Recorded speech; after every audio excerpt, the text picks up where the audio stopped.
So we gonna finish this hat like I said we was. Yes, it's kind of late, but that's okay. We gonna finish it anyway. Shout out to the person who shall remain nameless who sent me this pizza.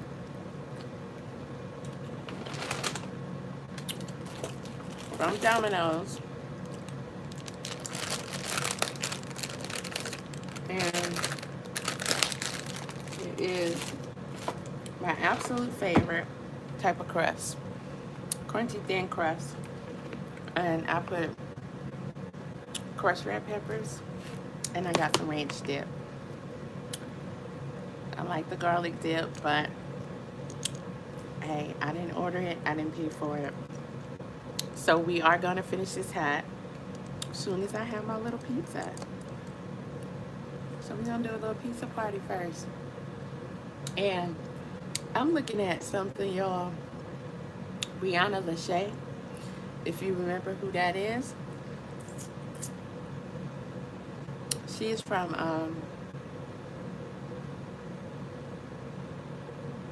I can't remember. It's the Love and Hip Hop. So I'm realizing that pepperoni is, I guess, made from pork. But we love pepperoni. Not an excuse, but the pizza is cold. Because that's how cold it is outside. They have a tracker on there where you can track them while they're bringing it to you. And it's not that far away. When he brought it up here, it wasn't in the warmer box. So it is cold. Now, when I do my review, I'm going to make note of that. I'm a reviewer, that's what I do. And being that it's like, it feels like 29 outside.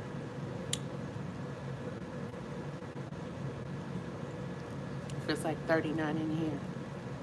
But y'all know I got my heating pad on.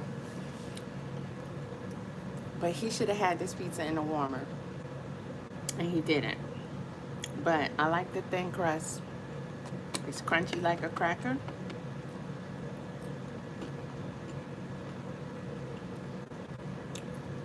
And I can smash. I could just really eat a lot of this. So this is one of my absolute favorite snacks. Shout out to the person who ordered this and sent it. Again, they shall remain nameless. Hello. But shout out to them.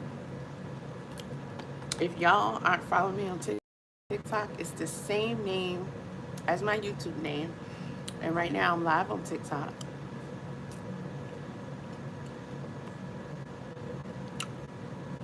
But there's nobody in the chat. So shout out to y'all.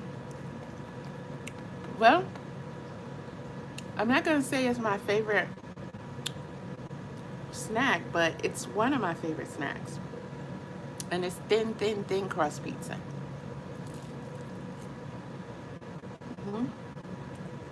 I don't like all that bread.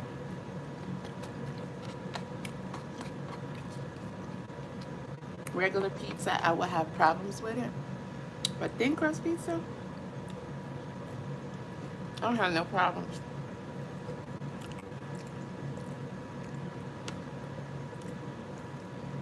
I can scarf it down. So I got one had pepperoni and chicken, and there's no chicken on here. So now one piece of chicken.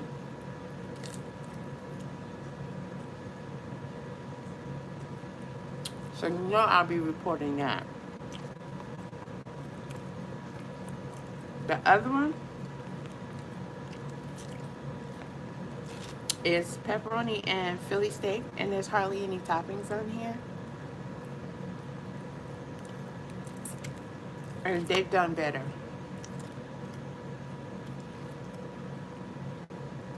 The taste isn't all that great compared to how I've had it before, but it's cold.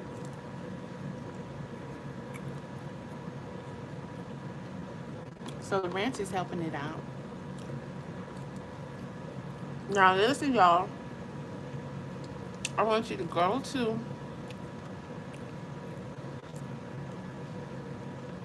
my TikTok. Make sure if you have a TikTok, follow me on TikTok.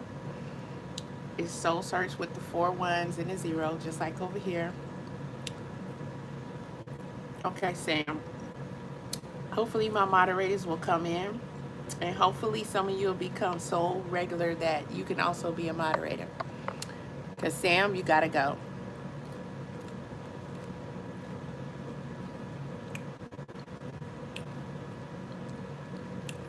And you other person, you gotta go. I'm not even calling out your names. I'm just blocking y'all. Come in here and you troll with the disrespect. You don't hurt my feelings, but I'm not gonna let you get no attention. Just delete you.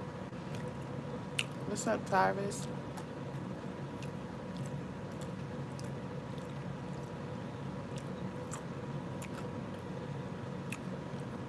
Listen, if you want to ask me random questions that really don't have anything to do with anything, because I see y'all come in here doing that, and I do think you're trolling, hit the Cash App.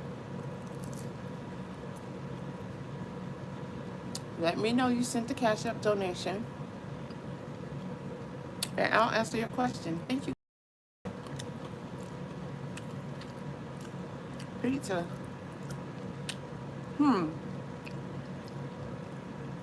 I look like a witch. Is it my dark lipstick? My dark shirt? Is it my hat? Because I make all of these things myself. Shirt, hat, jumpsuit, all of it. Made it.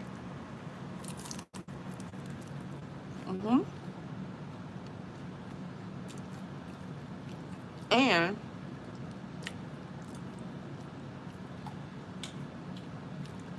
see my mannequin? She has nothing on right now.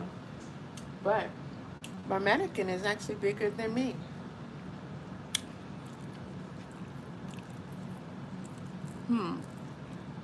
Do you know that this, other than the grits I had earlier, is the only thing I've eaten today? My metabolism is kind of okay. You know why? Because I'm a muscle mommy. I work out.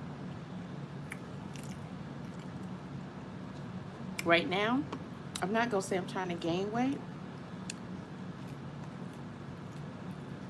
but I'm certainly not into losing weight.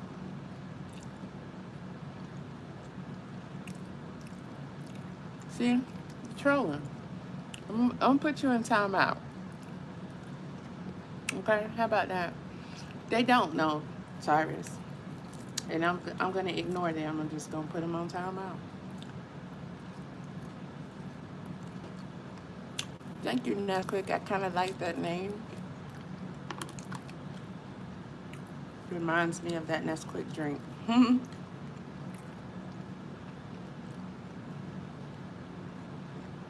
So if y'all come over to TikTok, just tap the screen. That's all you got to do. And then you'll give me likes, and that'll tell them to promote my video, promote my channel. Now on YouTube, since I went live that way, tap the screen, and it'll give me hearts. That's easy, and it's free.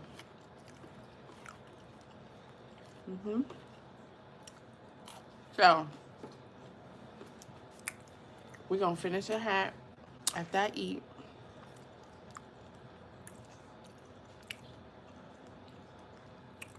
And then we're gonna finish that clutch. So I don't know about y'all, but I'm gonna be up all night. Now I got a little wet wipe because of course we eat pizza with our fingers. And I was listening to Brianna. I don't know if y'all remember Love and Hip Hop.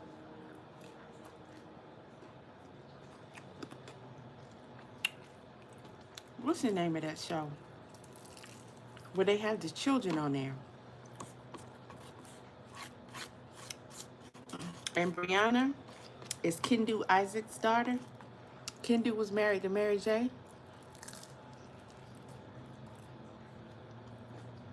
Mm-hmm. I am. I'm from North Carolina. Vietnam. Same city as J. Cole. And I say that because Vietnam is not popular unless you're in the military. Then you'd be like, oh yeah, I was stationed there. But if I say J. Cole,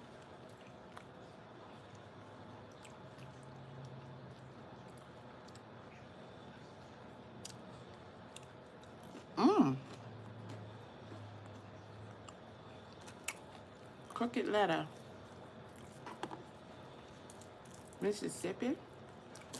Are you still in Mississippi? I mean, you don't have to tell me where you're at, but like, what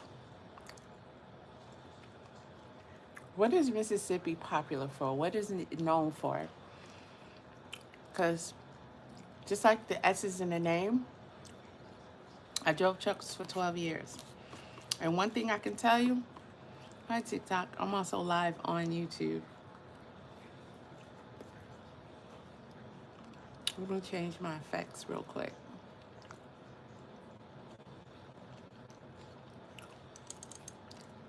And if you're on TikTok, come over and follow me on YouTube. But it's underrated, really? As a truck driver, I didn't like going through Mississippi. When you're going through the mountains, because every state has mountains. I had to learn that as a truck driver. I didn't know. I'm going through New York, New Jersey, everywhere. Different textures of the granite. Because, you know, they get pink salt, marble, all that from mountains. It's mountain flesh. So, all of the dirt, the marble, the walls, everything of the mountains in different states, in different regions and everything, it's all different, and it'd be the most beautiful thing. Peanut carrot game? Did you make that up? Because I never heard of that game. I love Cheetos. Don't tell me that's from Mississippi. No, I never heard of peanut carrot.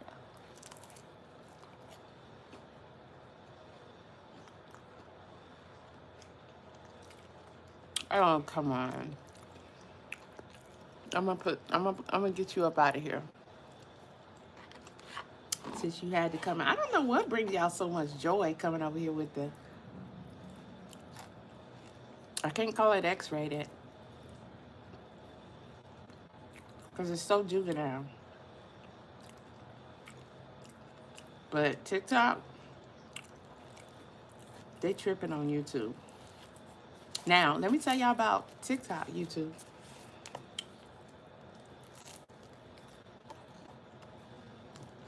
I met some new friends on TikTok. Because one night I was on there. And they were having this cipher. I'm eating pizza. A fan, well, I'm not going to say fan, but somebody who I actually happen to semi-know sent me pizza. Mm-hmm.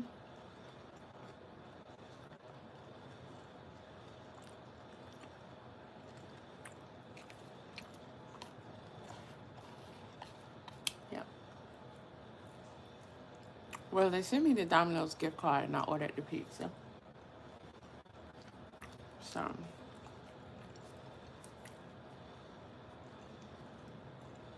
which they're gonna get bad ratings on it because it's cold, which I have some heating up right now. And it's just, it's cold. And then it doesn't have chicken on it. I had chicken on it.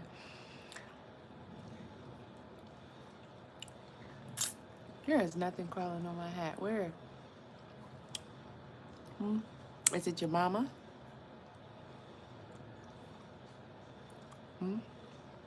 Is it? Is it your mama? It's not your mama? Oh, okay. We speak English over here, Jose. Don't make me call ICE. So let me get you up out of here. Which, you guys are helping my channel by coming in here and commenting. Well, if you happen to see that, I didn't see it. And worse things have happened, so I wouldn't put anything past anything. So, I mean, I am in an apartment. So, and it's pretty cold outside, so if it's cozy in here, because I'm anemic, so I'm pretty sure it's warmer than most would keep their place, then they're probably gonna come in here, you know what I'm saying? Oh, you gonna send me notifications now?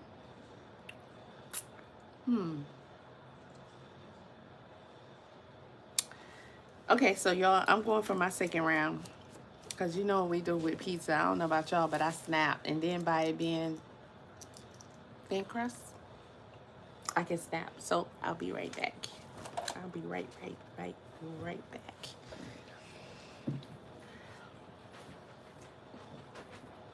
And I probably should check those notifications.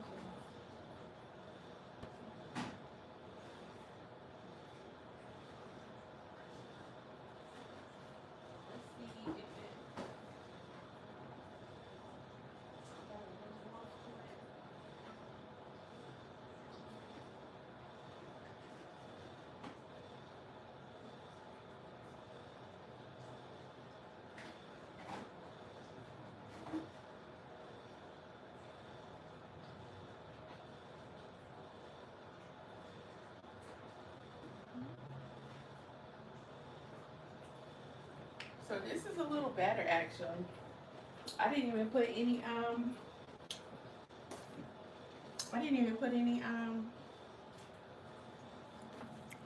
cayenne pepper on it this time.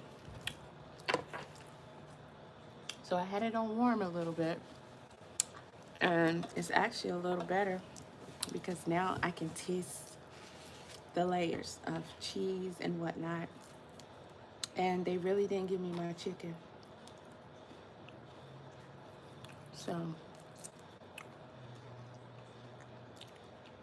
okay.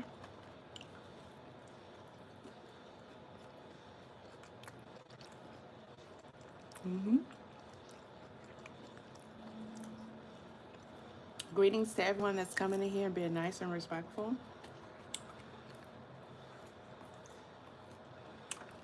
Because listen,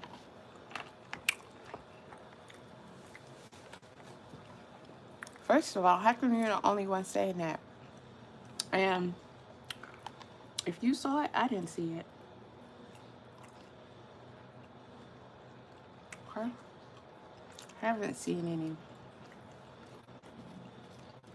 As anybody knows, staying in Atlanta apartments, you gotta do regular pest control. Thank you for the compliments. Thank y'all for hitting the like button too.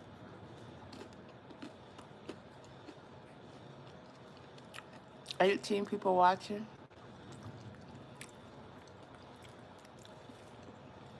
Where do y'all be coming from?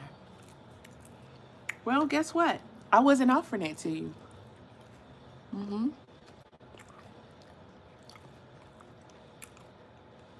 So, you guys will figure it out whether or not you're blocked or whether you're put on timeout. See, for those who are here genuinely, let me tell you about these trolls. 9 times out of 10, I did commentary on somebody that they're in love with.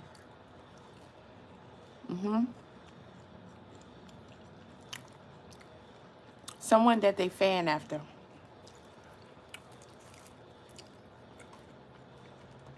And they didn't like what I said. You know, like that idiot Krishan Rock.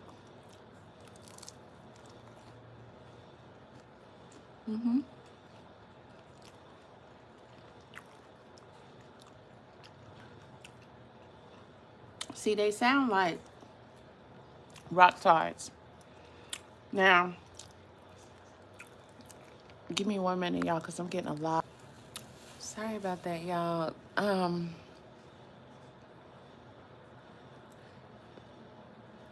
Wow. Y'all are so disrespectful.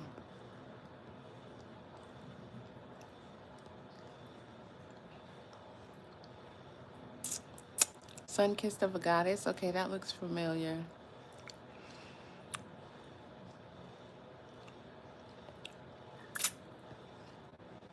But yeah, that's where them trolls come from.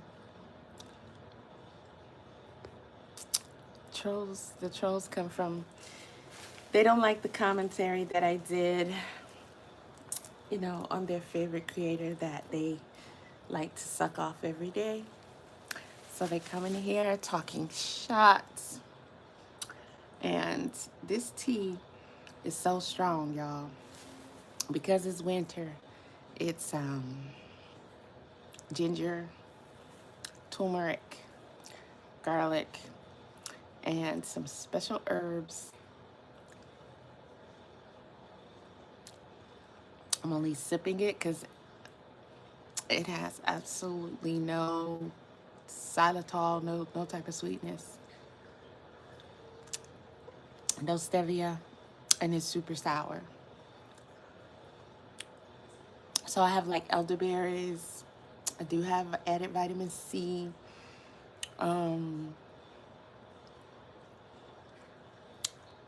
I got some astragalus. I taste that very strongly. Astragalus is super strong, but if I'm saying it right, astragalus root, you know, it's very good for a lot of things. But I have to keep that information to a minimum.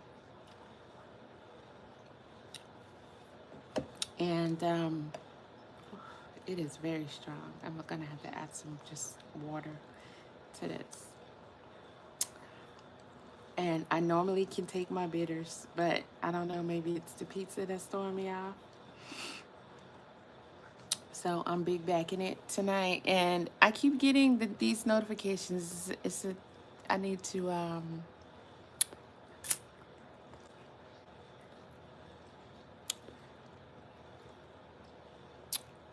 I need to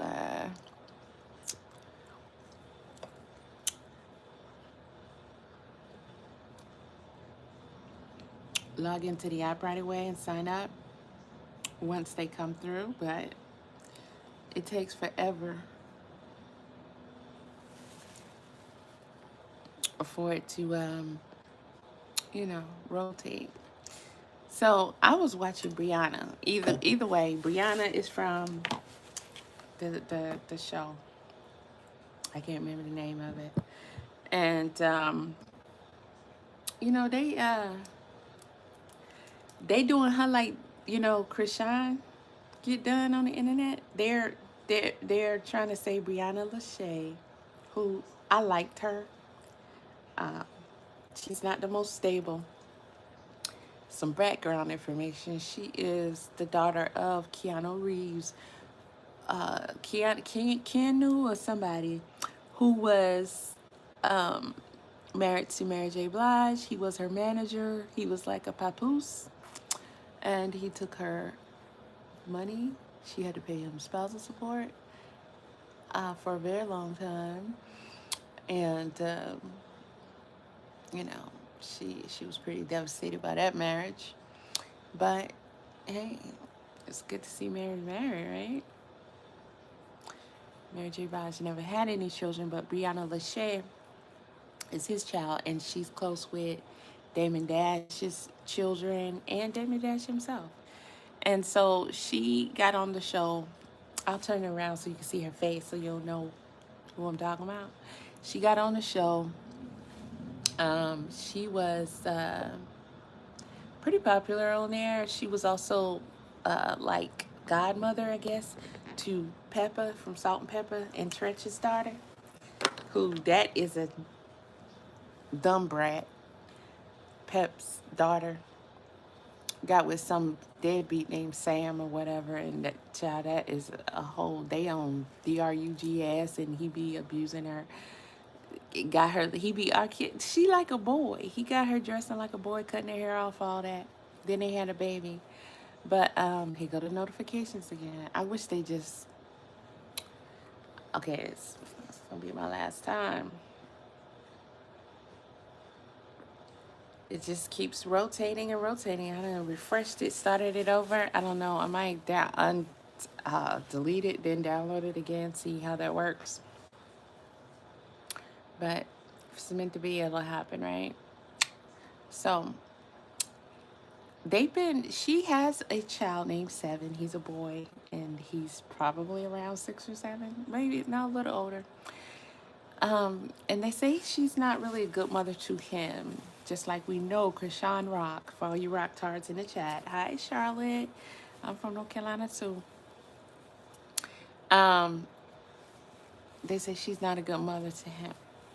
So now she's had another baby. I missed the whole saga of her and the dude, but they're saying she's a bad mother to the baby. And I've been watching some of the lives that they've been recording her on to see what makes her this oh so bad mother, this oh so bad person.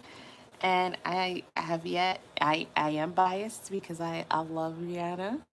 I love her freckles. She's very talented, very artistic. She can draw her ass off paint, you know. But she's this type of person. She's no nonsense. She don't take no BS from nobody, you know. And she has issues like we all do. She got the mommy issues, the daddy issues, what have you. But I'm trying to see, because I'm going to go off on these people in a minute if they keep messing with her, especially since she just had a baby. So I'm trying to get them a fair shot to show me why you saying she a bad mother. Like, what's wrong with her? I'm not finding anything. So they got this long ass session. I don't know how long it is. It's almost 2 hours. I'm not going to watch all of it, but some of it, because I'm trying to see what they got an issue with. But her and the guy broke up, the baby daddy. And I don't know, she keeps calling him like a deadbeat and shit. But from what I understand, he's paying the rent. She lives in Cali, so that's not cheap. It just didn't work out. I missed the part where they were together on social media and the drama was shown and all that. But she talks about him a lot. That part I don't like. I don't talk about my people, no matter what we're going through.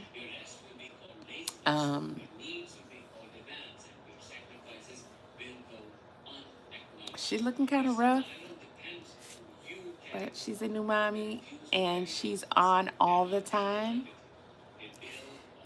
I guess she's a streamer now, which I might as well get on Twitch and TikTok,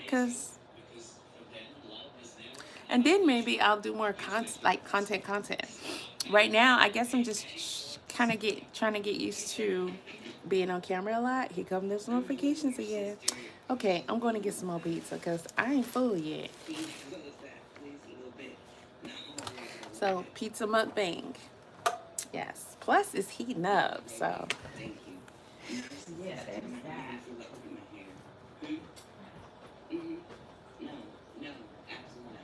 But it is cold.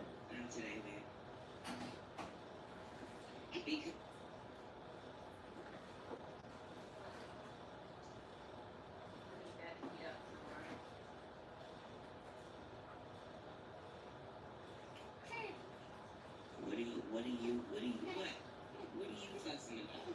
Sweetheart. Hello.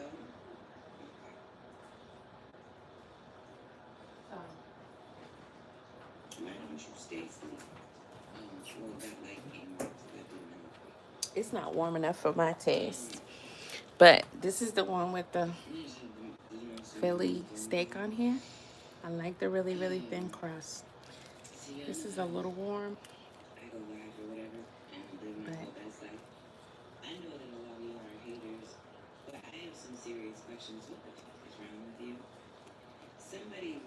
But it's just like I'm eating. It's dry. I don't taste no sauce. They did a really bad job.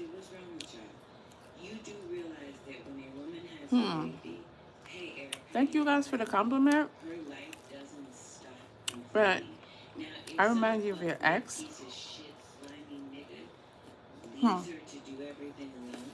You going somewhere with that, huh?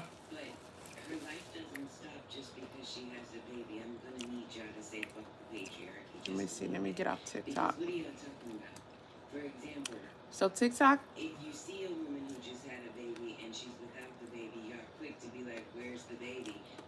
I'll be back when we start working on the hat. So this guy made a cowhide.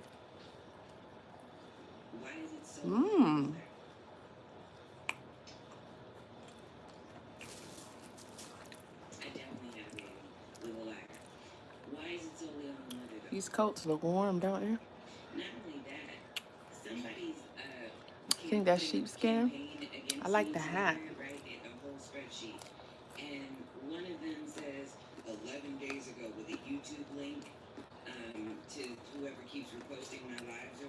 We're gonna make some coats too, y'all.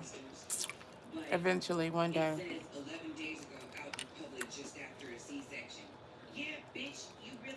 Oh.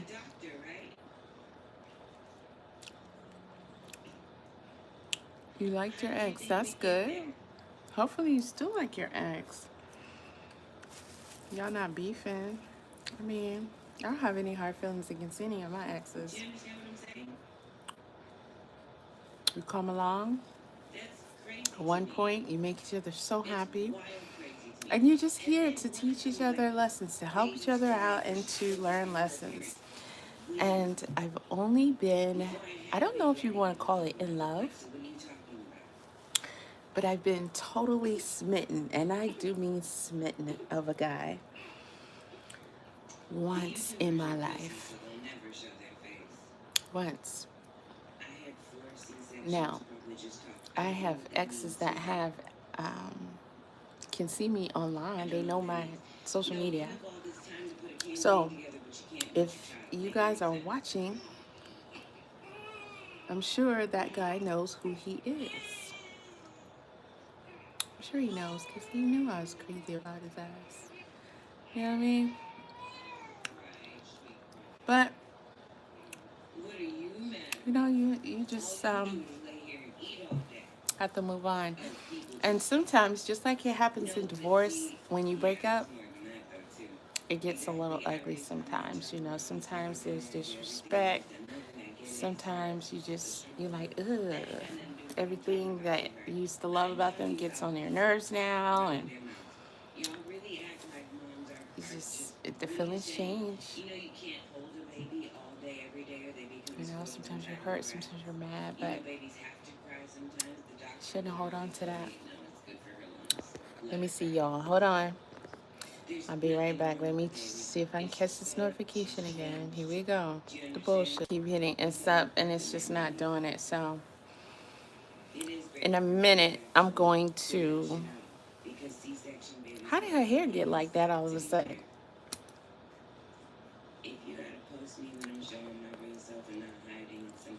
Actually, I don't have any gas right now. I probably will later because I'm eating pizza. But right now, I don't have any gas.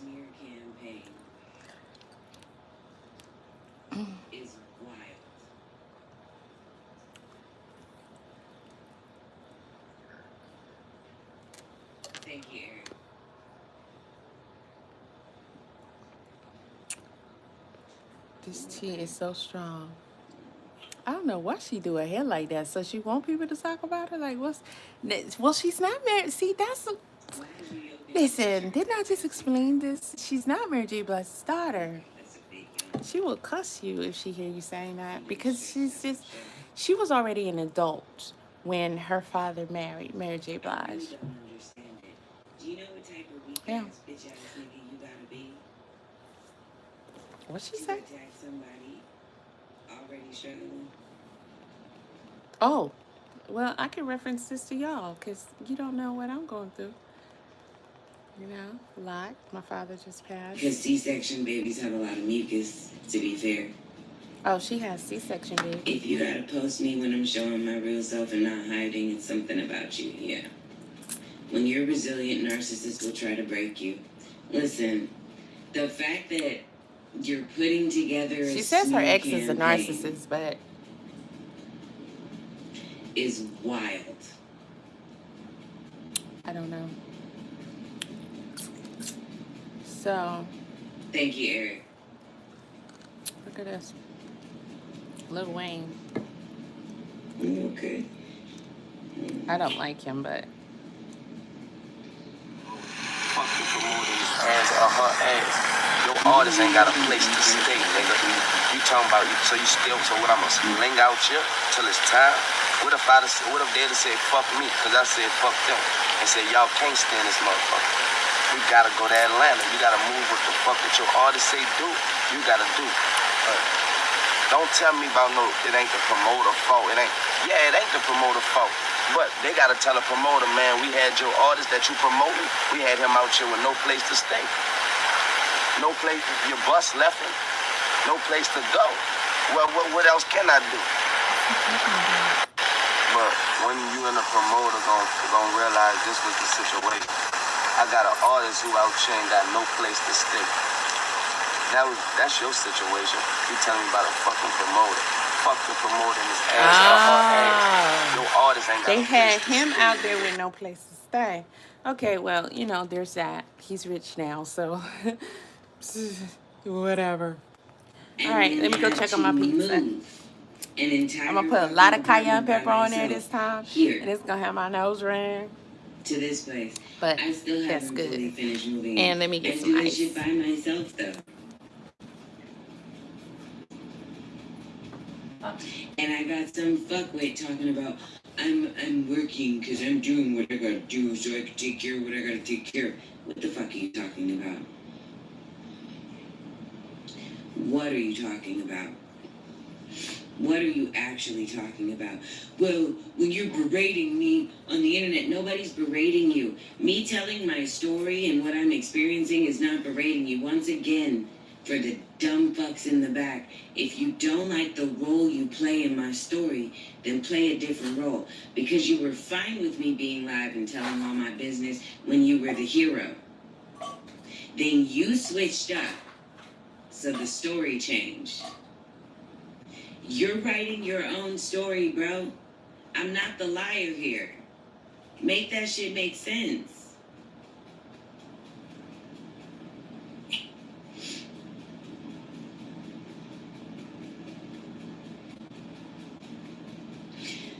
The idea that you are creating a smear campaign against me just proves that you're literally a narcissist. Right.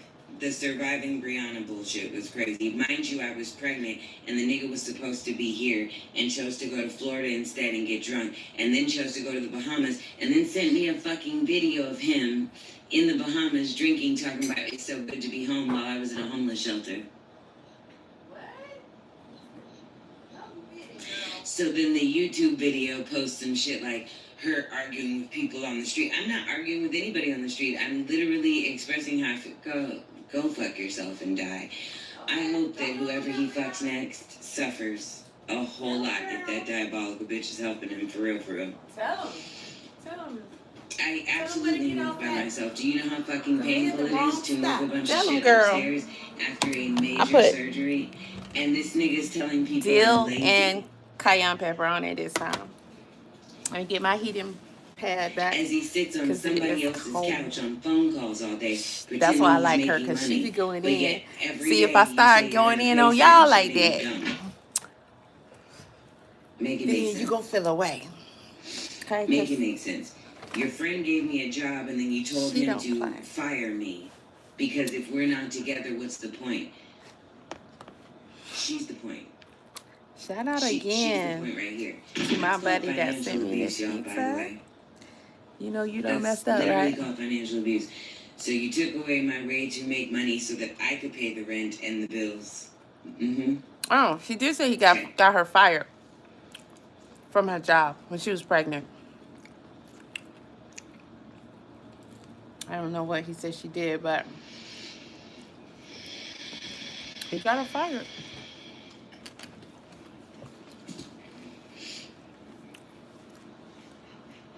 Only thing I see so far that I don't like is the negative energy while holding the baby.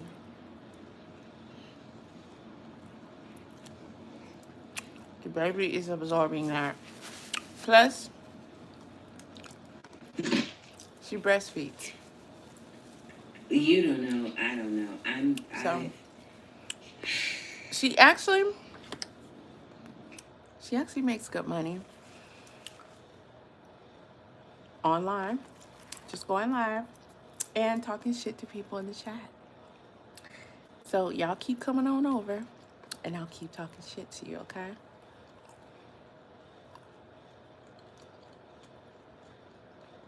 But that's not good for the baby. That's my thing. Fucking people.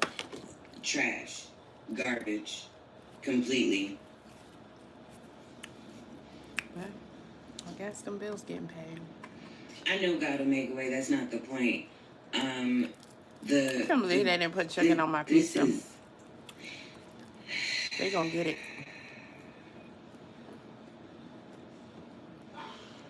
I mean, there's nothing but excuses and fucking lies. I should be full after this. Ooh, I taste the Excuses dill. and lies, and I just want to actually rest. See the dill? I haven't had any fucking rest since before I was pregnant like that. I mean, I grew the dill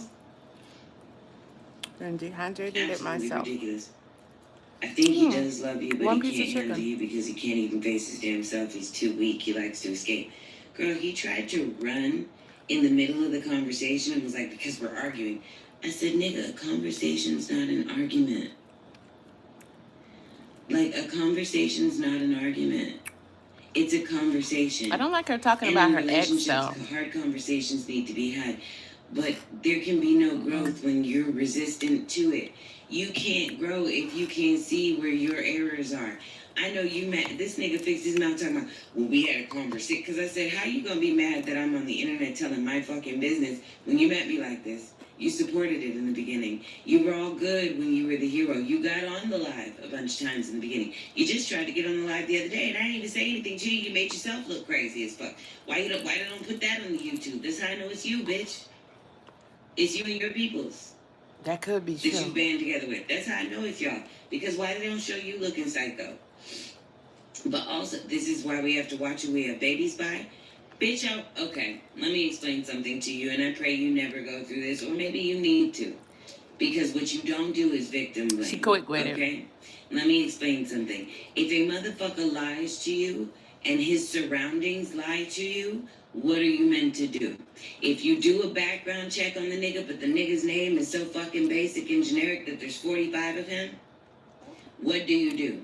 If everything checks out, what do you do? You can find If them. it ain't until after you're pregnant that the mask comes the fuck off, what do you do? Hello? I will wait because you have all the answers.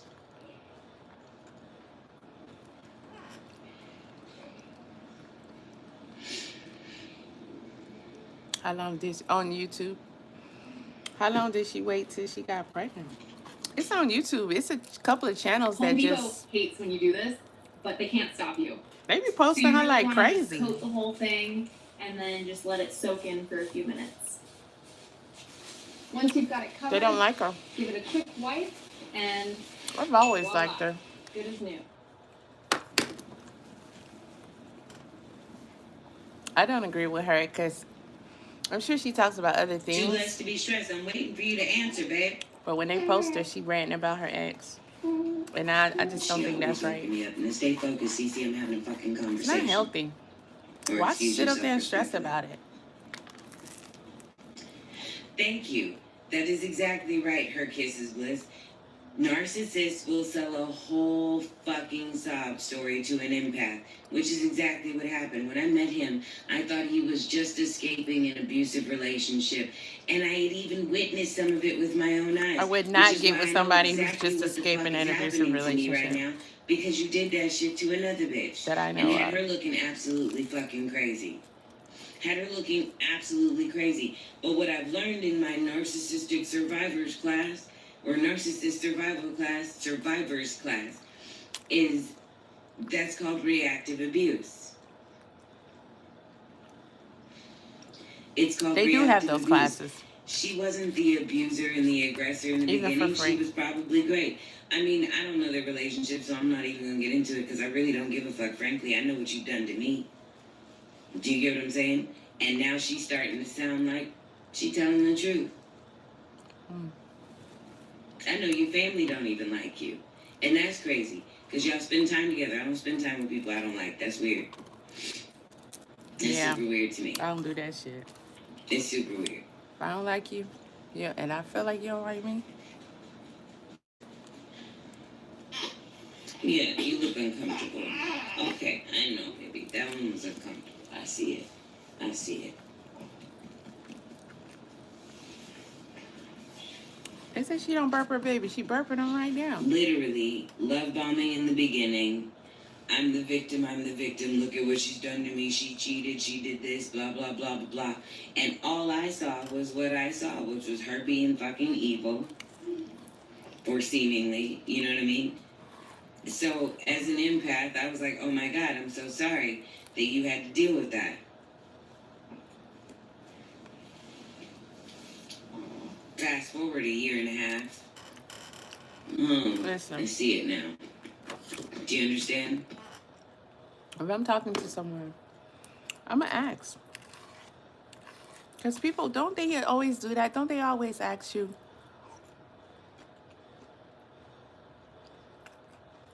I remember you from the other day, but if you're talking beyond that, I know I'm not supposed to lick my fingers, y'all. Then, but,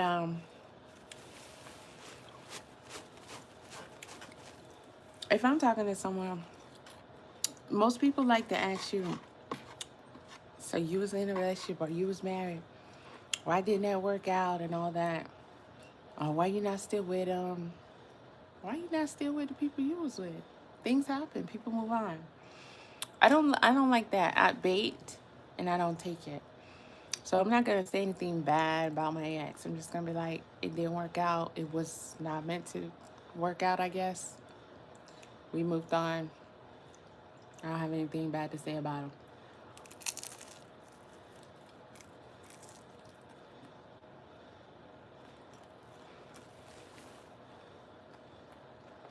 That was a bigger bite than I anticipated. So I'm gonna have to chew for 1,000 years.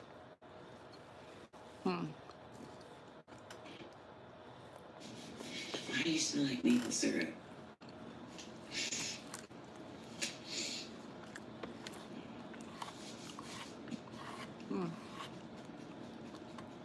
Sometimes they'll be like, well, why didn't y'all? Like, they'll keep trying to push for an answer.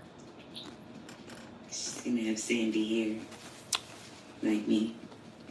Sometimes they want to hear what you got to No, say. now I gotta take a baby with me. You know how fucking annoying that is? I'm glad the childcare in Vietnam is super cheap. Why are we going to Am I a Vietnam? redhead? No, Sandy. Look, this is my natural hair color. There's no dye. That's just summertime sun. Okay.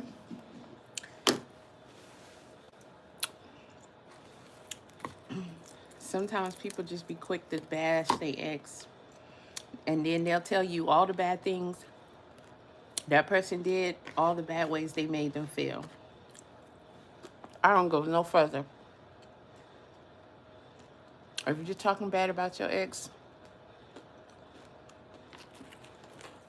I'm not dealing with you because that's going to be me. You're going to be talking about me, which I wouldn't care because I'm no longer there, but that's besides the point. It just means that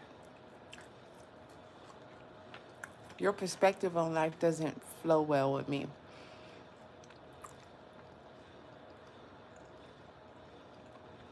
You may have the perception that you were done wrong, that person was annoying, that person cheated.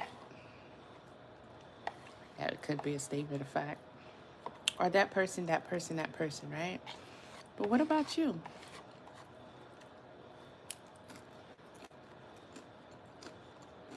You were perfect? Mm-mm. Mm-mm.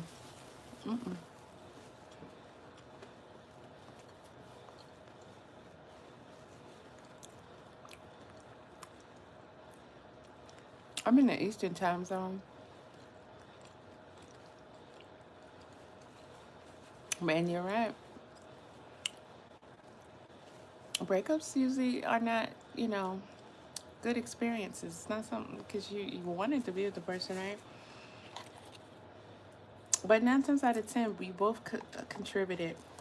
And just like you have your perspective, they have theirs. And 9 times out of 10, you didn't even listen. You don't even know. You didn't experience you. You experienced them. They experienced you. You know? So if you think you went through something, sure they did too.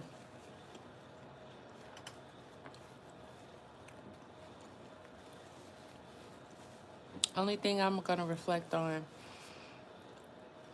is, and I'm bad for doing that, I don't know if it's a Libra thing or what, but it's like I'm big on blaming myself because at the end of the day, you can only control yourself and you can only just be like, maybe I was this or maybe I didn't that or whatever.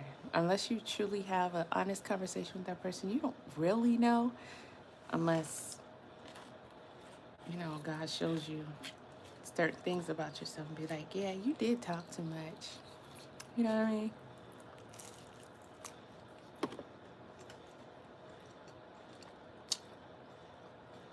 You did smack when you eat. Shit like that. But technically, I'm just trying to rush through this pizza, but yeah, you can't badmouth your ex and expect me to move on. Fun fact though, here's a bizarre story. I dated a guy once.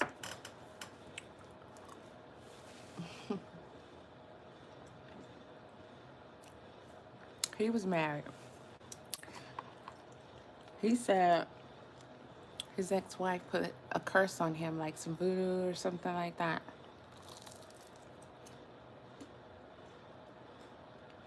And it was really bad.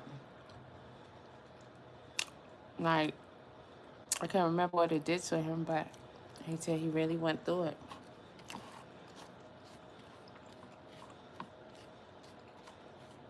So, I can understand that causing someone to feel away, but you were married to her. Y'all have children.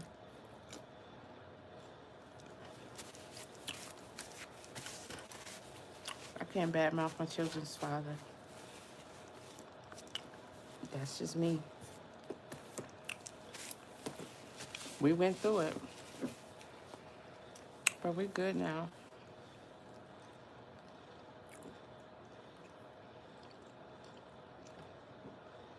But this guy, he can't stand his ex. Not that I expect him to.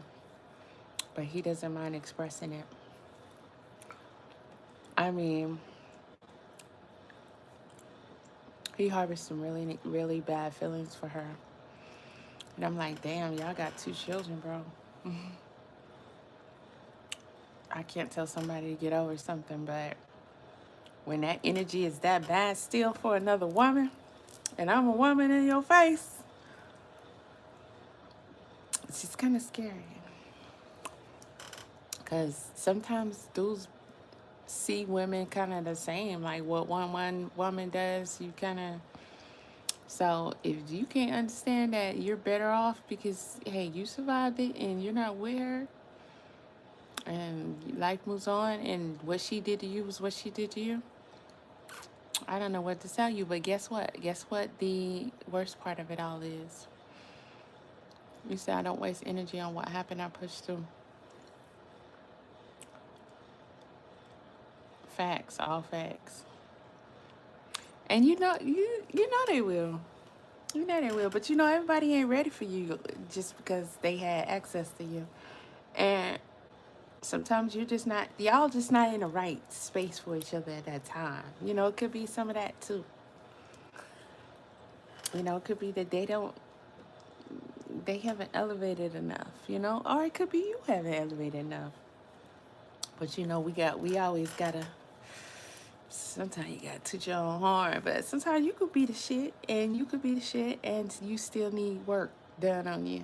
You know, you could be not ready for that person. You could be just not ready, man. For real. But you know, this guy, my question, my thoughts were, why? Not that there's an excuse, but ooh, I just got chills in that moment. Just get ready to ask the question. Because I was like, why she do that to you, bro? And he was having an affair pretty much the whole marriage. And he said he was in love with the woman he's having an affair with.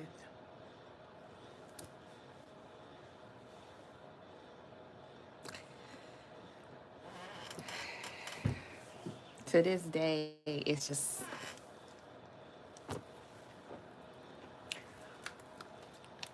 I don't know, guys.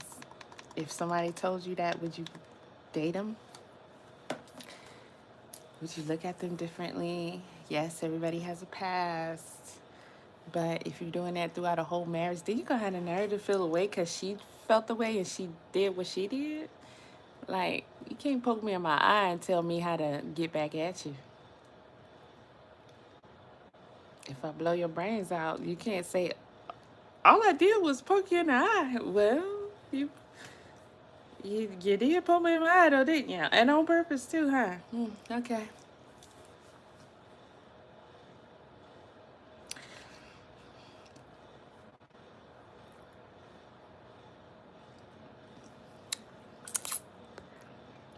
Y'all be really boosting my,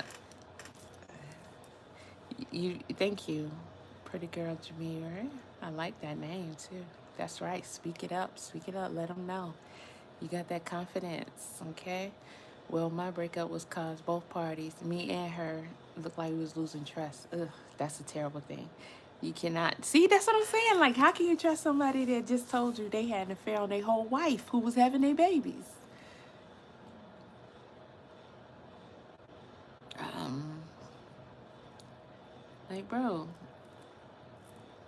I just you do that fuck shit to me one day, and if I like you, that's gonna be a problem.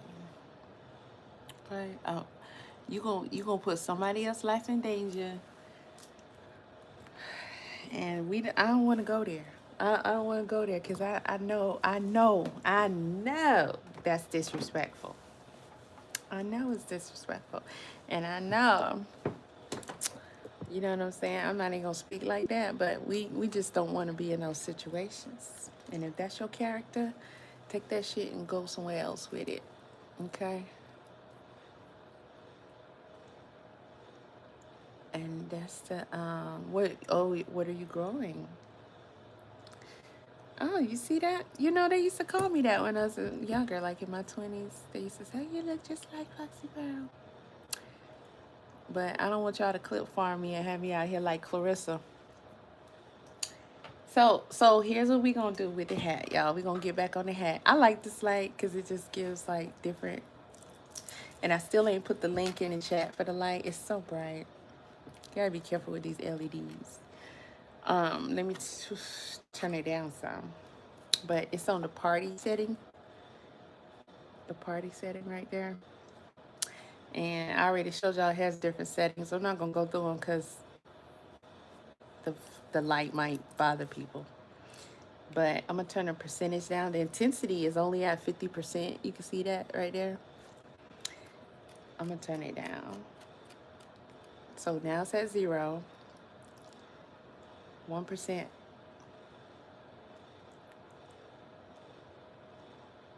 It's only 3%.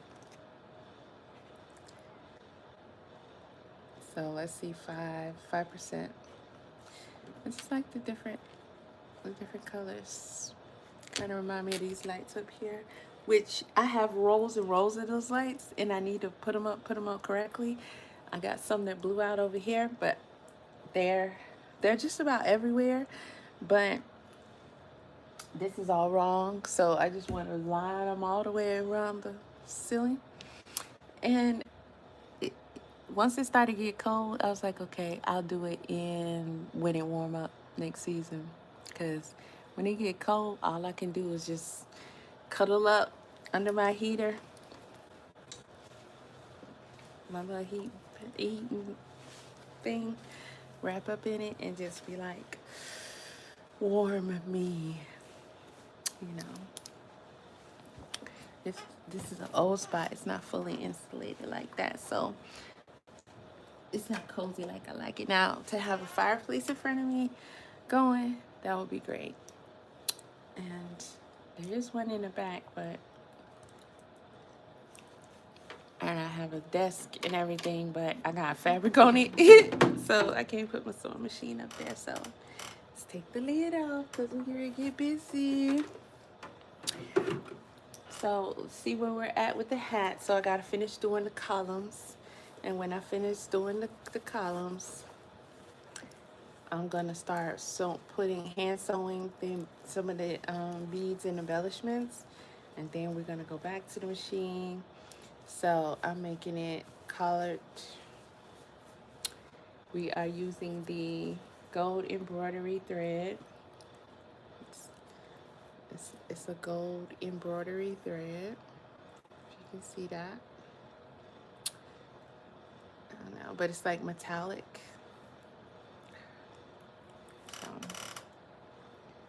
That's a flare that you really can't see through the camera. But so we have the thread, everything in the machine from the last time. I'm just gonna turn it on. All my settings are still the same. I got a long stitch, but I got the tightest stitch on the sewing machine. You fucked off to the Bahamas. Brianna going in. So and you fucked off to the Bahamas. I'm doing my columns. So I'm like quilting. It's Are called you quilting. serious? I'm Mo, pretty much quilting the hat. You were there. I put. He can't take her. He's on somebody's couch right now. A little what are you thick. talking about? And I'm putting columns, so I'm quilting the hat. But I'm just going straight down. There's no patterns other than that. Supports narrative of misaligned priorities and financial irrationality. I'm gonna do the brim and the sides. Let me see, just in case this is your first time. I should have been finished with this hat, but there's a whole story behind why I stopped working on it. Now we're gonna finish it. And I showed y'all the rest of the fabric, and I showed y'all a liner that I found that in my fabric stash that I feel like goes well with it. This is all the fabric that I have left of that pattern. And I feel like this would make a good liner because I want to do maybe a matching swing coat. Something like that. I can see that. Because the hat gonna have feathers. So it's gonna be that kind of hat. So I'm thinking a swing coat. Now, if I play my cards right, because it's awkwardly cut. It wasn't a piece that I had cut myself. It was a piece that was from somebody's scrap bag. I just bought the bag of scraps, big old trash bag full of scraps. It was like 2 bags full.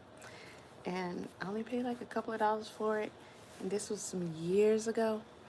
And I got some very good fabric cuts, but they had been cut. So this is a good because of the way it's cut, I'm gonna say it's only maybe 2 yards. I only got really 2 yards that I can do something solid with, and I could possibly make a swing coat to match with the hat. And I might get a little bag out of it, a little clutch or something.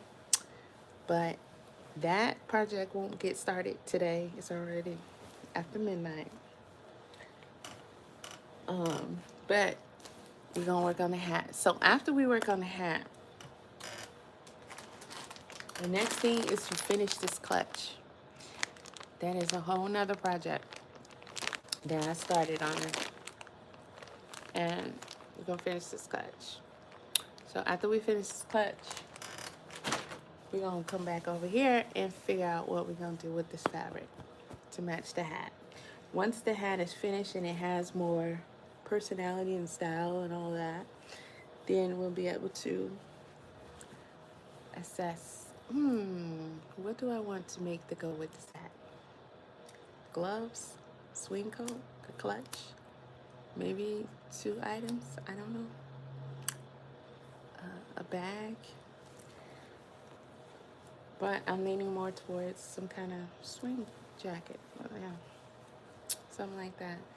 So after I do that, then I'm going to make an accessory for that clutch, because I have some fabric that I can do some things with that matches that. Now there's a part up here that I want to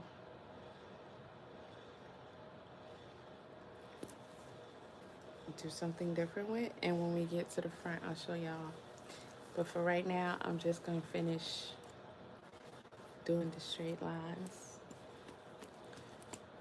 But I have to find my scissors because they should be here.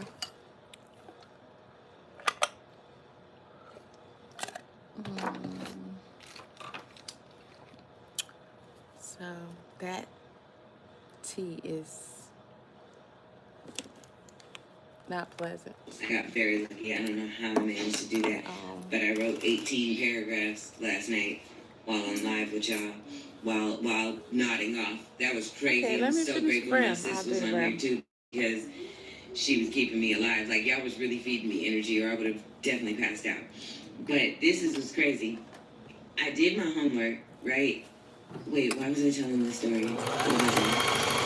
Oh, today I woke up, fed the baby. I managed to pump.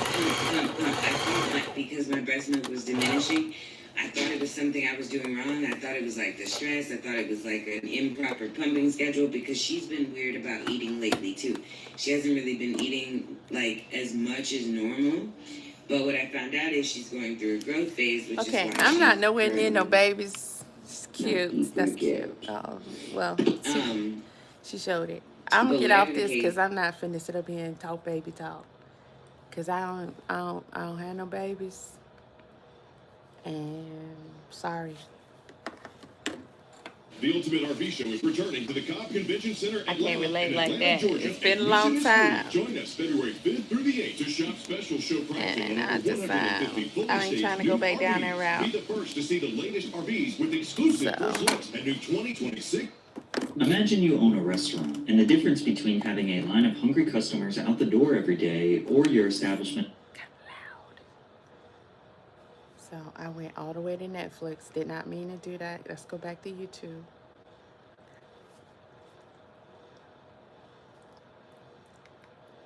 Okay.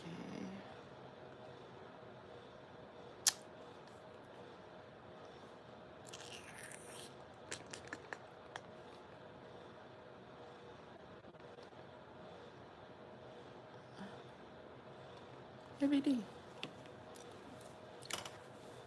Girls, the girls that love me. In the 1980s and early 1990s, Dwight The overweight Myers, leather heavy D. Heavy D, was one of hip-hop's most popular and charismatic figures. Self-proclaimed as the overweight they lover, love Heavy me. was a nimble character on the dance floor, creating signature moves that seduced people of all ages to fall for his music, That D was style, bad. and lovable persona. That's who P. Diddy used to admire. He was large and in charge. he on my playlist.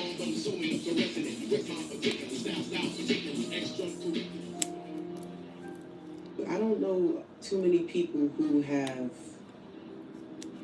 touched so many people's lives for in such a consistent way for so long. It's true, man. Have had a heart this big, you know.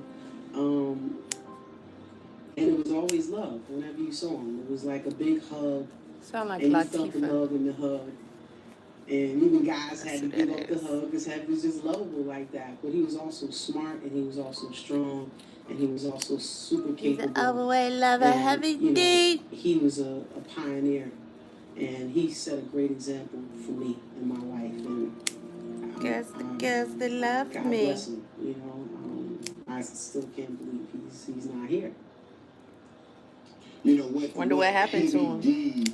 Because he was in charge at the record company, him and Albert Short. People saw and what people know is no comparison. He was one of the first ones to pass away. What he would do in the room with you.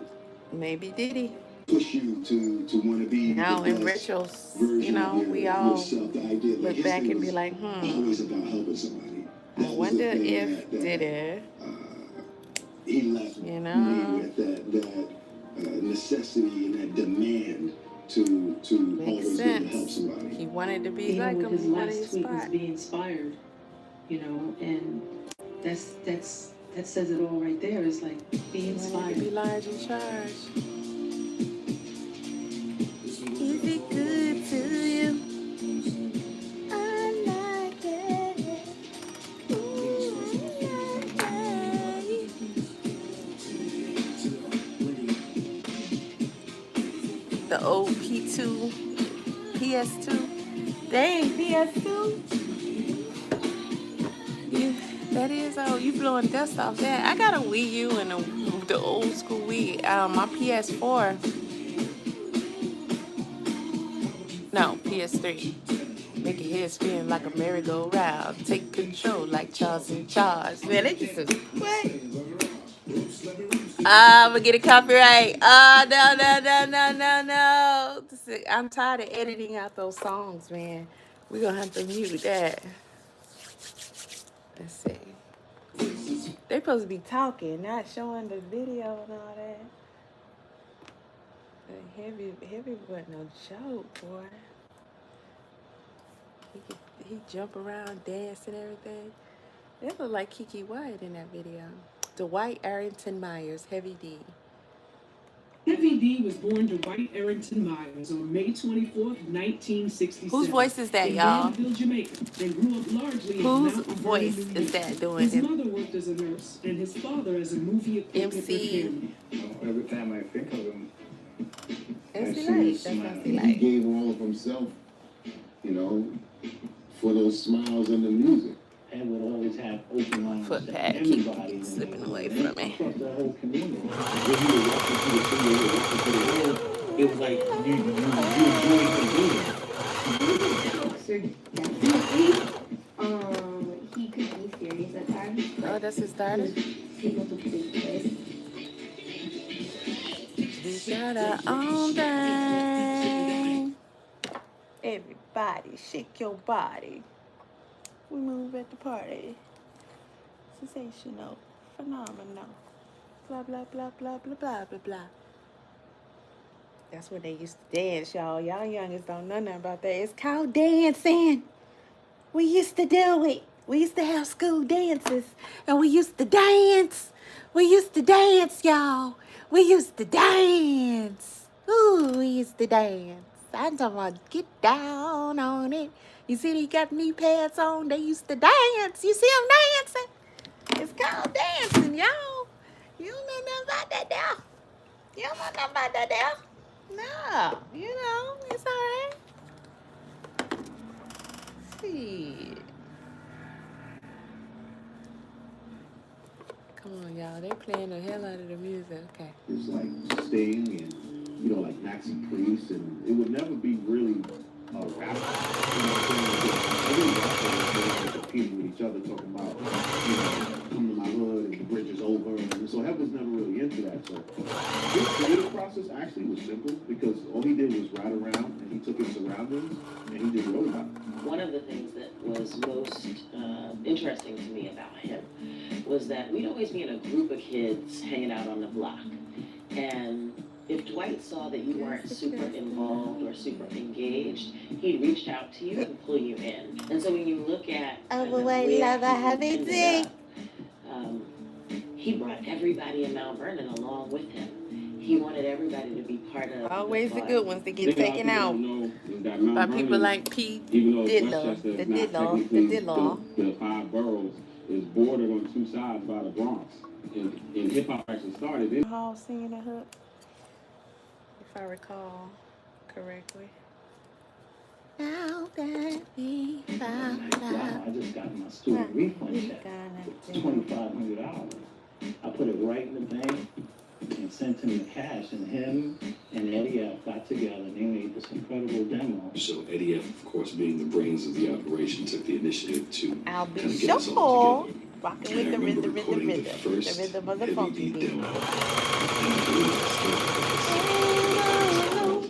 it's a party. his recording process was hard. Hev was getting in the studio and finish a song in 20 minutes. Girls, They Love Me, we was in the red Cherokee, it was me, him, and Pete, and we were around the block. Oh, we love in the house. He said, You better get up on your own, girl. music is better because Heavy D did it. It's very interesting when you hear it now. I mean, his skills were clearly elite and above everyone else around the way.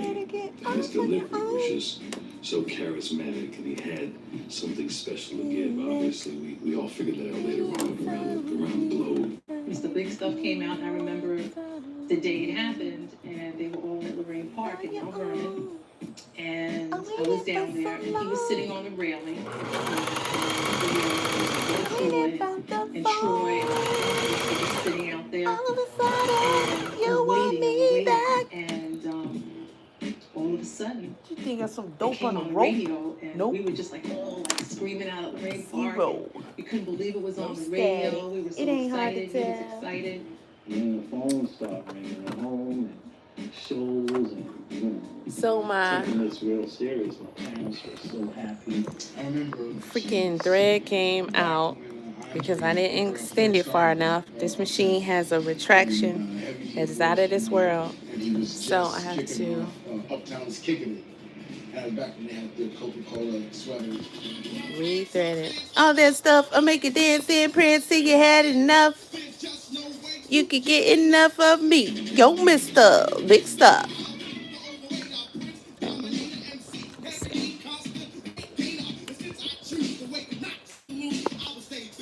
Copyright.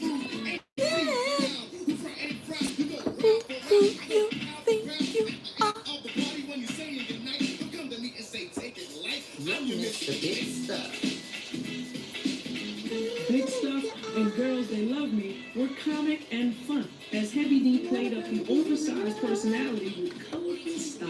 He was that guy that really could kind of tag all the areas, you know, the streets, the females, the crossover, and, you know, your grandma. I can thread. Hev and I became friends on tour basically because he took me out on my first national tour. I pretty much just saw him every day. Him and the boys, the whole crew. We would hang out. We were all kind of very young. I was probably 18 at the time. Well, I was 10 years older than everybody else, so I looked at everybody as young people coming up. So I always see him as a solid guy who was always about representing something that was positive. First time I heard Heavy D was Overweight Lover. Oh, that's the shit. See,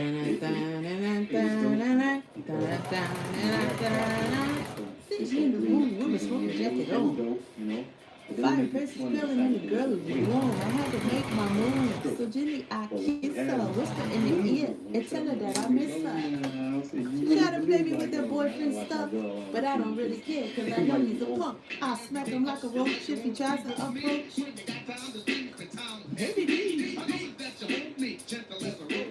Hey, come on now. That's back when jams used to jam. Everybody love us in the house. Everybody love us in the house.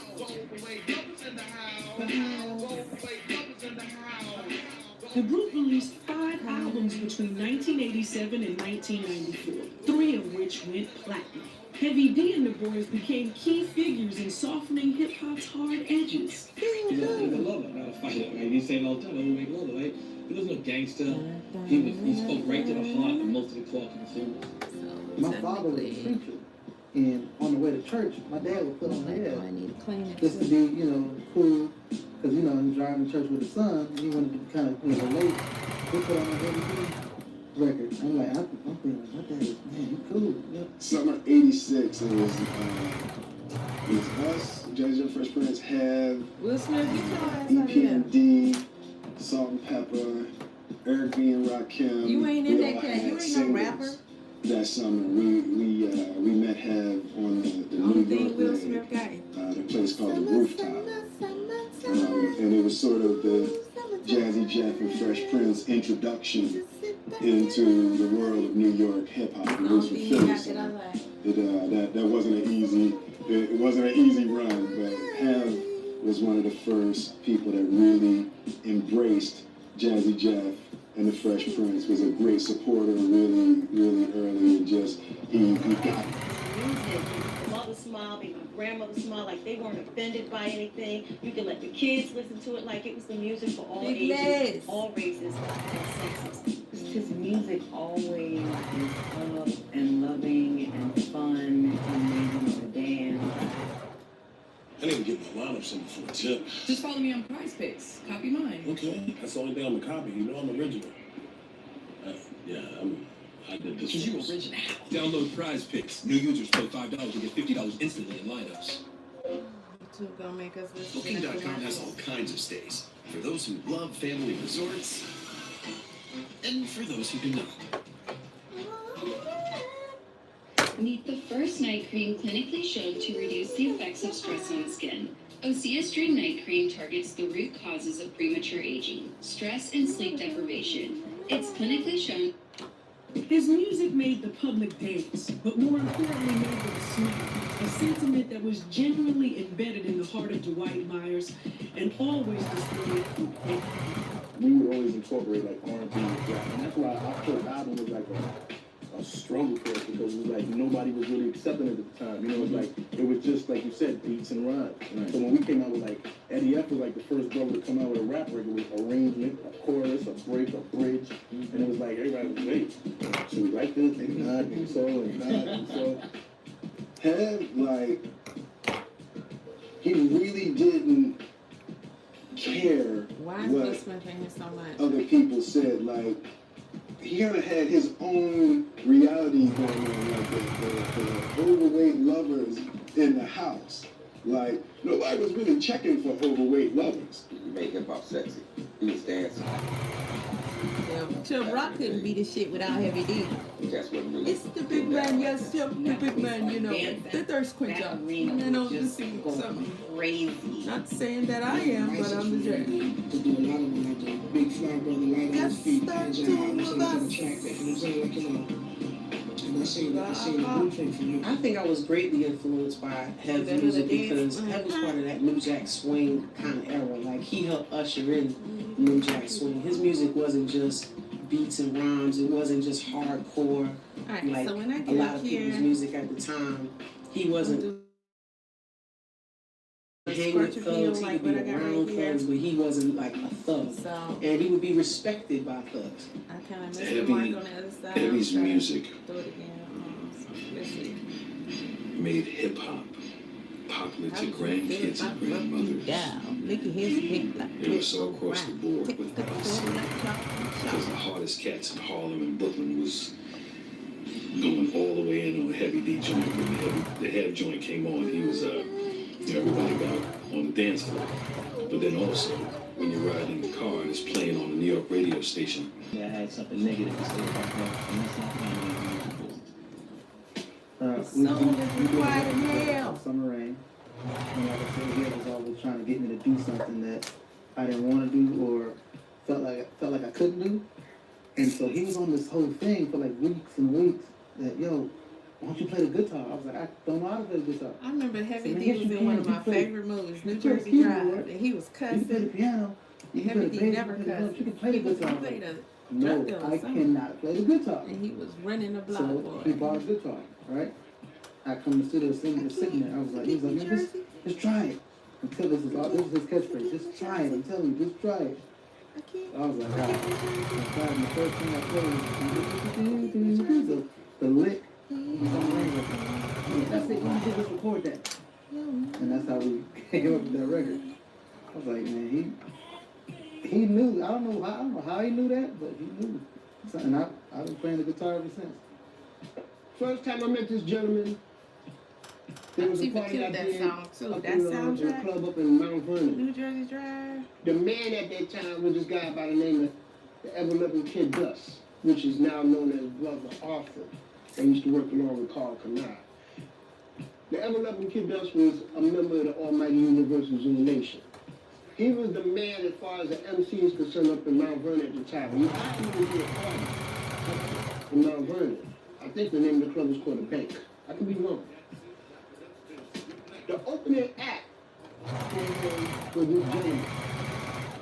And I got to hear this gentleman for the first time, and I listened to his style, like, whoa, where he come from? Not knowing that within the next year, he would be signed as an artist. You know, he used to always come to the House of Hits up to my house. We used to record a lot. Me, Heavy D, and P Rock, we used to have a chicken wing eating contest up at the House of Hits. You know, there's a place called Rib Cage that used to be up in Rockland, and you know, we used to order ribs. We used to see who could eat the most ribs, the most chicken wings, and the least amount of time. And you know, P Rock always won.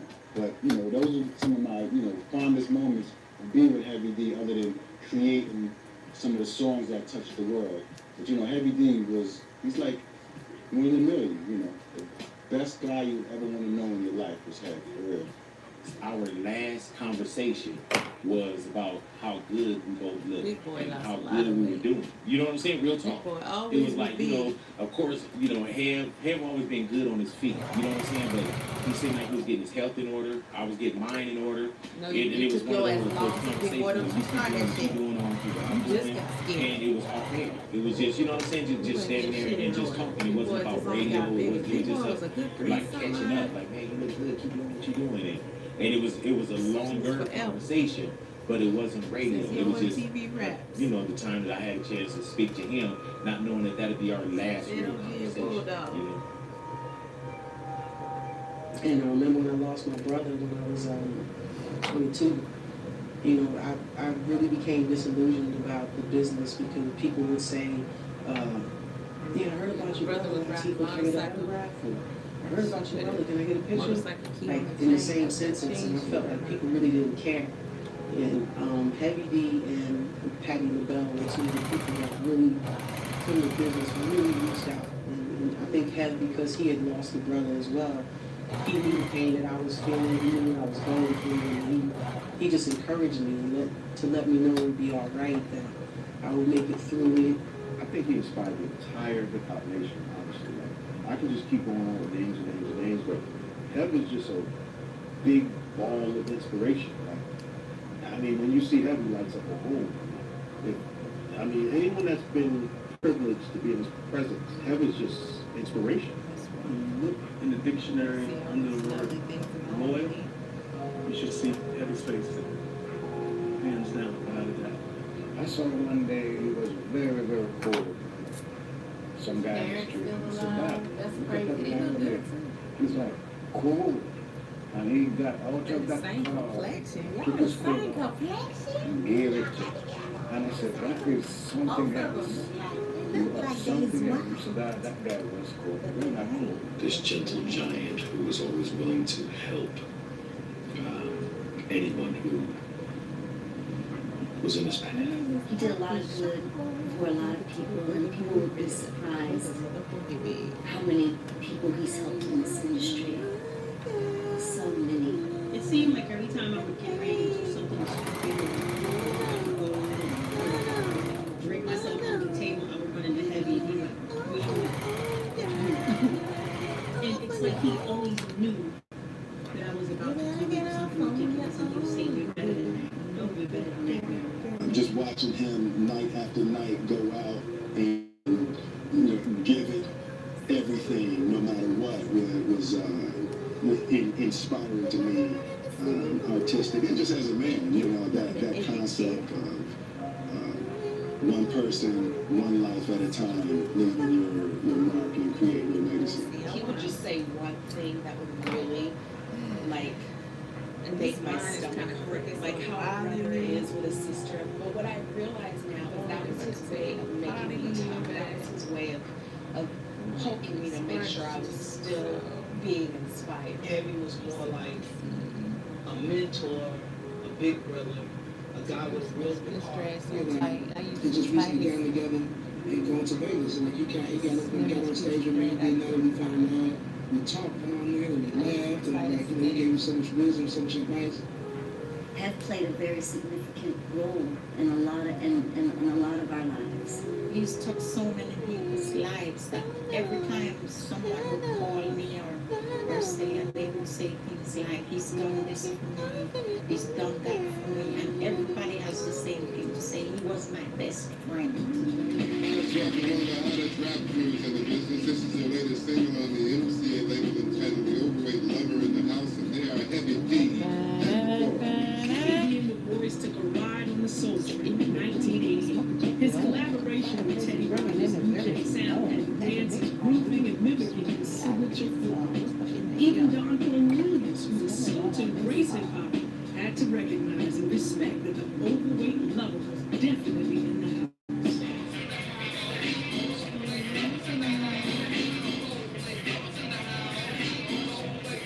Jamming the whole way. I've sold a tremendous amount of records, and most of it happened without a great deal of radio play. We started from 150 people all the way up to 15,000 and 20,000. Feel good, boy. Make you get up, just start jumping off. Radio was very particular about what records they was playing as far as rappers concerned. At the time, we was out with energy and shit, feeling good. Nowadays, everybody just depressed. For us. So we had to work all the clubs, we had to do all the work we could do to sell our records. And it's paying off now. You don't jam no more. Heavy D in the bar. You be like 6, 7. He was honest. If he didn't like something, he'd tell you, hey man, that ain't cool. Or, he never heard him say a bad word about anyone. It was always that he was that guy that was trying to make every situation all right. Almost give you a hug without even touching you, And I performed on one of his albums, we did a song together. He sought me out. When he saw something in me. It's the OG, come cut from this car. Being in the business as long as he was in the business, he never felt that way. He just felt like you were a buddy that you went to school with, or that you grew up with around the way, and they made it, but they didn't become it. Girls, they love me, they love that who he was. So, and how he stayed clean is because he never really slept around like that. So if I find somebody in a job, other than that, I ain't running around. So that was just a clean cut guy. Okay, so it feels really good to be Heavy D because the girls, they love me.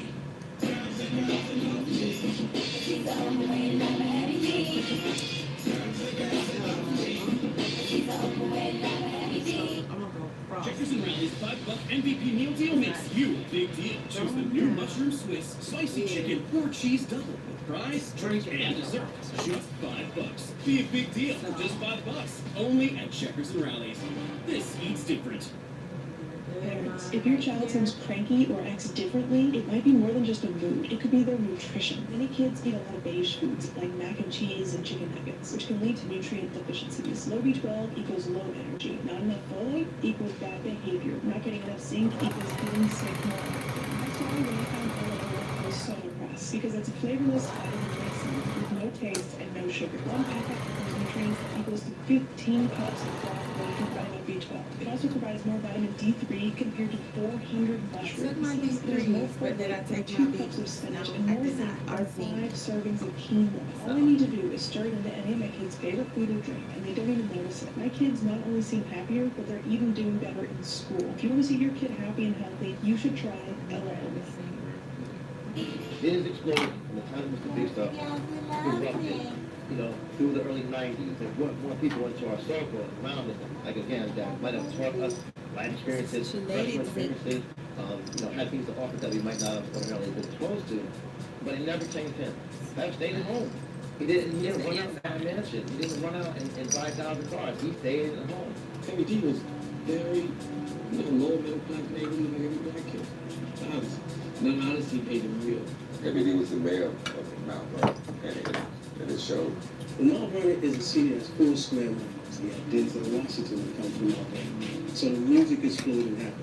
Of course, Heavy D and the Boys, myself, Jeff Redd, I'll Be Sure, Pete Rock, CL Smooth. But Mount Vernon was always rich in culture, and it still is. It's amazing what folks from Mount Vernon have accomplished. You go into studios and kids from Mount Vernon, or your now grown men and women from Mount Vernon, are behind the cameras, are behind the records, are managing people, all because we've been able to reflect the values that we grew up with. I just remember us being on tour with half of Mount Vernon from the barbershop on the road with Icy. You know, one's the wardrobe guy, and one's helping in catering, and the other one's with luggage, because he gave everybody a job. Take them out of the hood, put them to work, let them see the world, and that was the kind of dude that Hev was. Now, we're about to enter the famous park that everybody knows from Wayne Park. With the loss of Heavy D, this park is now named Heavy D and the Boys Playground, which is going to go through a lot of renovations. A big mural have will be placed on the wall. We're going to fix it back up, man. We're going to make it real Wayne Park here, because it's going to be Heavy D and the Boys Playground. Whatever you think that has started from then, with the lumberjack jacket, with the corduroy, with the old Timbs, this is where we go. When I think about Heavy's music, he was the one who brought in melody, who brought in that aspect of R&B that nobody else had thought to use, and he did it so well. Tell me where you coming from. Oh, shit. Because I like seat, you know, what's up? What you playing? Got I hate your way.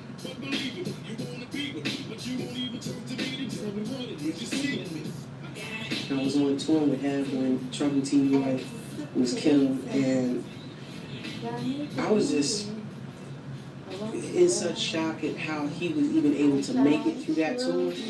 Heavy D was my family, my cousin. It meant a lot to not only us as family, but the world out there. And he's very ambitious with doing things, even off the record, not talking about music, but talking about music. He always put his best foot forward. And I always looked up to him. I don't know what y'all can see. For anything, you know what I'm saying? So when we started doing music, he just kind of put me under his wing. And, you know, I just kind of, you know, took it day by day, step by step. We did it as a hobby, you know. We listened to it for so long as younger kids, and then got a chance to be involved in it. And once we got involved in it, he made his first record. And we enjoyed listening to it for the first time on the radio. The whole neighborhood was so happy. And we felt we had a mix going. And I was only like doing baby things at the time, like co-producing and lending my ideas. And then I got involved with equipment. And once I learned how to work equipment, you know, we started having fun, man. It was just like a family venture. You know, he was really strong about just be who you are. You know, you can get out in this world and with entertainment, and you can get lost, and Hev never really got lost. I look at Heavy as a protector for me, an angel, a friend. He really, truly, honestly had nothing but love for everybody. I think it was always a shock for people to see such a big guy get out there and shake and move the way he did. He had such a great personality. When I first met him, it was like I knew him forever, even though I had just met him. I'm a big dude. He was a big dude, but he was just out there moving like he was 140. There was one thing I remember about Heavy that nobody could ever do with it. Everybody's always trying to do the did. See, I can't do it. Whether it was blood family or community family, or friends family, just people in general. He just had a love for people. The icon's success, like most, had its turbulent times. In 1990, when one of the group's dancers, Trouble T-Roy, died from an accident fall backstage, the group's career took a dramatic change and sent Heavy into an emotional whirlwind. When Troy passed, it was actually like the centerpiece of the group kind of was missing, and that's how the group started to drift apart at that time. It's because Troy was the person that really held the whole thing together. Knowing he had to go out on stage every night and fulfill his commitment to this tour, having lost one of his best friends, and yet still going out on that stage and showing up for 20,000 people every night, it just was, amazing to me how strong he was. And I know he was broken. Watching the poise at which he handled it, I thought was just unbelievable. You lose everything at once. You don't have no self-esteem and motivation. So I thank all the fans out there who support us, because they're the main reasons why we are, able to come back strong. These guys on the 1992, only even up to the Trouble T-Roy incident, I remember I had to kind of like be the indirect bad guy by saying things like, look, nobody play around behind stage and keep your clowning and your playing around to a minimum. I think I was somewhere else, doing some work, interviews or whatever. They come off the stage. We came on the stage, played to the Indianapolis crowd, did our show, came off the stage, and first thing I'm looking at faces, and I'm like, what the hell happened? And they point to areas, and they said, this is what happened. They were playing backstage, fell over onto the street, and everybody was at the hospital.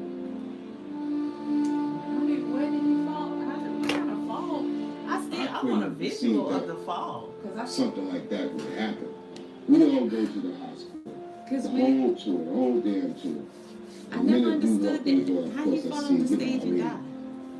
The same guys I always used to see happy, fun-loving, joyful. Because even Chuck D sound like he don't understand how that can happen. Come back stronger. These guys on the 1990 tour, all the way even up to the Trouble T-Roy incident, I remember I had to kind of like be the had no children back then.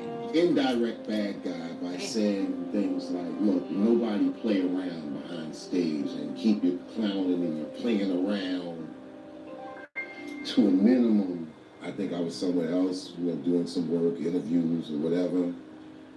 They come off the stage. We came on the stage, played to the Indianapolis crowd, did our show, came off the stage, and first thing I'm looking at faces, and I'm like, what the hell happened? And they point to areas, and they said, this is what happened. They were playing backstage, fell over onto the street, and everybody was at the hospital. Onto the street? Did he get hit by a car? I couldn't perceive that something like that would happen. We all go to the hospital. The whole tour, the whole damn tour.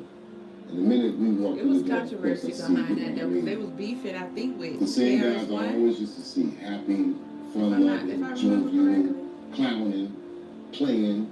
Everybody had that look on their face, they're crying, and I seen seriously that 24-hour span, Heavy D go from boy to man.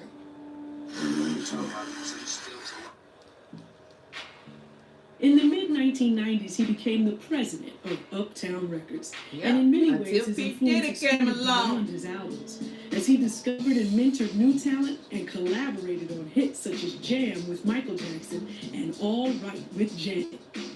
I'm introduced to Janet. I got an advanced copy of your album. I heard your album, and I wrote a rap for one of your records. And I know, to do it, and I, get with you when we do it, and we exchange numbers, and she never called me. 2 months later, I was in California, in the hotel room, and I get a phone call from someone saying, Jackson, like the music about the rap that you wrote for a record. I'm like, ooh, what? Because I'm forgetting all about this now. It's like, what record? Who's Jackson? Who? Like Janet Jackson. I was like, They don't, I don't know. They don't talk in the chat like they I should. call your back. So I send my man down to the store. Cause you know He most gets of the them album. trolls, so And like, you I wrote the rap, and I called back. gotta let y'all real ones build up, I had you it, know. but I was on the And I do have some new ones up in the chat, but I'm pretty sure they probably sleep this whole night. They was in the chat earlier. Well, I think we all personally were heavy Heat fans. I know myself and Terry got a chance to work with All Right with Janet. Yeah, he did. He had a song with Jenny He and added so Michael. much magic and so much energy to the song. Baby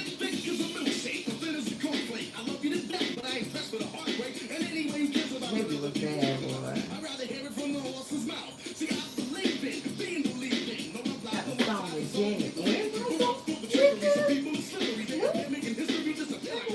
Certainly one of the pioneers in rap music, but also one of the people that moved it forward as hip hop and rap came together and soul music all came together as one. He was one of the leaders in doing that and putting melody on it. But beyond that, he was just a great person.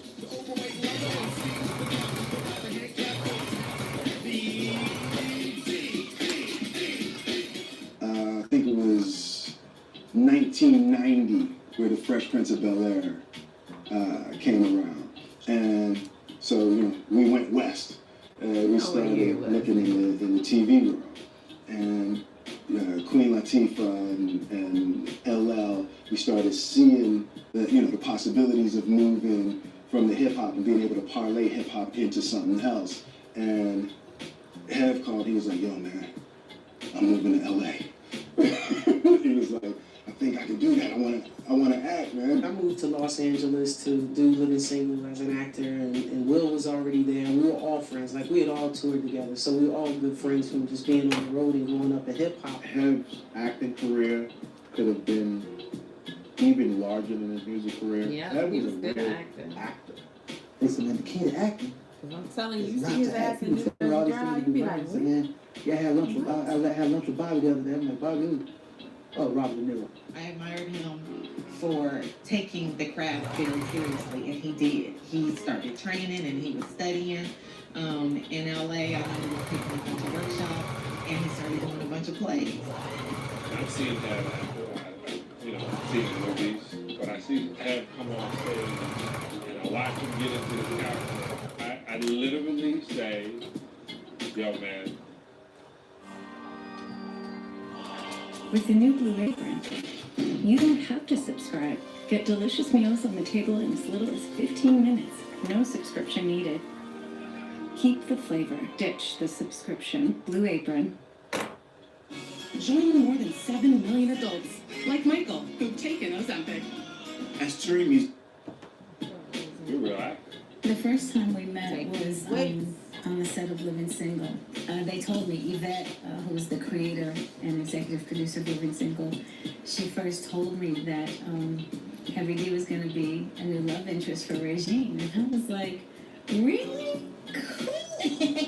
There was this great role for this guy who Regine would wind up dating, and she, her character was so, kind of stuck up that, when she wound up dating this guy sort of, and then he winds up brushing her off, it was hilarious. Well, hey, it was fun hanging out.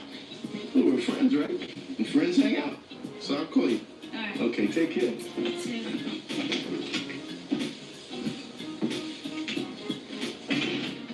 So, how did he take it? Oh, not well. And I remember thinking that I was kind of disappointed that the storylines of that arc of that romance. Girl, bye. Was so You didn't want to short-lived, I be guess, this by because Heavy. like I said, On from TV. a very selfish standpoint, I liked where it took Regine. I don't know, in some small way, I kind of think, Kim really liked him. I think Hev had this, swagger. He could kind of put it on you, so I think she sort of, I also hope blessed in ways that I've never seen her blush with other guys who made guest appearances on the show. So I think Hev might put that swag on. As a teenager, I was involved with Death Row Records. That's where I worked with. And, you know, the whole East Coast, West Coast, Death Row Bad Boy thing. So, you know, I'm 18, you know, whatever, and he calls me and says, yo, have you ever met Pump? I was like, no, I haven't met Pump. It's Death Row, you know, that whole thing. He said, yeah, Oh, no, I didn't. You need to meet him. And tell him, you know, it's an opportunity of a lifetime. I was like, what? No. And I'm just as headstrong and stubborn, like, so he's, and I didn't know he's actually sitting next to Puff while he's talking to me. He said, man, you get down here to the studios, and he did it like, I hung up, we called him an hour later, and again, he was like, man, are you coming down here? I was like, man, I'm not coming down there. And finally, he called me again. He's like, all right, I'm coming. This time he cursed me out, like, 20 minutes straight. Like, I'm like, okay, I'm coming down. Came down there, he introduced me to Puff, and we got to talking, and Puff asked me, weird, he asked me a question about gospel music for some reason. I don't know why. Because, you know, he doesn't know me, I don't know him, and at this point, I've never done any gospel music, not professional music like that. At that point, I had done Death Row and some R&B stuff, you know. But I had just met and signed to my production company, two girls called Mary Mary. And so, and Hev didn't even know this. And I had 2 records in my pocket on it. He said, man, I'm working on this Bad Boy Gospel record. I said, really? I ain't never heard of Bad Boy Gospel group. So I played him the record. And Kev was in the room, and, you know, he's watching me, he's looking at Puff, watching me, you know. And I played the record, and Puff goes nuts, like, oh, yo, I'm gonna sign them right now, you know. Like you should have saw his face. He just beamed like, I did it again. Like, I did it again. And he never did sign that deal with Puff, but it started a spark, you know, and interest. So everybody being interested in the beat because Puff was, you know, had a whole hidden award thing going, and that would have never happened. You'd never heard of a Mary Mary if Ed didn't insist and curse me out into coming to that studio, you know. I'm not going to ask about that. Consumed in the sounds of Freddie McGregor, Beres Hammond, and Bob Marley, Heavy's 2008 Vibe CD was heavily influenced by the reggae tones of his Jamaican roots. You know, but the little part there. That's a Jamaican riff. Heavy was probably one of the first rappers that was doing that diddly thing and like kind of mixing reggae with hip hop. And when people heard it, it was like, wow, this big light-skinned teddy bear guy. It was just a joy to see him bring that to life. One of the things that people loved about Heavy D was he was fly, number one. His personality, number two, and then his stage show was consistently good. A lot of what you see in the music videos with Heavy, the laughing and the smiling and the dancing is really who he is. Like I worked on Black Coffee, Living on Cream, that's the kind of girl that get on my team.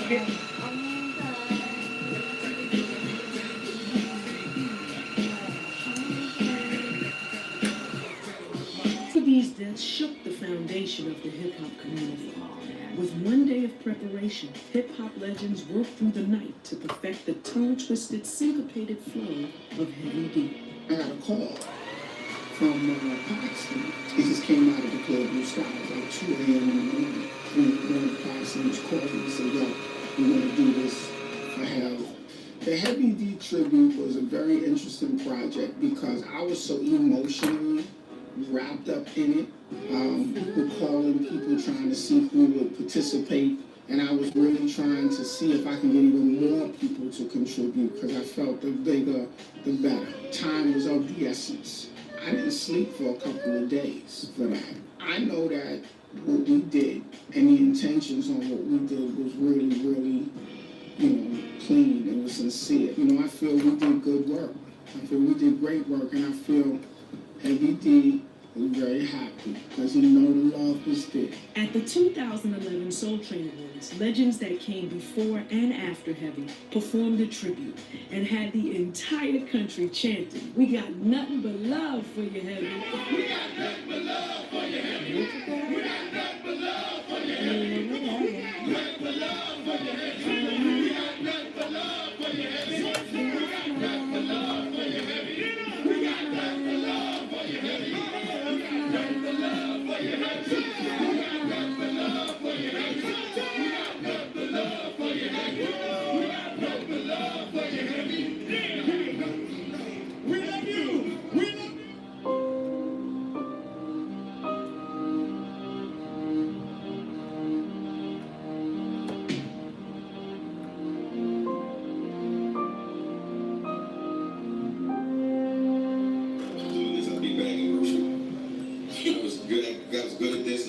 clear about that. I was always good with words. I love reading from a very early age. I would just pick up anything and read. I just love the word. I still do. I'm still always fascinated by words and people.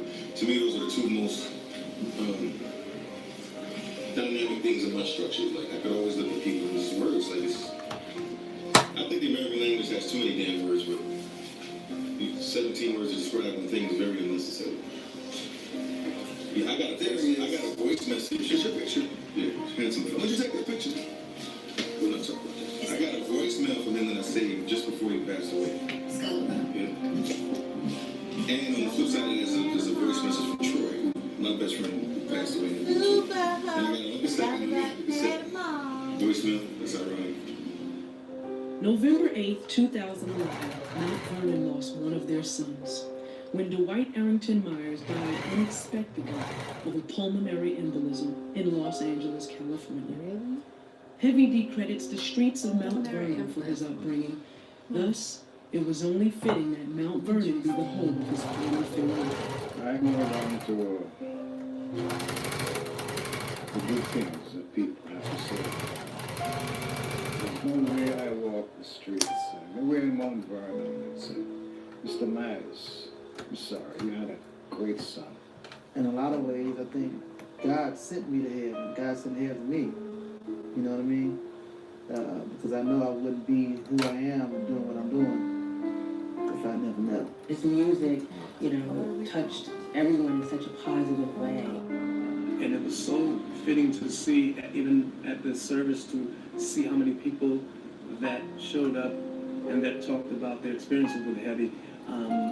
You know, it's because that's just truly who Heavy was. So I miss Heavy, and if it wasn't for him, we probably, none of us, you know, from the Uptown movement would be here right now. God gave him to us for that period of time, and he accomplished so much in that time that he was with us, and he's with God.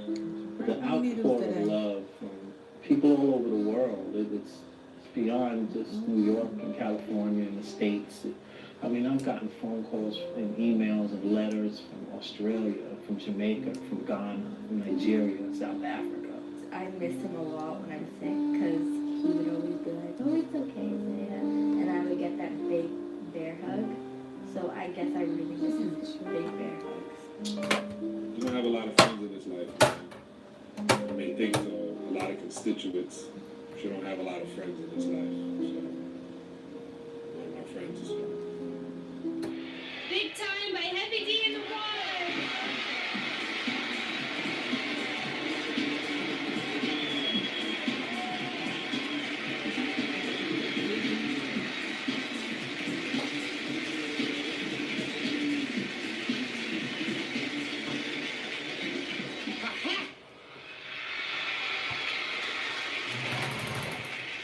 On behalf of me and my DJ at the F right here, we'd like to thank our parents. Mom and Dad, you know this, I love you. There were 2 prior award shows before this one. I don't want to name Grammys American Music Awards. The point that I'm trying to stress is this. I felt real bad that they didn't even consider us for a nomination. And no, but it's cool because I felt bad up until the time I sat there, rapped this.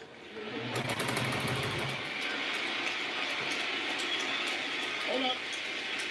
And it's nice to know it feels good to be black, even though I'm a yellow black. I'm black. And it's nice to know, you know, American Music Awards, Grammys, y'all alright, but I got soul. I am going to make an effort to keep his memory alive. His goodness on this earth should never be forgotten.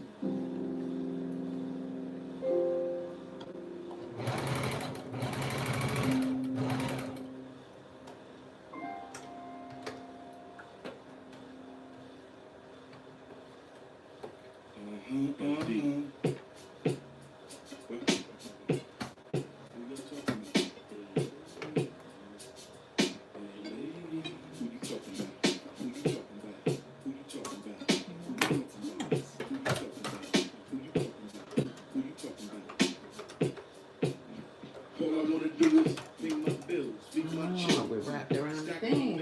Okay. Trying to break my needle, huh? Don't care about what That's just something. Get your mind right. I'ma focus on the good life. Good life. That's it. Wrap it up, then it's good night. But right now, one more joint to bounce to. Thug cats, one more joint to smoke an ounce to. One more joint to get my point across. Double shot of Henny, and then I'm off. Y'all ain't never gonna forget me.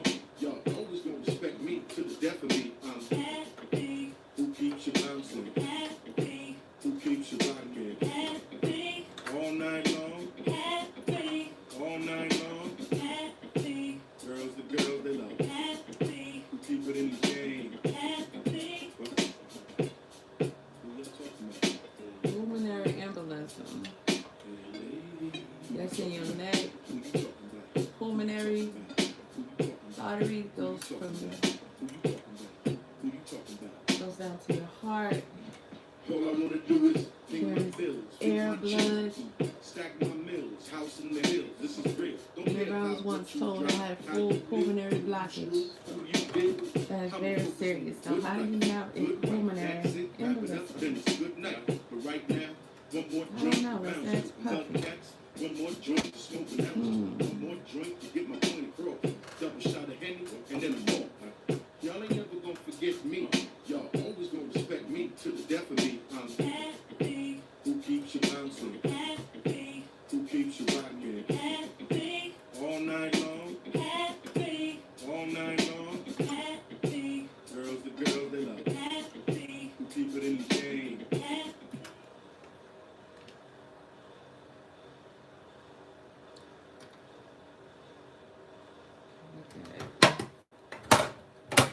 Interesting.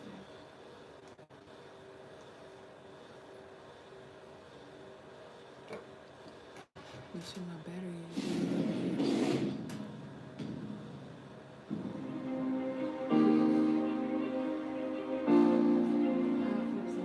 Alright, just getting here to the LA Fit Expo. You know now. Expecting big things. Hoping somebody in line that was not supposed to be fucked up. Anyway, I see you guys on the inside. So that beat kind of reminds me, they sample it because it kind of made me think that's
Jordan, all the way from West Town.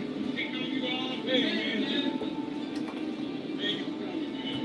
You got from when you told me you was getting it. Yeah, man. Doesn't matter how long you have to wait. We want to see you, so that's it, right?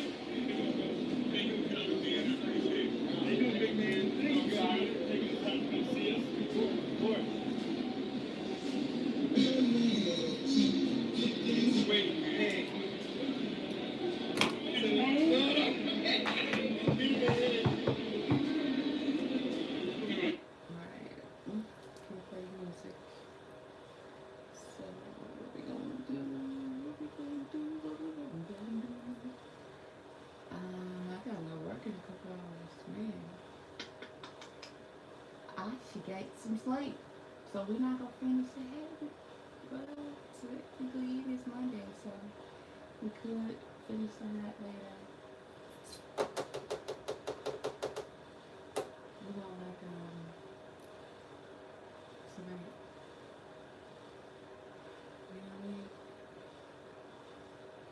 What is this? This day in rap history, J. Dillon. What? I can't read it. J. Dillon what?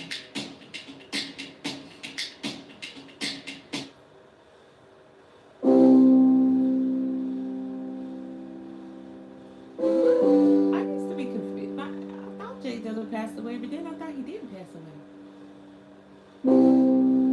Don't shit. Everybody got a son here. So he did pass away. One rapper who emerged from the mid-1990s underground hip-hop scene. 2000 marketing major league label Slum Village. Fantastic creating a new following for J. Dillon as a producer and MC. He's also a founding member of production called the Soul Aquarians. Okay. Is it? Am I thinking of the same person? J. Dillon's illness and medication caused dramatic weight loss in 2003 forcing him to publicly confirm speculation about his health in 2004. What did he have? Despite showering out in 2004, his cult status remained strong with his core audience as evident by unauthorized circulation of his underground beat, tapes, instrumental and raw working materials, mostly through the internet file sharing. Did we say he had cancer? Was that? Come on with the music. J. Dillon died February 10, 2006? That was forever ago. California. Released his final album, Donuts. Oh, he had lupus.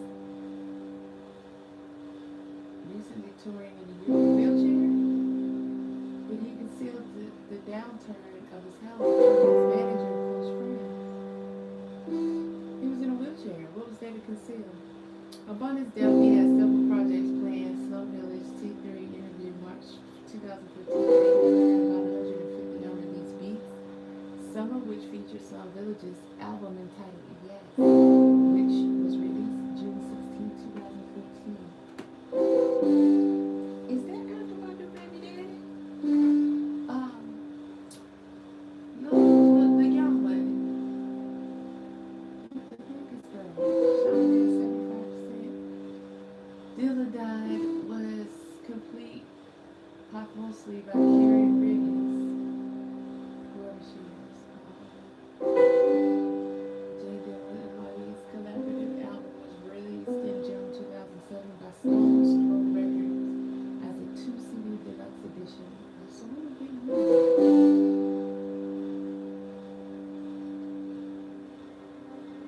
2010 released production vocals of J. Dillon were released feature song Dilla's 6th studio album, Dilla Manifesto, and the first album of all 5 members. I gotta go check out some of that. I don't think I heard any of that. J. Dilla was survived by $2 a day. Dilla's mother announced the creation of the J. Dilla Foundation. $2 who?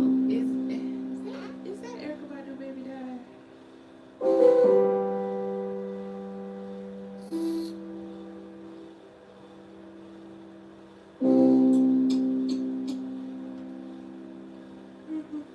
Blah, blah, blah, blah. Okay, I'm tired of reading now. I'm not in class. This ain't, you ain't paying me for this. Get on up out of here. You ain't gonna talk. Gotta go. Been told no because of your credit? Well, here at Sports and Imports Autos, we specialize turning no into yes. Sports and Imports is a buy here, pay here that's been serving the Metro Atlanta community for over 20 years. With 4 convenient locations and a 5th one on the way, we now make it easier than ever for you to get into the vehicle that you need with financing that works for you. That means no banks, no hassles, and no waiting. With low down payment options, we align your payment plan with your pay schedule. Whether that's weekly, bi-weekly, or monthly, we help make your budget simple. Chicago!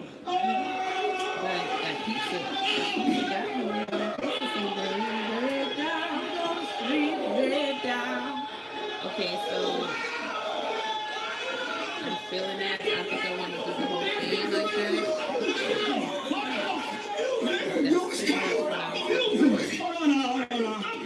Hold on now.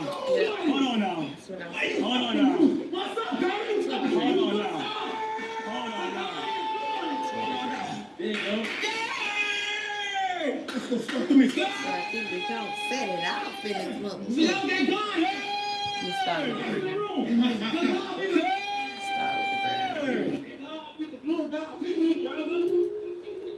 So I'm gonna do some of the gram, and then I think I'm gonna get a doze off and a little nap now. Probably won't be the best idea, but God want me to wake up on time. He gonna let me hit a long night.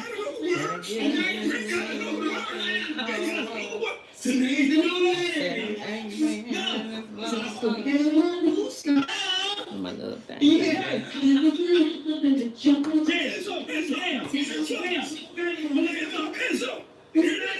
I almost gave up, but I gave a smile. Only gonna find you.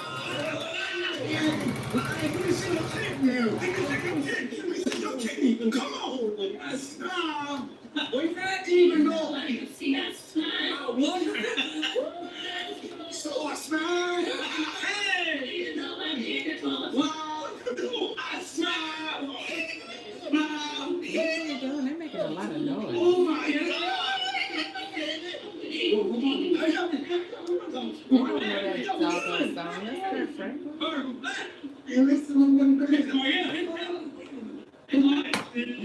My mom here. How you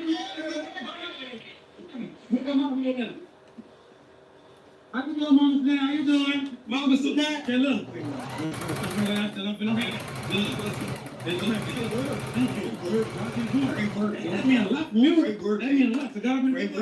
So my question is, is this my application for Senior University 2026? I gotta put it in. And I'll reapply. You gotta reapply. You gotta see this. Quiz. Senior University 26. Type in the comments. Richard Quiz. Senior 26. I'm coming in. I'm going to application in. We're going viral again. Look at that. I need to check your mom's coming. Huh? I need to check your mom's. I know that way. Okay, Mama Snatch, it's nice meeting you. That's what I got here. Mama Snatch, thank you so much. I love you as well. Oh, not here. I'll be a time. Thank you so much. It's your mama. Hey, mama, how you doing? Kurt Franklin. Hey, you coming, Casey? Owen. Get up the perfect hour. Perfect hour. Congratulations. Bro, this is good. Hey, mama. What's up, boy? What's up, boy? So, what's up, Chad? I'm Stop touching me. You know everything about this nigga. When I'm circling around, I says, yeah, that's too much noise.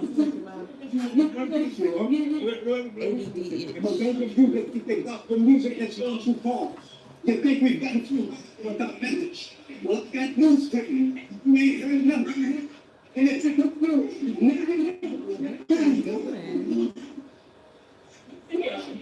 What? Yes.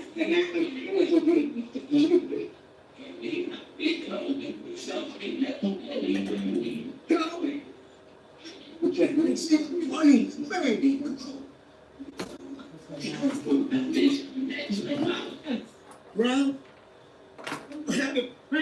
Goddamn, man. What happened? I was about to dance with your mama. Hold on, what the hell is the music, Chad? I don't know, but me and mama about to get it. Me and mama about to get a family. Me and mama about to get a family. Why you keep saying that? You married, ain't you? Tell me this, I like Kurt. That's okay. Kurt, what can I do? Okay. Hold on, sit down with me. You sure? Sit down. You mean I need to look at my grandma. So, okay. Where you going? He gonna sit you down till my dancing with Where his mama. she at?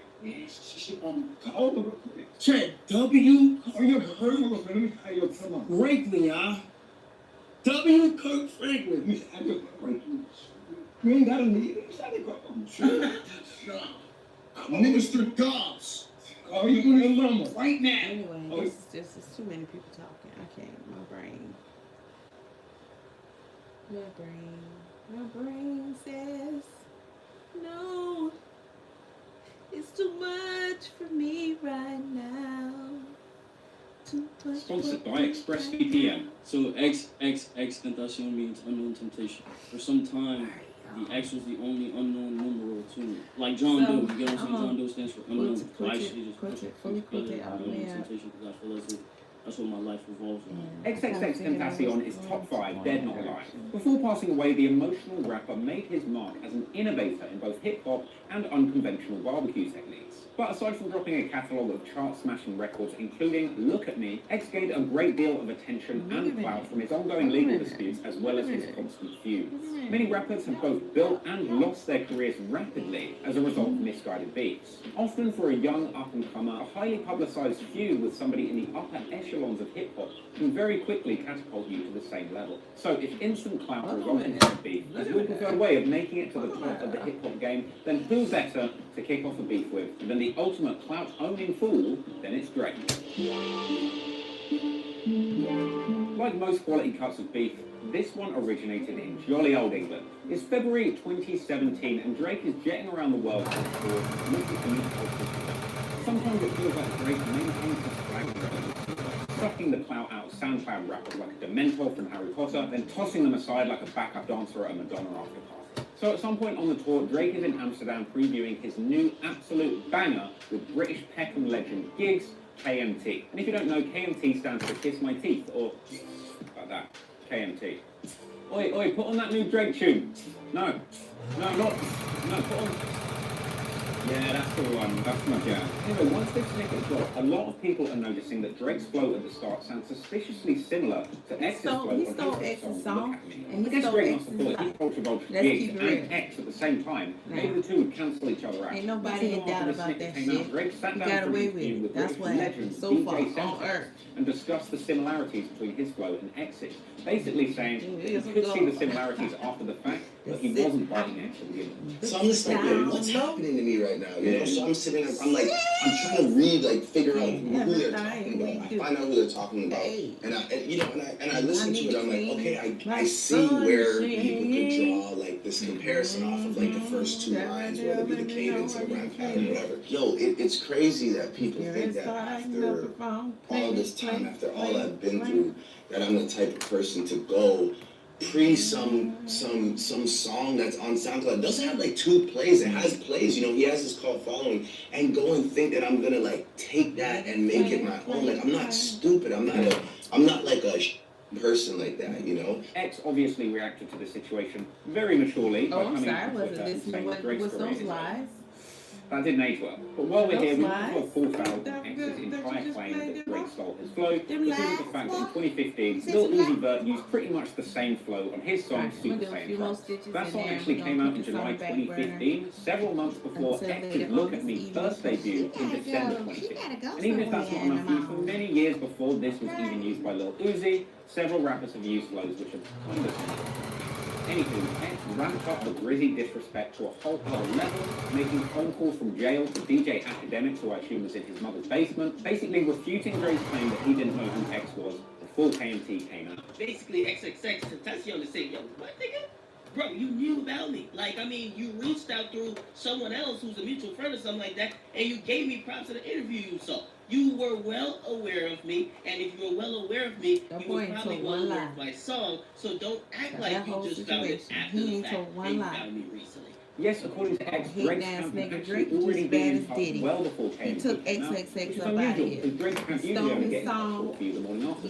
And to add even more evidence to X's case, in March, X's former manager and human gun range, Adam22 from the No Jump podcast, confirmed that Drake's team had already hit up DJ Carnage before KMT had come out to talk about working with X. Do you think Drake bit him? Hell yeah. Fuck no. I don't think he did. I'm open to both scenarios. Well, a week before this shit happened, Adam told me, he's like, bro, guess what he let DJ Carnage Drake did? about X. Drake was asked about it in that DJ fucking interview he just did, and he fucking acted like he never heard the song before. On Beats One, yeah. A week later, even more jailhouse conversations between academics and X start to emerge to stoke the beef even further. Now, these recordings last for a while, so long story short, X makes the following claims about Drake. He says that Drizzy is a culture vulture and is always stealing from up-and-comers. I feel like Drake and all of the elders. You know that. His whole, all the people that work for him, work for him, that he stole their shit, he suppressed them, he's supposed to develop them as an artist. Reminds people that Drake stole his song Hotline Bling from Dram, who originally planned to do a song with Drake that was a remix to his single We Charge. can't like that till we bone die. Bone die, we get some funky dog. I don't need you, motherfucker. Go look it up, that's absolutely fact.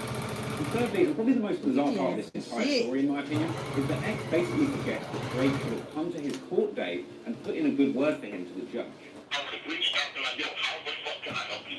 And under my post, I come to a court there or something, you know what I'm saying? So if you really care about the culture does, because like the fucking culture and just getting and pick up the remains of what you can find. You know, Drake don't do good acts of kindness and shit like that. He don't do those type of things. Now, it's this aspect of the beef that, to be honest, completely threw me off But and makes honestly, X what seem X kind of is delusional, in my opinion. jail X was for originally awaiting to go on trial Drake for wasn't- robbery as part of a home invasion that He he'd been involved in wasn't. before He his shouldn't have music got involved in that. even He popped was in off. jail Then, for after beating on that posting a girl. $10,000 bail, That he was arrested again. Ain't nobody gonna This time vouch for for you on battery that and shit. false We don't imprisonment know. of We his wasn't ex-girlfriend. there. And you might actually notice that the So mugshot that for was a this little arrest crazy. is what ended up Talking being about he X's wanted cover Drake to art come for the speak song on his Look at Me. behalf. He Even don't in know spite of him the for fact that real to after be his death, recordings So, did you know, surface that I seemed to think suggest Drake that he and admitted to abusing his he girlfriend, as well stole as that pretty boy clearly music and he suggesting killed that that he boy. had stabbed several people. Allegedly. But she fell through on every occasion Him wanting Drake to speak up for Until him in now. court. until I started her up, bro. But I started her up because she made one mistake, and then from there, the whole cycle went down. Now she's scared. The girl is scared for her life. I'm on New Times for stopping how many people they put in the news. They said 3, it was 8. Now again, let me make this clear. This video isn't about judging X or trying to pin those crimes on him. I thought But I for heard context, everything about X was X. accused I of never beating heard. and strangling his pregnant I ex-girlfriend. ain't never heard this locking her in a before. This room. recorded. This is the first time. Come on now, Laura. This is the first time I ever heard that shit before. Now it's this aspect of Nah. the beef that, to be honest, completely threw me off and makes X seem kind of delusional. I never heard this I mean, X was recording originally before. awaiting to go on trial for robbery as part of a home invasion that he'd been involved in before his music had even popped off. Yeah, Then, X after was posting a 19 years $10,000 old. bail, he was arrested again, this time for battery and false imprisonment of his ex-girlfriend. And you might actually notice that the mugshot for this arrest is what ended up being X's cover art for the song Look at Me. Even in spite of the fact that after his death, recordings did surface that seemed to suggest that he admitted to abusing his girlfriend, as well as pretty clearly suggesting that he had stabbed several people. But she fell through on every occasion until now. Until I started her up, bro. But I started her up because she made one mistake, and then from there, the whole cycle went down. Now she's scared. The girl is scared for her life. I'm on New Times for stopping how many people they put in the news. They said 3, it was 8. Now again, let me make this clear. This video isn't about judging X or trying to pin those crimes on him. So why But you for post- context, X was accused of beating and strangling his pregnant ex-girlfriend, locking her in a room, refusing to let her leave, and threatening to sodomize her with barbecue instruments. So the question isn't whether X is guilty. The question is, when you're accused of beating, threatening to kill, and imprisoning your pregnant ex-girlfriend, why the fuck would Drake turn up to your hearing? And Okay, put a I red now to you? get your He point. doesn't even That's know exactly you. what I just Yeah, sure. said. Even at the time, X hadn't been convicted, and who Love knows it. where this case would have ended But up nah, going. he had was stayed expecting alive. Drake to But what do you turn think? up for Drake's that just going to pop and in and say, go Hot "Your Honor, 16 he because he didn't thinks do that it. you've got a Trust nice me, flow? I know him. He He's a doesn't good know guy." you. Why would the hottest rapper, the most squeaky clean, hot, successful, money-making rapper in the world, put it all on the line for some guy with a nice flow who's accused of trying to serve up his girlfriend like she's a fucking dish at Benihana's? So unsurprisingly, Drake didn't show up to X's hearing, and X decided to ramp the beef up a whole other level by inexplicably deciding to shoot his shot for Drake's mother. X went on to try and pull up on Drake's mum again on Instagram Live that day. Tell Drake, Mom, I want some tapioca pudding. Frankly, these are pretty low-class moves that come right out 6ix9ine's playbook, but you got to admit, I loved me some XXX Tentacion. I love his music still. It's so much of it. That boy was so talented. He was only 19. He was a hot kid. He kind of reminds me of my oldest boy. XXX Tentacion he made a lot of mistakes. He had a lot of mommy, daddy, whatever. He had a lot going on. The thing with the girl, I'm inclined to believe he did it. I never heard that tape of him so-called bragging about that. But he did a lot of foolish things. For him to be so intelligent and so talented, he did a lot of foolish things. He did. And I think his biggest mistake was not only, first off, for him to be so damn intelligent and to know how to speak to the people.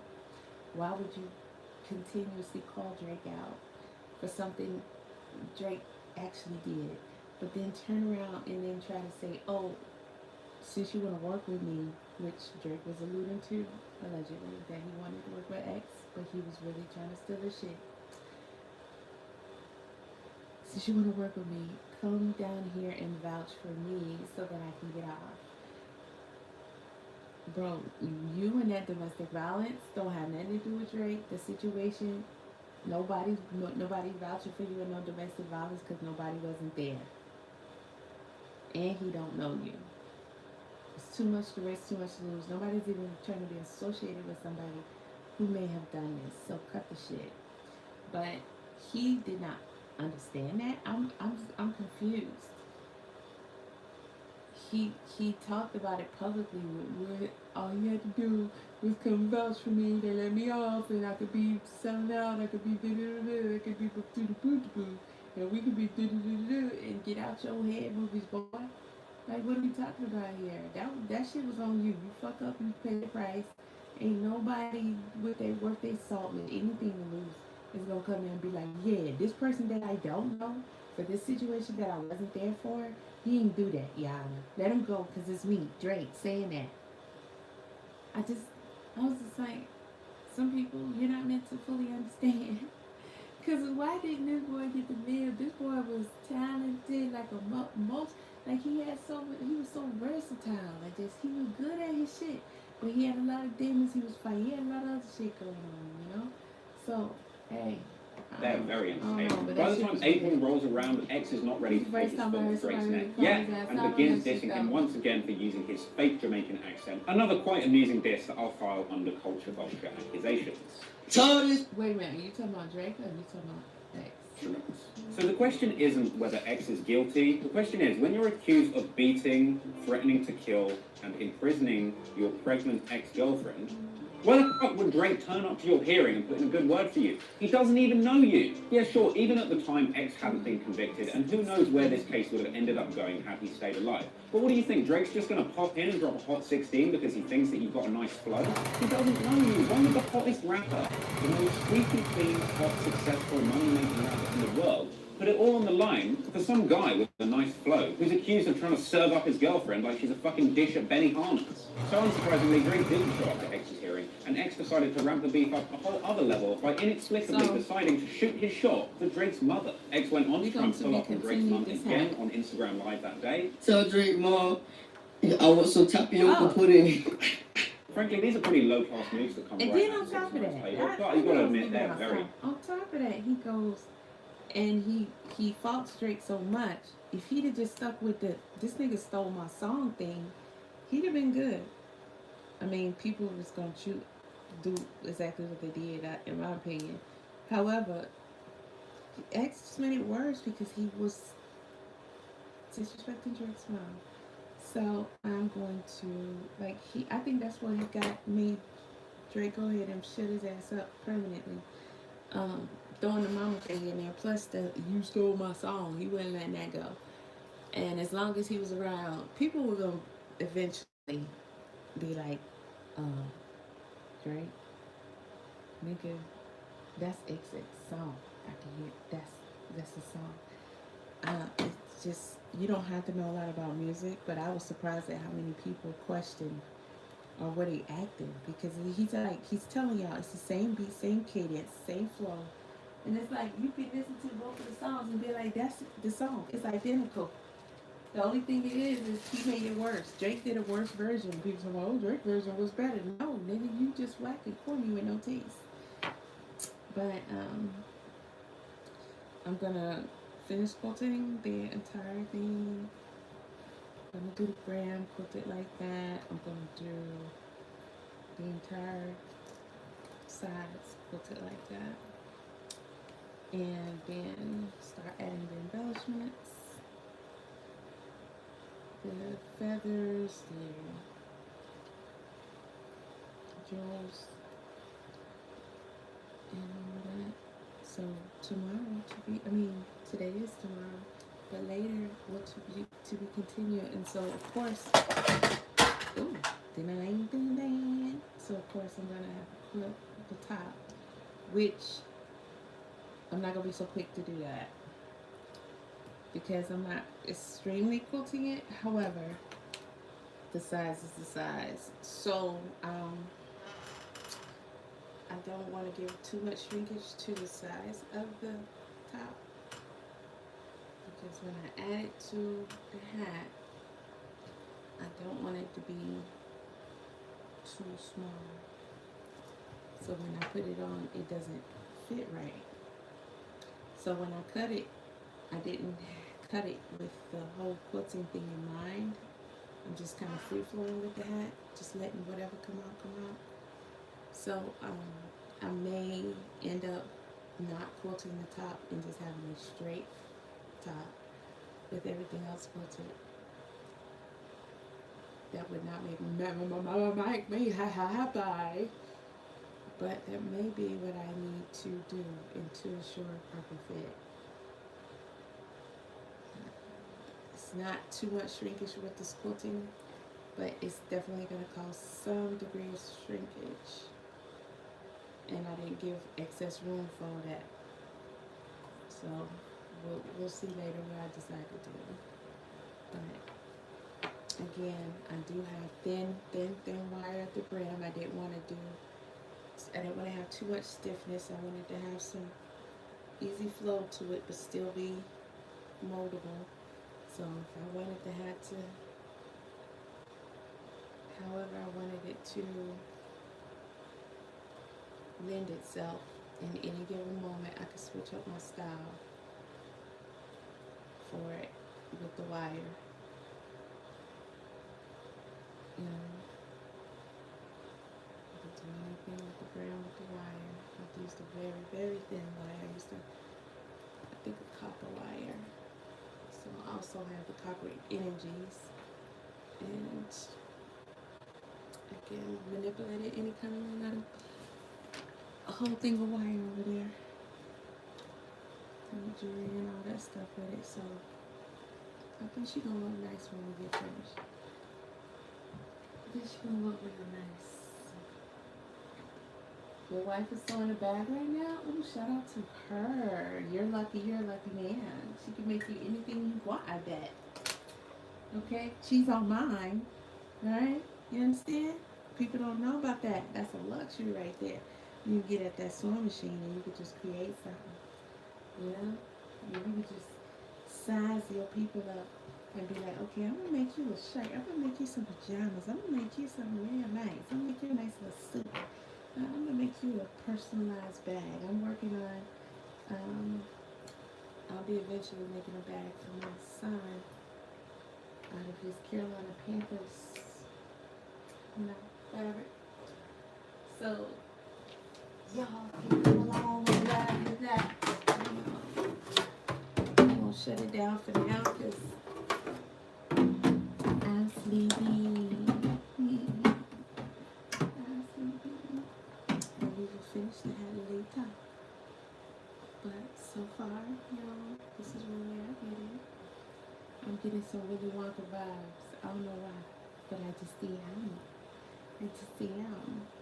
See what vibes we'll get later when it's getting closer to finish. But I'm really feeling a swing cake, matching swing cake for this. And maybe some gloves. You know, winter. Give me a little sweet cake and some gloves to go with this. I'm really feeling that. But when we get to adding those jewels and stuff, oh yeah. Oh yeah. She gonna be a bad mama jama. Yeah. Get to adding up. The dazzle, razzle, razzle, dazzle. The razzle, dazzle, dazzle. The razzle, dazzle. She gonna be real nice.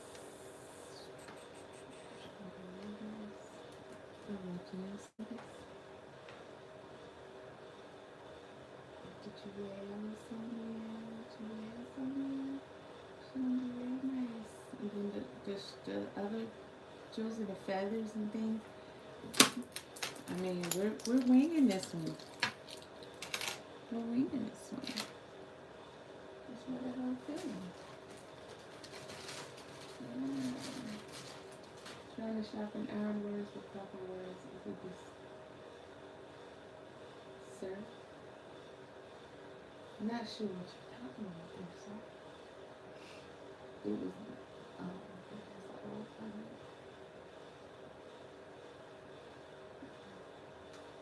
I mean, talking about me, somebody else, blah, blah, blah. But it was nice. Good to have y'all here. Make sure you subscribe. Make sure you know. This is not that long. We can finish the story out. Let you guys finish. By the time April rolls around, X is not ready to take his foot off Drake's neck yet and begins dissing him once again for using his fake Jamaican accent. Another quite amusing diss that I'll file under culture vulture accusations. Tell this pussy nigga Drake, stop speaking patois. You are not Jamaican. I'm a real fucking Jamaican. I'm from fucking Kingston. All of my family is from Kingston. Stop stealing my people's culture. Get the fuck off our dick.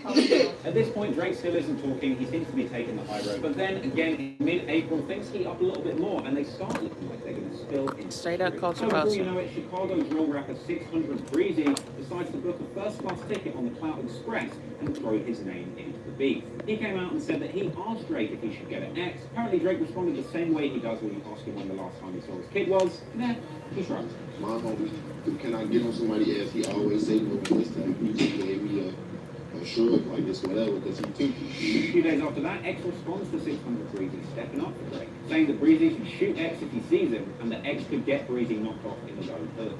I got a couple niggas that'll knock you off in your own city. In your own fucking city. I know they say 600 Breezy is a certified shy rap thug, but I personally would not start a beef with anybody that is proficient with barbecues. But a week after that, things seem to have cooled down a little bit, and 600 Breezy is seen having a great time with Drake at Coachella. It looked like that clown chasing and dick riding paid off after all. But a couple weeks after Coachella, 600 Breezy swaps sweaty white girls with dreadlocks for blocks and bandos and pulls up in X's hood in Florida. X already told him, walk lightly while you in my state, and basically 600 Breezy said, fuck that, I'm stopping. Things finally fizzle out between 600 Drake and X, and the beef chills down a little bit until June. Drake decides to drop a little bit of disrespect on X after X is knocked out on stage by Rob Stone, and Drake liked a comment mocking X because of this. He liked a comment on my Instagram page from someone that said, rock up, bye baby, with a bunch of laugh emojis, and another one just tagging some other person. That one I thought was a little bit low in perspective for Drake. I mean, for a guy that likes to keep it classy, I'm surprised that he would bother doing that so disrespectful. But then again, for X, a guy that's being accused of pretty disgusting stuff still doesn't deserve to be publicly humiliated and knocked out cold in front of a whole bunch of people, no matter how entertaining it is. And it is entertaining. But that's kind of the end of the beef for 2017. Things quieten down for the summer, and everybody has a good time. X comes out to calm the public's nerves about North Korea. Hey, maybe he could have made a good diplomat if he hadn't gotten in a fucking fight everywhere he went. X also finally releases his album 17, which goes on to be incredibly popular. And Drake, on the other hand, kicks back and dines on more life for the entire summer. Drake also reinforces his love of cloud chasing goon 600 Breezy by signing him to OVO. So from now on out, you can expect to hear a lot of Chicago drill-inspired songs from Drake and absolutely no music dropping from 600 Breezy, as is the OVO way. Now a word from our sponsor. I want to shout out today's sponsor, ExpressVPN, the service that masks your IP to make sure you're not being monitored online. I love Chris Rich. Go check out ExpressVPN today. Every time I step, I'll make sure I've got that mask So everybody rapping. Trap, what you doing? You trying to float? I mean, it's kind of nice. I ain't gonna lie. I ain't gonna lie, it's kind of nice.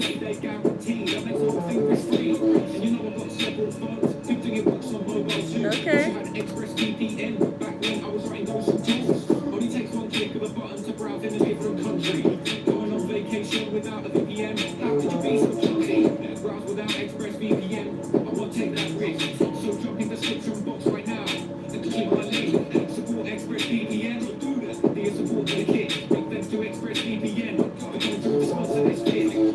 ExpressVPN's got your back, man. Use ExpressVPN to block those hobos. Click the link in my description. expressvpn.com/TLR. Find out how you can get 3 months free. Go and sign up right now. You get me? But by 2018, there is another scandal brewing. To begin with, things look like they're going in a pretty positive direction, and academics jumped on the phone with X to recap the Drake bit. X apologized for going at Drake's mum in a pretty unclassy move, but then he also doubled down, saying that his song Look at Me was incredibly similar to KMT, and that Drake was definitely buying his flow. I apologize to Drake for coming for his mom. Do you think he deliberately did it, or maybe like... Yeah, bro! Fuck yeah, bro! Fuck yeah, bro! And I'm not gonna say no names, nigga. A DJ hit me up. Not only a DJ, my manager at the time hit me up. Said, yo, this nigga Drake hit us up and he wants to talk to you. Meanwhile, a snippet of a song seemingly featuring Drake and Trippie Redd starts doing the rounds online. That song would end up becoming God's Plan. Now, in January, X announces his helping hand. I'm going to be going to a foster home, and I'm going to be donating a bunch of clothes, a bunch of PS4s, like shoes, just different things to the kids. I'm going to donate like a bunch of stuff to them. I was actually going to start a movement called The Helping Hand, where you guys like record you doing good things for people and kind of spread that positive energy. Okay guys, so I'm going to be starting a challenge. It's called the Helping Hand Challenge. And in this challenge, the way to participate in this challenge is basically whoever makes the most donations gets to meet me, spend a day with me, gets to go out to dinner with me, kick it with me, play video games, and get like a shout out, and just something simple, and maybe even $1,000 reward. Is the one who documents and helps the most, not only homeless, but the most people in need. This is another interesting development in X's career. My immediate thoughts upon seeing this, much like many people, were that it was pretty much just a blatant attempt for X to kind of manage his public persona and score some karma points so that he might get slightly more favourable treatment from the judge when he finally hit trial for these domestic abuse charges. And we know for a fact that he's looking for favourable treatment from the judge because last summer he kept saying why wasn't Drake turning up to tell the judge what a nice guy he was. Now that doesn't discount all of the good that X has done, and his Helping Hand Challenge video is really inspiring, and I think it's really great what he did for these people. So in spite of the fact that what X did was objectively good, and he should definitely be championed for it, you can't spend your entire teams doing home invasions, assaults, stabbings, and barbecue poker-related sexual assaults, and think that you can give away a few PS4s to make up for it. And to be honest, this is kind of exemplified by the fact that this whole Helping Hand Challenge was the basis of a vlog that X was putting up on his channel. You could probably contrast this with a lot of the great work that someone like, say, Nipsey Hussle was doing in the community, that people didn't really know or give a shit about until after he was murdered. So, big up for X for his helping hand, but also doesn't really make up for the bad stuff he was accused of. Okay, but regardless, good intentions or not, this entire thing would be soured in a month's time when Drake comes through with his video for God's Plan. This video famously saw Drake riding around Miami, giving away money and things to people in need. He eventually ended up giving away an entire $1 million, which when you consider the fact that this took place in Miami, Florida, which let's not forget, Florida is X's home state, it just adds a little bit of extra salt in the wound. Drake then makes an Instagram post that seems to kind of shit on X's challenge, and academics and X jump on a video and let the world know that they think that Drake is sneaking. He says this: I'm not into challenges on IG. I find them annoying. But today I'm going to challenge everyone to go out and do something for someone, anything, the smallest thing, just to bring another human being some joy. And please tag me in it somehow so I can see all the love being spread. You don't have to play the song in the background or have some hashtag. This isn't about strings and all other tactics being used. Just go be kind in any way you can, and let's all watch the world be nice to each other, even if it's for 24 hours.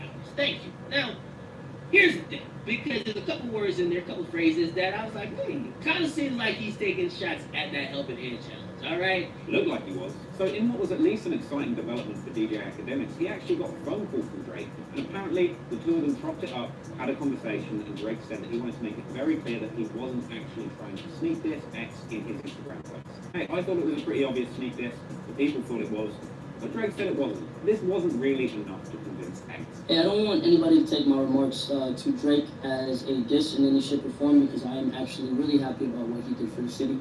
All I wanted was basically to address the situation for what it was, because I was being planted. So another thing, I am very, very, very grateful, and I am glad at least Drake was able to be publicized for the good that he's doing for the city. But that is essentially the end of the story, and we all know that a few months later, sadly, it was all over. In Deerfield Beach, the rapper XXXTentacion has been shot, apparently targeted while shopping for a motorcycle. It's pretty safe to say that Drake and X ended things on pretty bad terms, and after the botched robbery and murder of XXXTentacion, quite a few people came out chanting conspiracy theories that Drake was somehow involved in the murder of X. In fact, when the music video for Sicko Mode with Drake and Travis Scott finally comes out, X's childhood friend and YouTube sparring partner Tankhead comes out and suggests that there's a scene in that video that is a direct diss towards X. And it doesn't end there. Before you know it, there's an army of YouTube hip-hop conspiracy theorists touting all sorts of ideas that X was killed by Drake, and Drake has been peppering hidden messages about this murder in his music for the past few years. Whether it's the lyrics that Drake recorded years before X was even killed that have been taken completely out of context.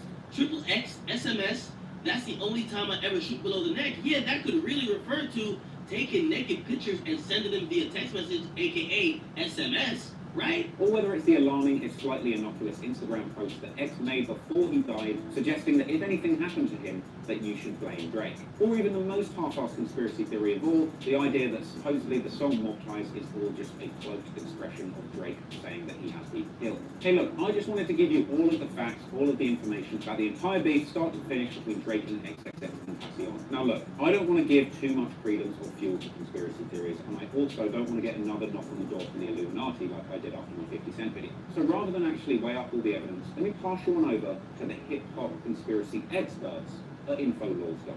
Travel Ross here from the infolaws.com. Now I want to talk to you today about the most popular killer on the planet. And I'm not talking about Hillary Clinton, I'm talking about Drizzy Drake, I'm talking about Champagne Pappy, I'm talking about the big man himself.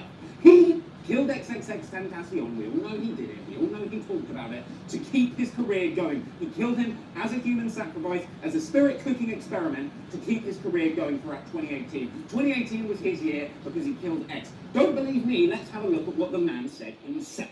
Okay, on the song I'm Upset, he starts it out by saying SMS, triple X, and he's not talking about a text message, he means SMS, send my shooters. What else could it mean? Triple X, we know that that means XXXTentacion, and not Vin Diesel's movie of the same name. So SMS, triple X. Oh, and what's the next line? What could the next line possibly be? The only time I ever shoot, I shoot below the neck. Oh, well, what rapper famously died after being shot in the neck? Oh, wait. XXXTentacion. That's who. But that's not enough for you people. No, you're skeptics. Oh, of course not. Him literally admitting it on the song for you to all hear. No, that's not enough. We're not going to believe that. We're skeptics. You're a conspiracy theorist. Exhibit B. XXXTentacion's own Instagram post saying if anyone tries to kill me, it was Champagne Pappy, which is Drake's name on Instagram if you don't know. That's evidence. It's on a phone screen, so you've got no reason not to believe it. Now, if that's not proof enough for you, then I don't know what is. But luckily, I have even more stone-cold Steve Austin evidence for you right here. Exhibit C, on Drake's track, Mob Ties, he talks about having ties to the mob and having shooters that he can send. But who would he possibly send those shooters to? And what part of their body would he send them to? I'm just a fan. When I see a good young man like X tragically have his life cut short in a human sacrifice spirit cooking experiment gone wrong, just like Quentin Miller's leg was amputated and cooked so that Drake could win the Pusha T beef, and the Meek Mill beef, we all know that it happened. You can deny it if you want. If you want to lie to yourself, Drake did this as an experiment to keep his career going. God's plan? More like Satan's plan. Done with this. Hate it. Hope you enjoyed that video. I just want to say RIP XXXTentacion. Obviously, I don't mean any disrespect by this video or any of the things I said. The guy's obviously a legend. I'm a big fan of his music. I'm a big fan of a lot of the things that he did. I'm not a big fan of some of the things he did, but that's besides the point. Hope you enjoyed the video, and if you did, make sure that you go and check out my other recent video on all of the companies that Jay-Z finessed on his road to $1 billion. That video is a banger, and definitely recommend you go and check it out. Appreciate you watching, and until next time, peace out. Out.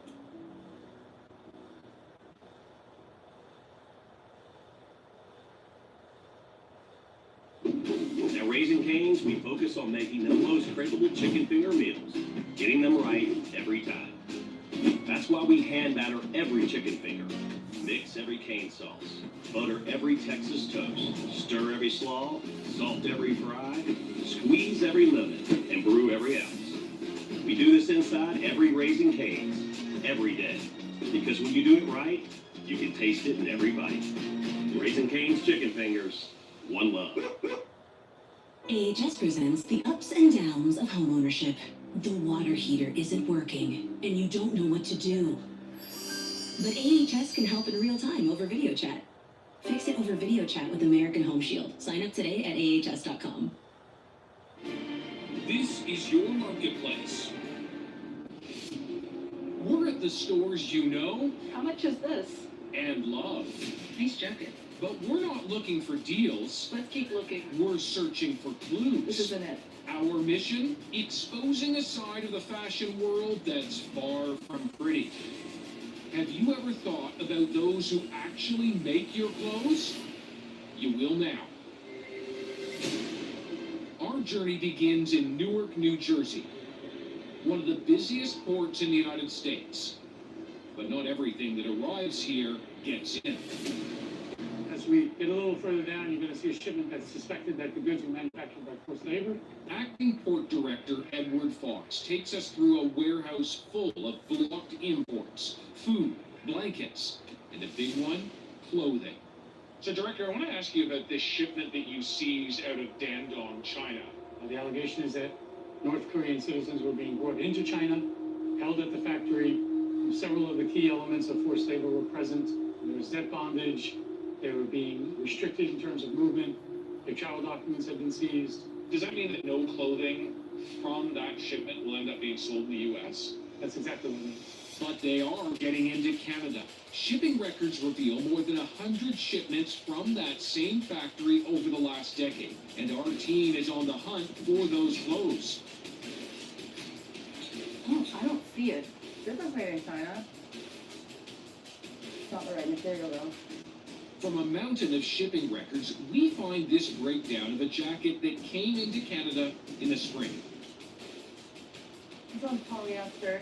Any luck? No, nothing. Will our investigation pay off? As we search here, we've got an undercover team in China, tracking down that very factory near the border with North Korea. For years, thousands of North Koreans were sent across the Friendship Bridge. That bridge is now closed, further trapping workers. That Dandong factory is just around the corner. To better understand what might be happening inside, we're at Leiden University, an hour outside of Amsterdam. Professor Remco Breuker is one of the world's leading researchers on North Korea.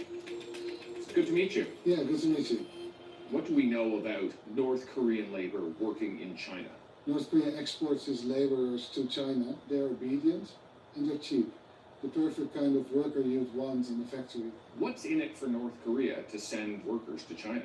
I have a very simple answer to that question. Money. From what I've seen from our own research, anywhere between 70 to 100% is taken by the state. Money coming from clothing sales could be funding the North Korean regime. These are considered some of the most dangerous people on the planet who have a nuclear weapons program that is considered extremely dangerous. Is it potentially funding that program? Well, I think it is funding that program.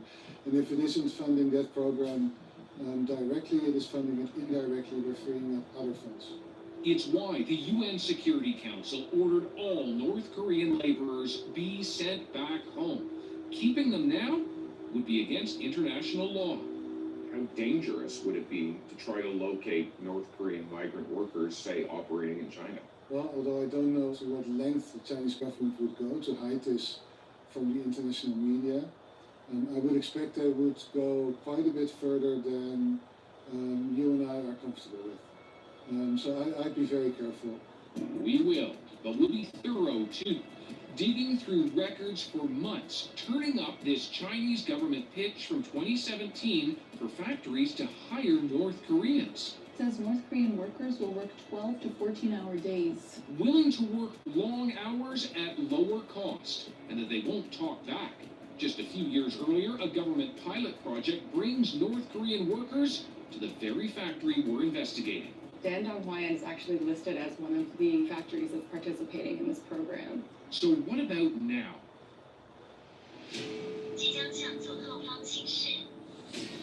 Back in Dandong, our undercover team approaches the factory carefully. Some female workers emerge, massaging their wrists and shoulders. The work is hard and long. Then suddenly, dozens more appear. This is incredibly rare video, maybe the first time ever seen outside China. So, are the workers local or secretly North Korean? Our team cautiously asks a local nearby.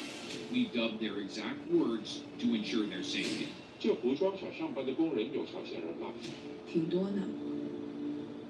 Next, we talk to these two women, spotted wearing the factory logo. 这服装厂上班的多吗？基本上全是朝鲜人，全是朝鲜。也有中国人，但是朝鲜人多。朝鲜人多，在城市里。 We take the findings to Professor Remco. I'd say this is a prime suspect for putting North Korean laborers at work in their factory. Are like inside this particular factory, but he has researched the plight of North Korean workers for many years. There are reports of people just dropping, falling down from exhaustion. Working hours are very long, and if deadlines need to be met, they can work for 24 hours. So working conditions, generally speaking, are not very good, but it really depends on the place. I think you can determine that also by asking one very simple question: are they free to leave? And this is the price we're paying, truly, for cheap clothes. No, this is the price they're paying for our cheap clothes. The Dandong Hwayan factory denies all this, telling us they don't employ workers illegally and that they have never heard of the past government program to hire North Koreans. You know, we correctly look back on the past and talk in depth about what we can do to address the sins of slavery from the past. As you and I are standing here, almost 25 million people worldwide are involved in forced labor. As a human being, we have an obligation to do what we can to stop that from happening. Do you share intelligence with your Canadian counterparts? We work regularly with CBSA. CBSA would know some of the things you know about the use of forced labor. Absolutely. And it's up to the Canadians to do with that what they will. Right. The Canada Border Services Agency has the power to seize shipments made with forced labor, but they admit they've never actually done that, including with the suspect Chinese factory that we've been investigating.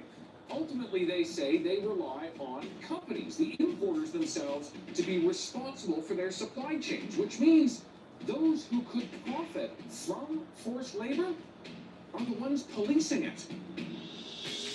So, which of Canada's biggest brands are selling clothes from the Dandong factory? We're about to break the news to these shoppers. All care about ethical fashion. Like Cynthia Roy, who wants to know where her clothes are coming from. I want to show you a blazer that comes from a factory that is suspected of using forced labor. This is the blazer. Yeah? What's the brand? Pennington's. No way. No way! I buy at Pennington's. I'm not going to buy at Pennington's. Would you keep shopping there? Never. Really? Never. And then there's the Sloimers family. It's in Canadian stores. Pennington's. No. Your mouth dropped there. Yeah. That surprised you? It surprises me and it's so disappointing. It's just unacceptable in my eyes. That company, Pennington's, is actually owned by a really big Canadian brand, Reitman's. Oh no. You like shopping there? That's where these pants are from. I don't know that I'll be back anytime soon. They all want answers from Reitman's, and we do too.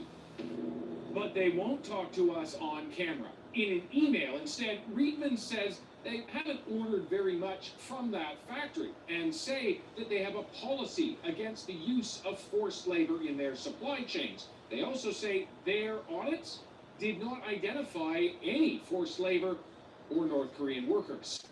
But with allegations swirling, Reitman's decides to stop buying from the Dandong supplier. 9 months later, though, what they've already ordered is still for sale in their stores. They tell us that they've now stopped ordering from that factory.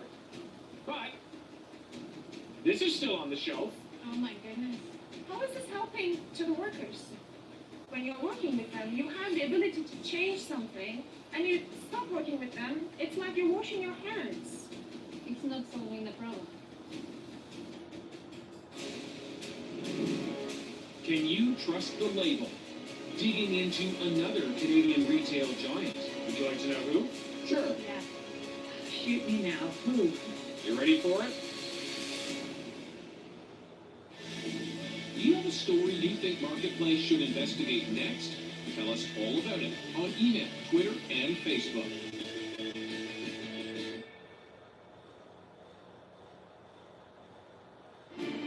This is your Marketplace. In China, a factory suspected of using forced labor. U.S. Customs blocks shipments from here, but not Canada. We track their clothes to Canadian store shelves. I think I found it. And hear your anger. It's just unacceptable in my eyes. Now our investigation into the true cost of our clothes leads us much closer to home. The fashion district of Los Angeles, where these old brick buildings appear abandoned at first glance. But take a closer look. There lies a secret the fashion world would rather keep hidden from us all. The whole garment industry is predominantly in buildings like this. They'll have multiple businesses, little factories per floor. So, for example, there's one factory here and one factory there. Alex Sanchez is with the city's nonprofit Garment Workers Center. He wants people to know the truth behind the Made in America label. A lot of the times we have that mentality of made in the U.S., it's ethical, but it comes from places like this, where folks are just barely scraping by to survive. Scrutiny isn't welcome inside these factories, but Alex wants to expose them. They're cramped quarters, hot and humid with little ventilation. For as much as these clothes will sell for, Alex says the 45,000 workers often aren't being paid minimum wage. Can I take some pictures? That would be great. Those in charge start asking questions. This is news from Canada. And they're doing a story on garment workers, and they want to know if they could report garment workers that's working. He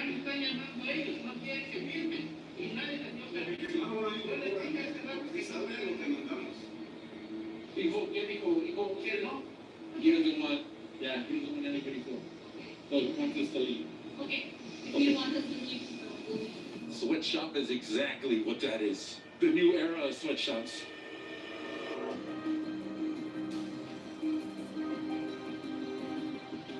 In America's largest apparel hub, many workers are too scared to speak up. Hilda Romero isn't one of them. Alongside the Garment Workers Center, she's fighting hard for a new law that will force big brands to pay up. Muchas discriminaciones y aparte de eso, muchos ratones, muchas cucarachas. A veces no hay agua para tomar. Hilda says for many years she was never paid what she was owed. No me alcanza, tengo que pagar la renta y para la comida, no me queda ni para mis zapatos, no me queda ni para una mudada. And we discover it's not just American brands she's been making. I'm just looking through your claim for stolen wages, and you've actually attached a Canadian brand name here, Sirens. Were you making clothes for this Canadian company? Sí, que si yo no voy a producir vestidos, blusas y pantalones. Dresses best. Sí. Sirens is the only Canadian brand in Verhilda's claim. It's owned by YM Inc., the company behind many other well-known Canadian stores such as Stitches, Blue Notes, Urban Kids, just to name a few. Back in Canada, fashion industry insiders tell us we shouldn't be surprised. Los Angeles definitely has a huge sweatshop issue. There's a lot of immigrants, there's a lot of undocumented people working there, and that's sort of what they're banking on. Anika Kozlowski and Leah Barrett both teach fashion and say the industry has long sourced its clothes from questionable factories. Can Canadian brands, are they able to see their supply chains end to end? Absolutely, if they wanted. Really? Oh, for sure. It's impossible, they say, for factories to pay workers fairly when brands drive down prices. What boggles me is when I was working in the industry and we're getting jeans made for $4 or we're haggling for 0.1 of a cent.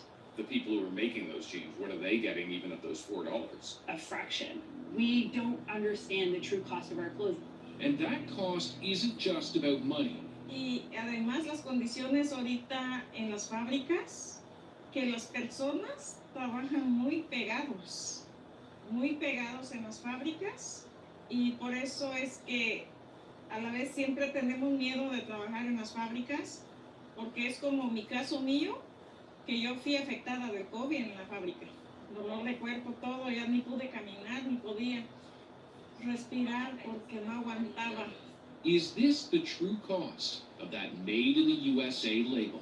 These workers are going in there day in, day out, sick with COVID, no ventilation, horrible work conditions, working really hard to provide for their families. And somebody is reaping the rewards and not thinking of, maybe I should share some of that with my workers. It doesn't have to be this way. It's amazing. It's amazing just the size of it. This is LA's Cytex, and owner Sanjeev Ball is giving us a tour. The first thing they say is, oh, well, we never realized there was so much that went into making a pair of jeans, right? And Sanjeev makes a lot, 2,000 pairs a day, for some big names you may know. Roughly what it costs you to go from one end of this factory to the other. So an average pair of jeans, it should cost you about $29 to $29. But there are people in this town who are doing it for less than that, and the way they're doing it is by paying these people less. Oh yeah, and that's a problem. That's a So problem. why do you do it differently? I mean, why do you care? I mean, we should have a moral compass, right? Every worker here gets paid at least minimum wage, the law posted clearly for everyone to see. A far cry from the job boards we're seeing inside the lobbies of the fashion district, where most garment workers in LA are employed. So, like, for example, this one, una aguja, means one needle. That's a machine. Spanish. Yeah. These jobs often pay in cents for each part of a garment. So making minimum wage, says Alex, is often impossible. So, trimming is the cheapest paid. Well, how much would you make an hour doing that? Probably like $3 an hour. Like $3 an hour. $3 an hour. Trimming is one of Verhilda's jobs. Her pay so egregious, the owner of the factory, which is now shut down, is required to pay her thousands in back wages. YM Inc. is named too, and files a response that they simply purchased clothing from the factory and had no knowledge of what was happening inside. No quieren ser responsables, pues. O yo no sé si tienen miedo a presentarse. O les da como vergüenza por la miseria que pagan. Back in Canada, we tell these ethical shoppers about the allegations against Sirens. And we spoke to one woman, didn't matter how hard she worked, she never made even minimum wage. How did you get away with that? Does YM owe Canadians an explanation for this? They absolutely should know how their products are being made and how the people involved are being treated. There's just no excuse for that. Time to get some answers. I I know exactly what sweatshop conditions is all about, and that's how they're treated. There's a new law in California that forces big brands to pay up. Well, what is Canada doing? We've been trying to speak with someone about the wages of those who make your clothes. Get more Marketplace. Sign up for our weekly newsletter, cdc.ca/marketplace.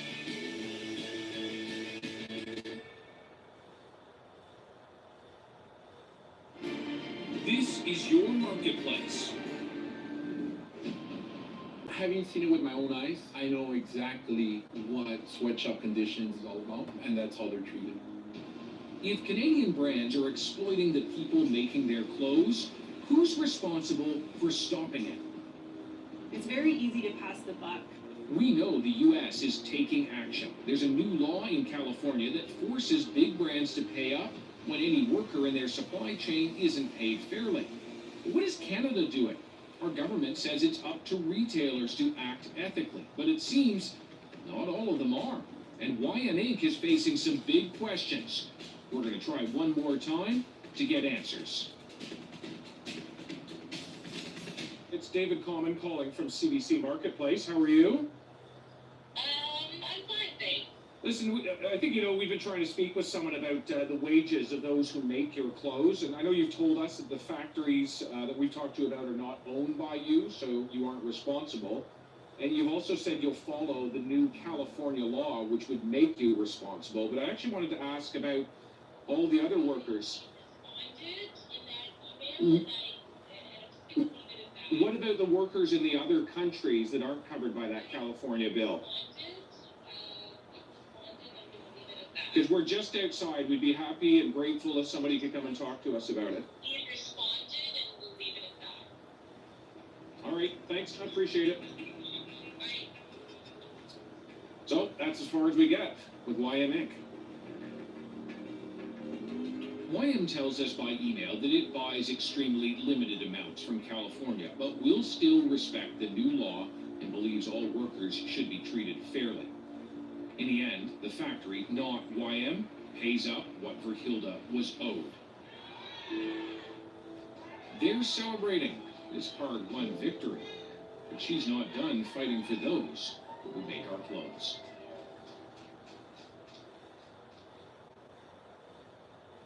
Now I want to talk about rapper Lil TJ crashing out on streamer Kai Cenat. For anyone who's not aware, yesterday Lil TJ went on Instagram Live and started going off on Kai for reasons that honestly don't make a whole lot of sense. From what I could gather, it seems to be connected to Kai's girlfriend, and it's also connected to Kai's friend, I believe his name was Ray, saying some things about Lil TJ. Now during this rant, TJ accused Kai of supporting his ops, basically siding with his enemies, and then he just kept going, saying a whole bunch of other things. It felt really random, out of nowhere, and honestly unnecessary, but this is the reality of what happens when emotions take over. So let me play you guys the clip right now. Yeah, it's like in real ops. Real ops. It's not Kai Cenat. The reason why I don't like Kai, you want to know what's crazy? I tell you, the reason why I don't like Kai is because he be on my real ops. He knows it. He'll know it. Everybody know it. My real fans know it. The algorithm on the internet don't know it. And I'll be like, yo, gang, you fuck with niggas, that's cool, but to go out your way and just be on it and just keep hating on TJ, who's your age and you want some older niggas, it's kind of crazy. I'd rather you just stay out the way. So it gets me mad. I get emotional. I used to never have outbursts before because there wasn't nothing as triggering as this that I'm facing now. And it's like, this media train, I never had PR like that crazy. I ain't never do nothing. I just drop my music. I just do what I do. So when you go through a little phase of getting trolled and shit, I wouldn't even know because I'm fans, you know? I have little outbursts and go crazy and shit and get a hate train like I'm experiencing. So, don't be tripping for no reason. So as y'all could hear, the rant just felt very misdirected. I don't know exactly what Lil TJ is going through, but clearly he's going through something, okay? Because the truth is, Lil TJ hasn't really had the best run in the rap game these last few years. A few years ago, Lil TJ was right at the forefront of that melodic rap wave, coming up alongside guys like Polo G. He had some extremely big songs, he had momentum, and for a while he was everywhere. But things changed after 2020 when Lil TJ got shot and nearly lost his life. Since then, the music hasn't really been hitting the same. He's independent now, so he's not a part of the music industry machine. Like a lot of rappers from that era, his career has gone cold. The thing with TJ though is that it's not just about the music slowing down. A lot of the attention he's been getting for the last, especially year, has been tied to drama. And back in January, you might remember the story, but he went back and forth with streamer Playboy Max. All because Playboy Max asked him multiple times not to smoke inside an Airbnb he was renting. Instead of respecting that, TJ got defensive and started talking about how he's from the streets and, you know, how he was going to violate him after the fact and all this crazy stuff, right? And honestly, it made him look really bad because at the end of the day, it's not that hard to respect somebody's wishes, especially if it's their spot. Now, fast forward to today and this whole situation where Kai Cenat is actually the third time he's had an issue with a streamer. Just the other day, he was beefing with the other streamer that I spoke about, mentioned in the beginning, Kai Cenat's friend. His name is, I believe, Ray, if I'm not mistaken. You know, the young Asian man, right? I'll put a photo of him on the screen right now. And TJ even said that he was going to smack him if he saw him just because of some comments that he made. Now, with Kai, it's escalated to the point where TJ went live on Instagram accusing him of supporting his enemies. And after that, TJ even posted some DMs between him and Kai, where Kai literally asked him straight up, like, what did I do to you? And if you take a look at the screen right now, these are the DMs, okay? So Kai right there says, what did I do to you? And then Lil TJ responds and says, bro, you chose your side of a beef, you not in, and did mad weird shit. My fans will tell you exactly what you did without me having to explain. He then continues and says, when was the last time you said some positive on my name? Since y'all been cool. Mind you, niggas, you fake going crazy over 30 plus. You're trying to pay me to be a bully. Fuck out of here. And you definitely gotta underestimate how sensitive it is, or just me hating. And you definitely gotta underestimate how sensitive it is, or just be hating. And that's me being open-minded, trying to explain a problem I feel is clear. Bro, you think I'm doing all the internet crashing to leave it on the internet? Bro, after comments, you'll be going crazy like, damn, he said. And then he continues and says, bro, you think I'm doing, oh yeah, that's the other comment. And then he says, bro, and then he continues and says, I swear to God on my life, you're probably just laughing. I'm so serious, gang. My shit effed up. And then he has like a brain emoji. Is he saying like his head is messed up? And then he says, it's a reason I understood Kodak. And I see you defending Ray for calling me a op. Why you blamed it over our situation? Because I read it as him doing that over other shit, trying to mock my trauma or some. Little TJ, my brother. Spelling is important, okay? Like, you know what this is about? Why you AMP? Is he talking about AMP? Why you amping? Maybe amping it up. I'm not sure. I'm so confused right now. So as you guys can see, after what looks to be around 12 to 13 messages back to back to back to back, Kai left Lil TJ on red, probably because he got, you know, better things to do than to focus on petty drama. I have absolutely no clue what this beef is actually about. Honestly, it just seems like a whole bunch of nonsense. But TJ did stop there right after he challenged Kai to go through his girlfriend's phone live on stream, basically alluding to the fact that Kai's own girlfriend might be cheating on him. And here's the post right here. He said, and this is his second Instagram account, by the way. He said, go through that phone on stream, let's react, crying emoji, crying emoji, crying emoji. And things just kept on getting worse from here, because Lil TJ actually took a screenshot of himself on Kai Cenat's stream, where you can see that Kai had basically put him on timeout. And here's the post right here. And as you can see at the bottom, it says, you are currently timed out from our chat. You can chat again in 4 minutes and 56 seconds. And as I can see from the screenshot, he's actually on Kai's stream. And I guess this means that TJ was in Kai's chat spamming a bunch of stuff, so Kai put his ass on timeout for a few minutes so he couldn't comment. And honestly, I don't know why you'd even be trying to troll the man in his own stream. Like, this is Kai's hustle. This is how he works. He's at his job. And for TJ, as a grown man, like, it just comes off as petty. Like, I can't believe this is what it's come to for TJ, right? It's unbelievable. And after that, Kai actually ended up reacting on stream to what TJ said about his friend, the young Asian dude. His name was Ray, right? And this is what Kai said. Lil TJ is Ray after Ray thought that and Lil TJ he was an op. So when I see a little niggas and slap the fuck out of y'all, you know what they gonna say? Do you know when we do the ops? What the ops gonna say? I can't wait to see you, gang. Come on, bro. Stop the violence, bro. Ain't nobody. Stop. Let's just stop, y'all. Don't threaten nobody, man. It's not right. This is not right, man. And then Lil TJ went even further. He started begging Kai to unban him from the chat. Once again, he challenged Kai to check his girlfriend's phone live on stream and kept pressing him for a proper response to everything he's been calling him out for. And at this point, Lil TJ started looking very desperate, okay? No. Don't ban my name in the chat now. Respond and react.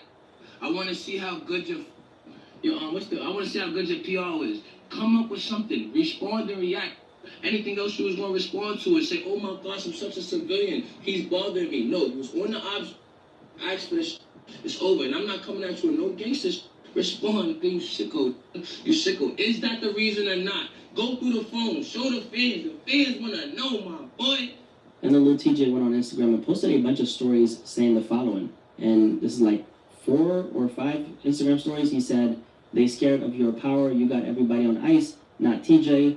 And then the second one, or I don't know what order this is. Anyway, he says dick riding, and he added like a bike emoji. So like a, you know, that fruit emoji where, you know, it's supposed to represent a dick, right? So dick riding to the max. Another story, he said, rage bait. You just wanted me to talk crazy so he could spin again, or spin it again. And then Lil TJ says, little nigga cap, he know everything he doing.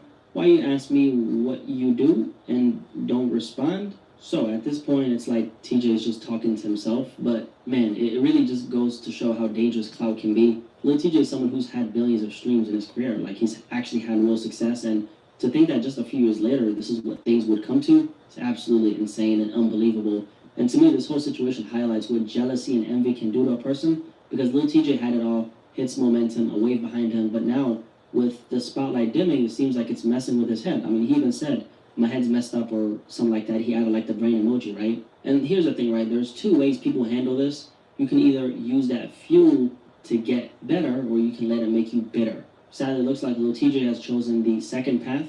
And the thing is, none of us are above this, okay? Especially in the public eye, where perception is everything. But the key is not letting it consume you, okay? And right now, TJ seems to be stuck in that sunken place. I still gotta admit, he's dropped a lot of great music, and I listen to it from time to time. And when he first came out, he just had a different energy, right? He was coming up so fast, and it felt like he had the world in his hands. But ever since he got shot, popularity started to fade. It's like he's been crashing out nonstop. Both Kai and TJ are from New York, and you know what they say, right? A lot of times the people who hate on you the most are the ones who come from where you come from, and who look just like you. So, in my opinion, I think it's resentment, and that resentment is real. We see it in friendships, relationships, and definitely in the entertainment industry. So from what I can tell, Kai hasn't done anything to TJ. Maybe he commented on what his friend said, but that's not grounds for this kind of energy. And the saddest part is how quick TJ goes back to violence. Not everything needs to go there, bro. Like, sometimes words can just be words, right? And the street mentality of, if I don't like what you're saying, then, you know, I'm going to press you and I'm going to beat the fuck out of you. Like, it just keeps so many people from actually elevating. And it's okay to not be on top forever, but what's not okay is hating on the people doing better than you, especially when you're not in the best place yourself. That's just burning bridges and making yourself look bitter. And TJ said in one of the clips that there's been like a hate train against his name. But honestly, I think he just did that to himself. People used to criticize his music, sure, but nobody's really questioned his character until now, when he's kind of like crashing out, right? So now what they're doing is they're questioning his character, and that didn't just come out of nowhere, right? Meanwhile, Kai, he's not phased, he's still leveling up, he's still working, still moving forward. And a lot of people give Kai criticism, but for the most part, he stays in his own lane, and he's only 23 years old with all this success. Of course, there's going to be some bumps here and there. He's been involved in some controversial things, and he's done some things here and there, but he's not crashing out, okay? So maybe TJ thought he could capitalize on some of the hate that Kai is already getting right now. Obviously, if that was the plan, it backfired badly, because at the end of the day, you can't take away what Kai has done, okay? His success is thanks to nobody but himself. And Lil TJ crashing out on Kai, obviously completely pointless, but it is what it is. I'm very curious to hear what you guys have to say about Lil TJ crashing out on Kai Cenat. Comment, like, subscribe for the algorithm, and I'll catch you guys on the next video. Peace, I'm out this bitch, man. Dang, I feel this. I checked Allstate first, saved hundreds on my car insurance. Unfortunately, I didn't check to see if anyone was watching before I stole cotton candy from a child. Well, at least I checked Allstate first and saved hundreds.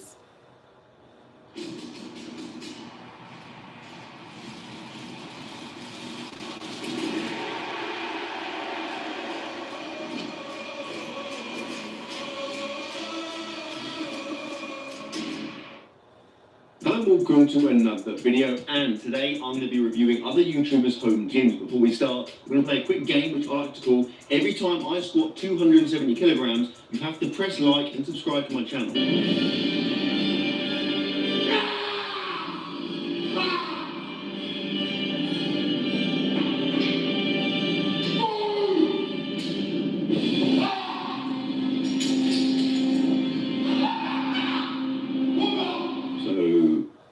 A few weeks back, I sat in this very chair, it's actually a stall technically, and I reviewed my subscribers' home gym. Now, considering it's locked down, I'm stuck in my house, I literally had no videos to make. I figured, why not do the same thing but for other YouTubers? So I spoke to some of my friends who happen to also be YouTubers who I know to have home gyms. I asked them to send me some clips, some videos, some images of their gym. That content was of varying quality, but we've got enough to get by. Those YouTubers are Marino,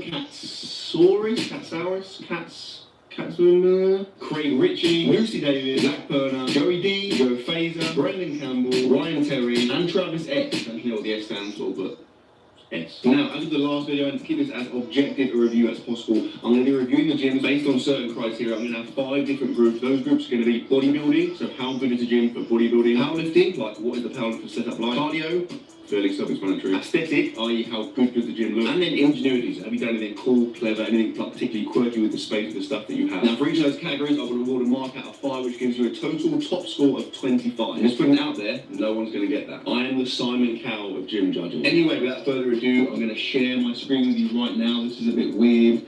Okay, we are live. Are we live? I think it's live. Yes, we are live. Right, so you can see my little organised folder here. Marino, what have you got? 1 video. Lazy. Okay, what we're working with here. Okay, a minute long. Fair play, take it back. Solid. So we've got let's go back. I'm not paying attention. That is a decent dumbbell array. We've got like 5s up to 50s. I mean, reasonable increments, like enough you could definitely, get some decent progression in there. The lack of complete continuity of the dumbbell types, it throw me off, but again, like, basically with the transformation, with the subscribers home gyms, I had a bit of leniency because, like, some of these guys are working with very, very limited budgets. With the YouTubers ones, I'm going to set a slightly higher standard, right? So straight away, we're going to come in hard. That sounded weird, but moving on. Heater, nice heater, integral, filing cabinet. Is that filing cabinet? No, it's just like loads of boxes. Yes! Right, straight away in the arena, getting marked up for the military bus. What a guy.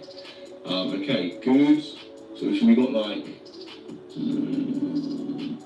good amount of weight there. Like, I don't know if they're 20s on top, but you're looking at, like, including the bar, what, 280, like 260 to 280 kilograms. That's a lot of weight, enough for most people. Okay, solid rack, nice bar selection, good array of bars, medicine ball, chuck that in the bin right now. Some little hurdle things, okay, nice. That is. I mean, having like 1 bar at home is ideal, right? Having like 4 or 5, that's the dream. Nice little plyo box, some more plates, impressive. A bike, okay, just showing off now.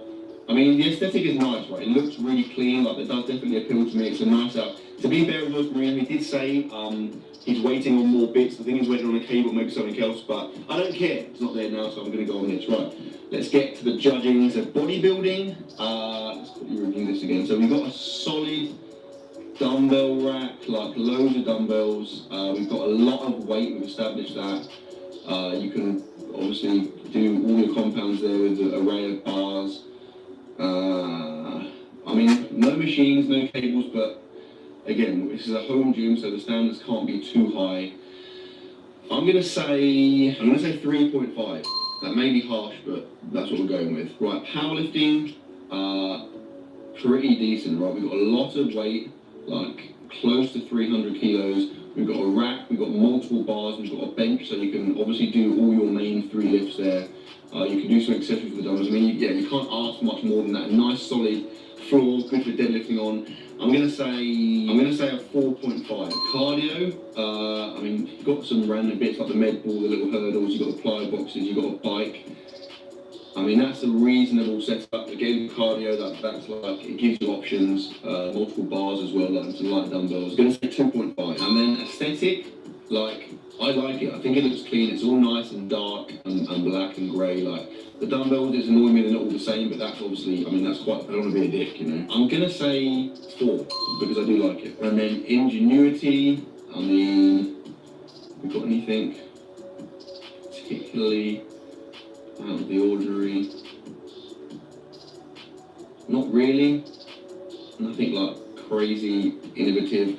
I'm gonna say 2. 7, 8, 9, 13. Right, moving on. Craig, Richie, Craig and Jazz. Single video again. Well, actually, I think actually some of these guys said multiple ones, but I just deleted them because I didn't want to. Craig, what are you angling to do here?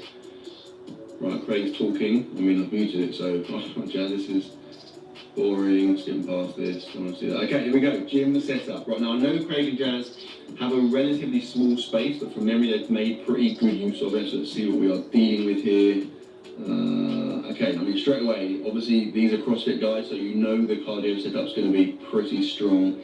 Got a curve runner there, a bike, Bulldog gear stuff, just going to put it out there. Greatest gym supply in the world.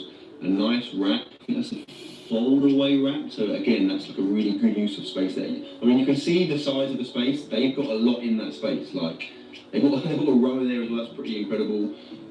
Few dumbbells down there. Hex ones so you can chuck them around. Like, it looks nice. The cool little hustle logo on the wall, that looks sick. Good amount of plates by the looks of it. Can't see how much weight, but I mean, definitely 200 kilograms plus there. We've got 2 bars, both hustle bars. That's pretty cool. Is there anything else hidden away? I don't think there is.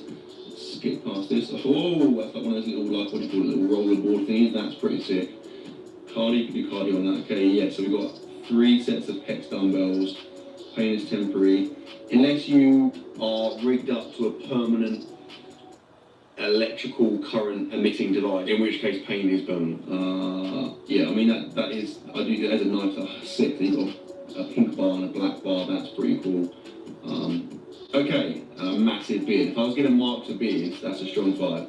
So going back to the space, let's give some marks out here. Bodybuilding, I mean, we're limited, right? Like, it is definitely more of a functional setup, so you can obviously do your compound lifts with the barbell with the plates, but beyond that, a few dumbbells. I'm going to say 2.5.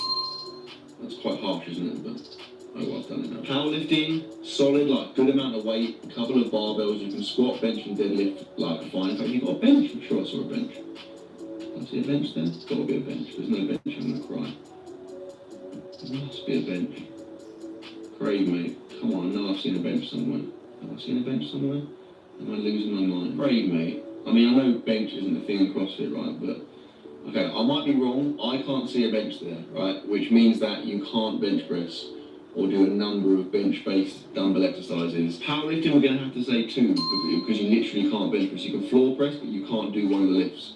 Right, cardio, extremely strong. A whole array of options there. Very functional. I'm going to have to say 5. Aesthetic, I think it looks pretty sick. Like, it's cool. Like, that wall looks cool. All the branding and logos look sick. Like, obviously from this side, that isn't super crispy, but if you open it up and you're outside looking in, it looks really cool. I think it's a really nice aesthetic. Yeah, I like it, and especially with that space. I'm going to say 4. And then ingenuity, like very, very impressive. They've made, like, a lot out of that space. It's a small space. They've really crammed something. They've done it in a way that still is, you know, you can move around. You're not, like, stepping over stuff. That's really impressive. I'm going to say 4 again, which gives Craig and Jazz a total score of 17.5, and you guys take the lead. Congrats. Moving on, next up we have Lucy Davis, who's got a pretty sick setup considering. Okay, so you can't actually see this straight away, but I can a bit. It's in a gazebo, so they've literally erected a gazebo / marquee type thing in the garden. That's pretty sick. We've got a nice rack, a little teeny bar row set up there. You don't see those very often. That is extremely useful.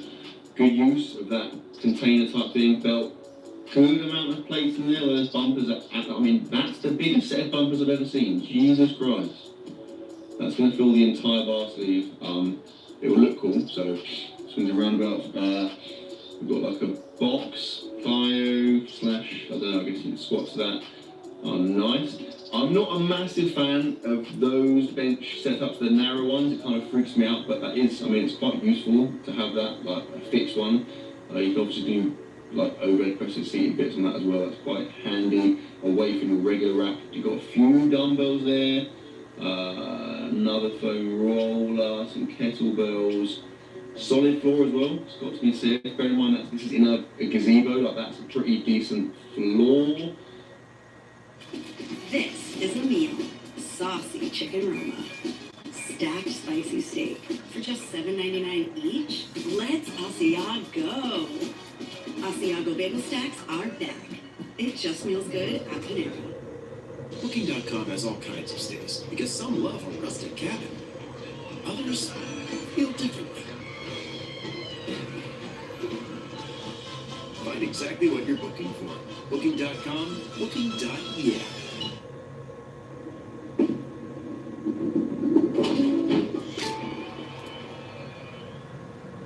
Over the past 120 years, we've fueled our fair share of drives.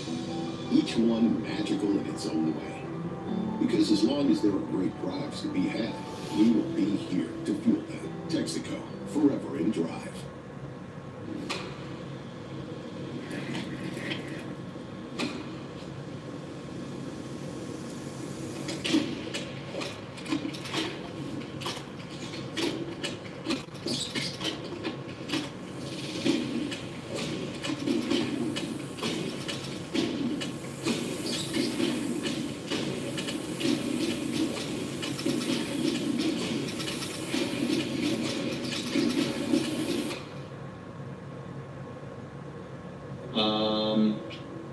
Some chalk bags, I think. Looks like a decent wrap as well, to be fair, with the safeties. Okay, that's a pretty good setup. So let's give it some marks. Bodybuilding, as with Craig, I feel like it's obviously quite limited, like no machines, not a massive array of dumbbells. I mean, the T-bar array, that's a massive plus, because it obviously opens up a whole load of back things you can do that you couldn't ordinarily do, particularly with limited dumbbells. You've got barbell, you've got a good amount of plates. The bench, that is quite handy. Still got a few dumbbells, enough that you can do some bits, like you've got a light one, a medium one, and a heavy, that's a single heavy one, so you couldn't go for any massive dumbbell presses. But yeah, I mean, again, considering it's in a gazebo, like, that's pretty cool. Bodybuilding wise, we're gonna say, I'm gonna have to be quite harsh, you have to go 1.5, sorry. Powerlifting, I mean, you can squat, you can deadlift, the floor is pretty solid. Not a huge amount of weight to deadlift with. Bench, you can obviously bench fine in that little fixed bench rack. I'm going to say 3.5. Cardio, I mean, you've got the kettlebells, you've got the box. I guess you can do some stuff with the box. I mean, you've got the little mat up here, just kind of clutching at straws here. I'm going to say, I'm going to have to be harsh again. Limited, I'm going to have to say 1.5. I feel like a dick here. But aesthetic, actually pretty sick. Like, considering again, it's in a gazebo, like, I mean, the gazebo looks to be fairly dark, like black almost. All the stuff's black, the flooring looks really nice, like it all ties in pretty well. Considering, like, the space, I think they've done very well. I think it looks pretty clean. I'm going to say 3.5. And then ingenuity, like, very good. Like, you've literally erected a structure that wasn't there before. You've made good use of the space. You've got a reasonable amount of stuff in there. I think that's a pretty good use of space. When you factor in the gazebo, I'm going to have to go 4.5, which gives you a total of 14.5. So respectable third place. I mean, technically last, but third. Next up, we have, I don't know because I'm in the wrong folder, Zach Perma, aka the world's most hated man.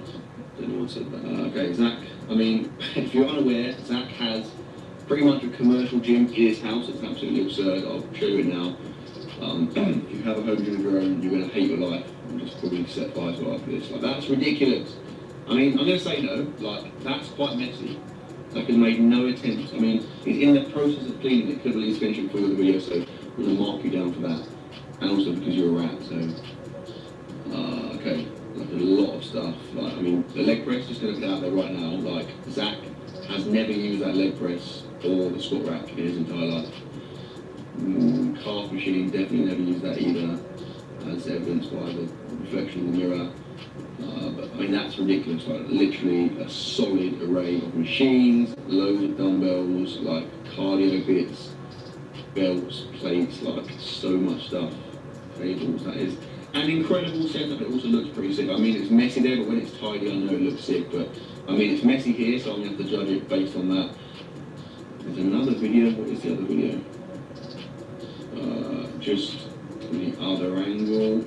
So this is an unnecessary video, but you can see the dumbbells. Now, I don't know if there was a rack before, but like, Zach, mate, That is a sick gym. A dumbbell rack is a necessity. I feel like I've seen one in there before, but it's not there right now. So get a rack, you lazy piece of shit. Go back to the other video. Okay. In terms of a mark, we're gonna go. Again, considering it's a home gym, like this is a ridiculous setup. Bodybuilding, I mean, I'm gonna have to go 5. Powerlifting, I mean that's a solid rack. I didn't think I'd ever say that about Zach.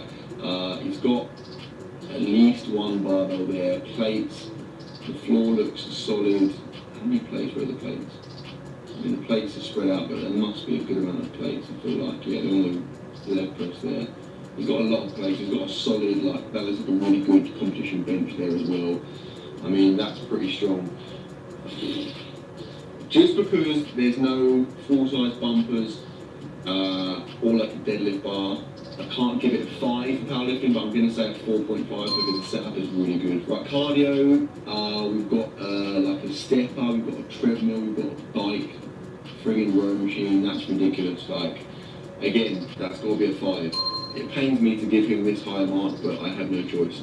Aesthetic would have been high because it looks sick, but there's a hoover and loads of crap on the floor, and the dumbbells are a bit messy.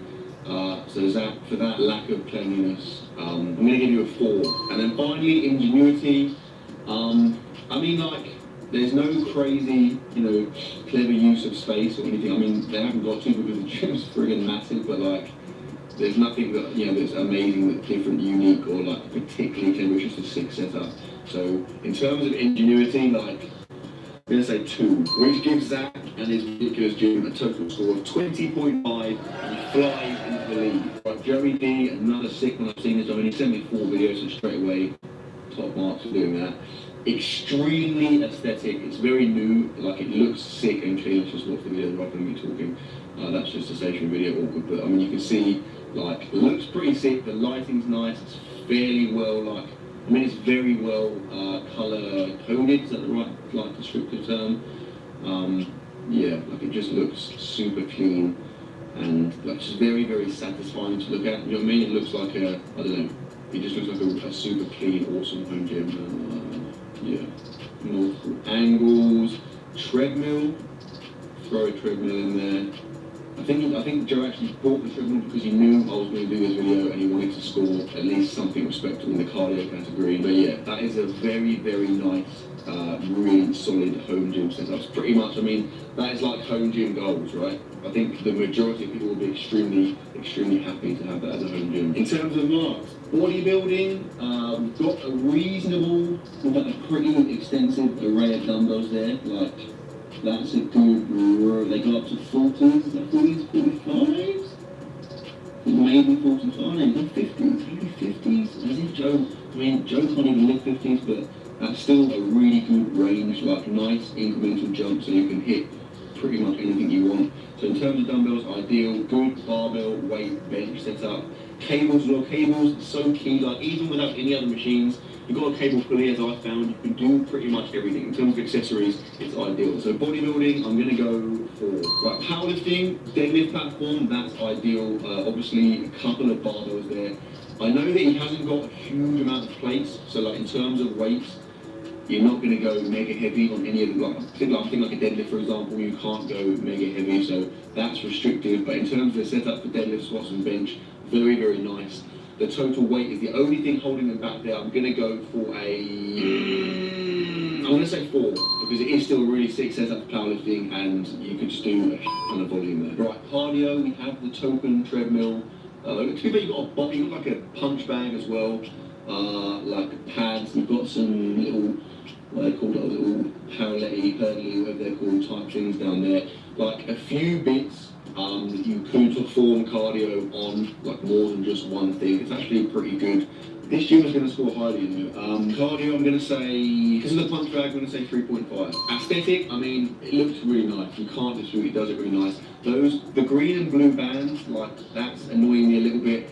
And the deadlift platform, like, for me, that's just quite a strong orangey colour. Like, I know it screams deadlift platform, but like, I know with mine, I just kind of stained it a bit, so it went a little bit darker. So for me, if you just cover up that platform there and those bands there, it's super tight and looks super clean and sick. It still looks sick, But for me, I feel like those are just kind of dragging it down a little bit there, preventing it from scoring extremely highly, but it's still going to score high. I'm going to go for a 4. And then ingenuity, I think like a really good use of space. It's really nicely laid out, like it's really organised. The lighting, the use, I know that Joe put those lights in, like, and they look sick. Like it gives a really nice, like, even balanced light. Like, I have spotlights in my gym, and you can get some sick physique videos. But like in terms of your head, for example, you look like Gandalf. So like he's done really well there. I'm gonna say I'm gonna go for a 3.5, and that yields a total score of 90, which I believe slides you into 2nd place. Right, moving on, let's get aggressive. Next up, we have another Joe. Joe Fader. Now Joe, this is the other end of the spectrum. That sounds harsh. Other end of the spectrum in terms of like setup. With the subscribers gyms, I factored in like cost, i.e. if someone spent considerably less on the gym, you can't mark them, hold them to the same, you know, lofty heights as someone who spent loads of money. So I'm going to apply a similar thing here with Joe. I mean, straight away, she's got a sofa, so that's ideal. Lots of weird crap around the outside. Got like a barbell, 2 barbells, a good amount of weight, a nice rack. I think actually I've done a disservice there. If I go back, I mean, it's a 7-second video, but what else are you going to show, to be fair? You can see here we've got a cable pulley, so that's actually, I didn't realise that, that's pretty sick. That's a bit of a game changer. And by the looks of it down here, oh no, that's the plate. So it's like a plate-loaded cable pulley. That's pretty cool. Adjustable bench, a few dumbbells. It's actually better than I thought, you know, like a nice little light that looks quite aggressive, but still, it's a light. Remote control car, bonus. There's another video, so let's check all the other videos in case I'm missing something. Let's just slightly closer look at this. I think, you know, I think that's a deadlift bar. I'm pretty sure it is. So that's gonna pay off when it comes to the powerlifting category. Also an easy bar there, some adjustable dumbbells, and another bench. And another armchair down here. So despite first impressions, actually gonna probably score relatively well.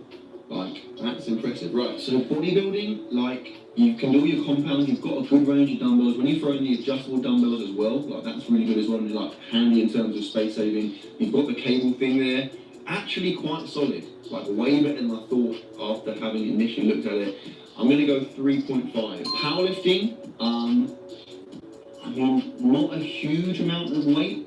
I can get a clearer view of this. Still though, 1, 2, 3, 4, 5, 6.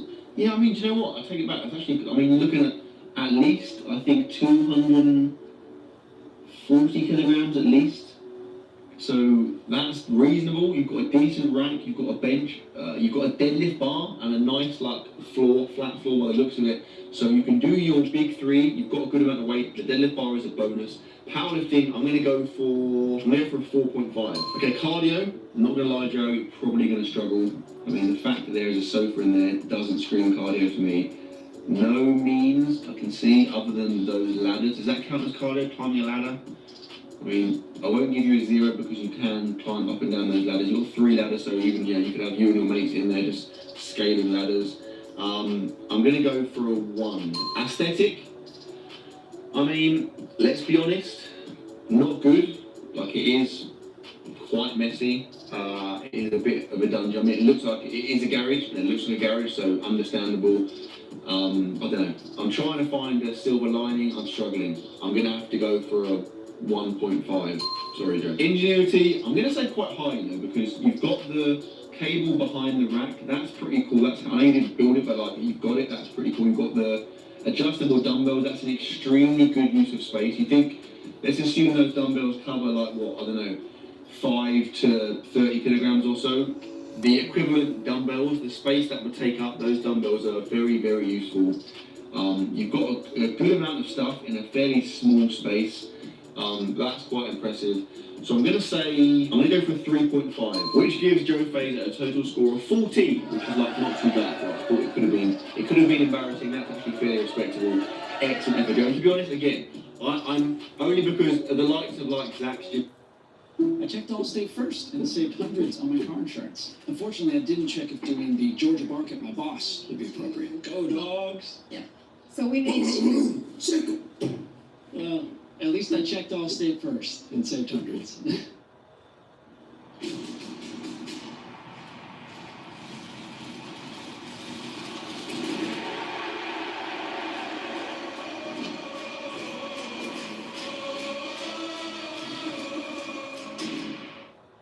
I'm Morgan. I have 3 kids. I have an IQ of 160. This is where he attacked her, and I work with the cops. You're waiting on me to leave so you can poke around without a warrant, aren't you? Yeah. Hercules 20-volt brushless power tools have power, durability, and versatility with the universal 20-volt battery system to power every tool. Make the move to Hercules. As good as the best for a whole lot less. Only at Harbor Freight. Gym, for example, the standards are quite high, right? That's obviously an extreme example. This gym, for like, anyone, I would say right now in this lockdown will be an absolute godsend. Like, again, go back a few months, I'd have been buzzing to have this kind of setup. So, yeah, very, very admirable. That's the wrong word. Just good, very good. Next gym belongs to Brandon Campbell. You know Brandon Campbell is, he's an absolute OG. So when I started YouTube, Brandon was already like fairly well established. He was like the powerlifting guy. This is a very unknown fact, right? Had it not been for him back in the day, I probably, strong chance, wouldn't be doing YouTube now. Like, back in the day when I was struggling, I had like no subscribers, no views, no traction. He allowed me to make a video for his channel, and that video blew me up. Like, relatively speaking, I went from getting like a couple of hundred views on a video to getting like a couple of thousand. Like, it helped me so much. So, Brandon, if you watch this, mate, you're an absolute sicko. Anyway, I'll not let that cloud my judgment. I'm going to be impartial. Let's have a look what we are working with here. I already know, it's a sick gym. This is a really shaky video, so Brandon, that's what, what are you doing? You filming this on a unicycle? Why is it so... Whoa, okay. I'm on the screen there, so you're getting marked up for that straight away. Ridiculous array of bars. Like, Brandon has an incredible setup, particularly for powerlifting. Like, you have, an array. Like, you're never going to be short of any kind of powerlifting or powerlifting accessory movement. Also, to be fair, loads of others. Look at the dumbbells, massive dumbbell rack. Like, free glute ham raise. How many home gyms do you know that have a glute ham raise in? None. Like, that's a sick set. He's got 2 racks. He's got, I forget what it's called, this one here, but like, it's sick. You can do pressing movements and stuff using the rack. Like, it's pretty cool. It's got lever thingies on it. Like, it's like an all-in-one rack. The floor looks quite nice. Good amount of plates there, and then decent plates as well. Friggin' loads of belts, like TV. Like, this is just a very, very nice setup. This is going to score highly. If you're into pole dancing, you've got 2 poles here as well. Score-wise, bodybuilding, I'm gonna go for a 4. Powerlifting, I'm pretty sure he's got a deadlift bar. You can see, you've got a couple of longer bars there. There'll be deadlift bars. So he's got 2 deadlift bars. That's ridiculous. Loads of plates, 2 racks, like multiple benches. You could literally have 3 people powerlifting in this gym simultaneously. We've run out of weight, but still, he's got a lot of plates there as well. Yeah, absolutely ideal for powerlifting. I'm going to say a 5. Cardio, I saw a bike in the corner. We've got a bike, an air bike, which is, you can do some cardio on that. Is there any, I think got some med balls up there, although I'm almost certain he's never used those.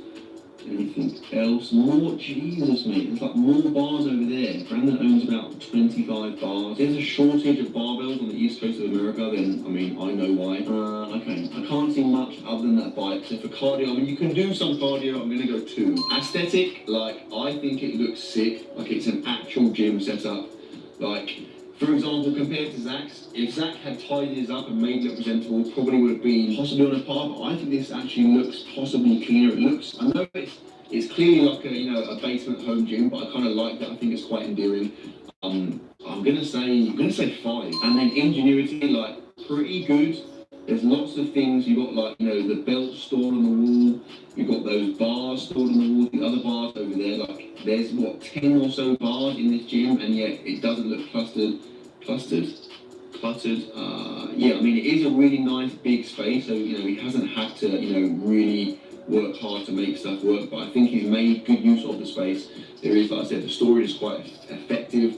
I'm going to say 3, which means Brandon as a total score has 19, which I think is joint second. I just made that up. Right, last 2, Ryan Terry. Ryan sent me 1 video. What is that? Ryan has sent me the lowest resolution video I've ever seen, recorded on the first ever camera phone.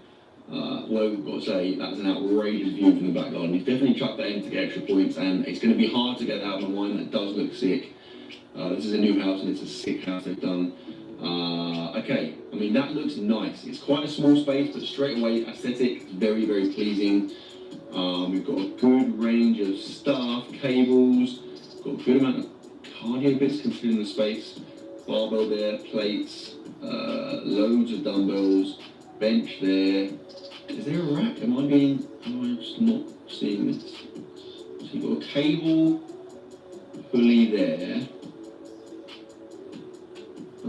Okay, looks, I mean, that is sick. Definitely more, obviously, Ryan, like, you know, Olympic competitors obviously is a bodybuilder. This is definitely bodybuilding focused, but no rack. So straight away, I mean, Ryan, mate, you're going to take a hit for that. But it does look nice. It does look sick. It's a clean, like, go at the beginning, it's a really aesthetically pleasing setup. So we're going to go bodybuilding. You've got the cables, you've got loads of dumbbells, you've got an adjustable bench, and then another bench you can do like decline stuff on. Some good cable attachments. I guess as a bodybuilder, you can argue that the cardio stuff's important, right? Because you want to have the ability to do cardio. I'm gonna say 4. Powerlifting. I'm gonna have to be harsh here. You haven't got a rack, so you can't bench, you can't squat. You can deadlift on the floor, but there's not a huge amount of plates to work with. I guess you could bench if you had someone, you know, give you the bar, hand you the bar, but that's obviously not ideal. Powerlifting wise, I'm gonna have to, you obviously could squat, you could just awkwardly maneuver the bar onto your back, but you obviously can't go heavy. I'm gonna have to say 1.5. I feel bad, but no, that's not true. You can technically do all the movements, so I'm gonna say 2. Right, cardio, you've got a treadmill, you've got what's that called, a cross trainer type thing there. You've got a mirror, key to witnessing the shreds. Pretty solid cardio setup. I'm gonna say 2 machines. I'm gonna say 4. Aesthetic, for me, it looks sick. It's really clean, it's all nice, nicely colour coordinated.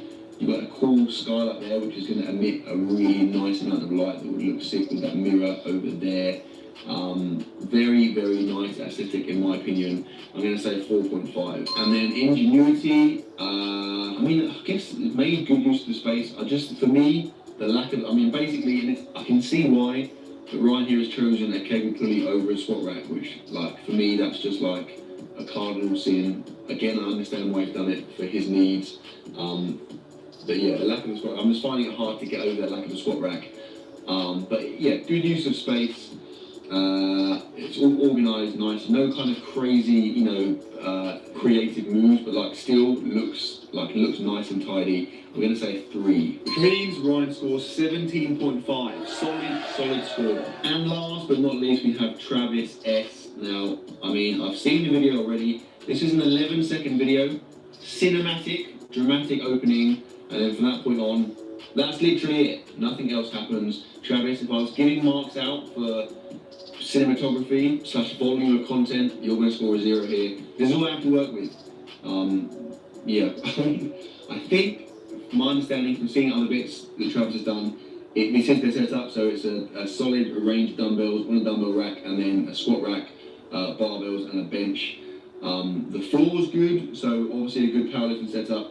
But aside from the dumbbells, that's pretty much it. I mean, if I'm missing something, Travis, it's your fault, mate, because this is the content you've given me. Yeah, I mean, it looks very dark there. It's not. I know, if you look at his other videos, I know that it looks nice and clean inside. In terms of marks, bodybuilding, you can always do compound lifts, you can use the dumbbells, you've got an adjustable bench, no machines to speak of, so a little bit limited. I'm going to say 3. Powerlifting, I know that Travis is into his powerlifting. I think he's got possibly 2 bars, definitely at least 1, and it is like a power bar. He's going to have a good amount of plates, he's got a bench with the rack, so the powerlifting setup is pretty strong. I'm going to say 4. Cardio, like, again, judging on this video, like nothing, there is nothing there. I can't see any way that there could be any cardio stuff here, so I'm afraid, Travis, for the first time in this video, I have to go 0. Aesthetic, it's hard to see there, but it does look sick. It is a nice, clean space. It's being, like, coordinated well. Travis is quite a aesthetic guy. That sounds weird. Quite an aesthetic-minded guy. So he obviously wanted to make it look nice. I think it's delivered. I'm going to say 3.5. And then ingenuity, Again, I'm limited with the video, like this is all I have. Nothing crazy, I guess, you know, fitting it in fairly well, like you can still move around and you're not like, you know, stuff under your feet and whatever. But again, nothing like crazy, clever, integrated into space. I'm going to say 2, which gives Travis a total score of 12.5, which I think puts him last. And I'll be honest, you deserve it, because you sent me one short video from one angle, so karma. Joking, I'll be really. And that is that. That concludes my YouTubers Gyms. There is a, to make up in the way, YouTubers Gym review video series, not a series, just one video. And that means with a score of 20.5, as much as it pains me to say it, Zach Perner is the champion. He has the greatest, officially, this is official, like it counts. I am essentially an organisation. Zach has the greatest YouTuber home gym. But he's still an absolute. Right, we're done, guys. I hope you enjoyed the videos. If you did enjoy it, give it a thumbs up. If you are new to the channel, please subscribe, and I will see you tomorrow.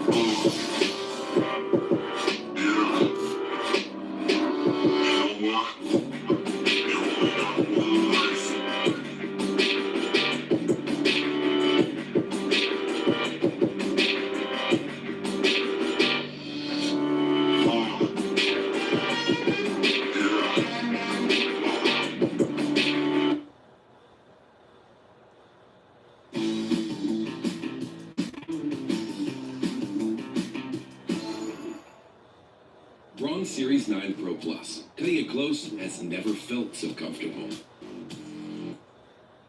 Your boyfriend can't do it. His uncle can't do it. Your third cousin removed can't do it. And your grandma damn sure can't do it. 200 reps on the bench press today, starting at a weight of 315 pounds. Descending by 10 pounds until we get to 275. When they get to 275, they're going to have the privilege of coming back up. Get it. Hit that shit.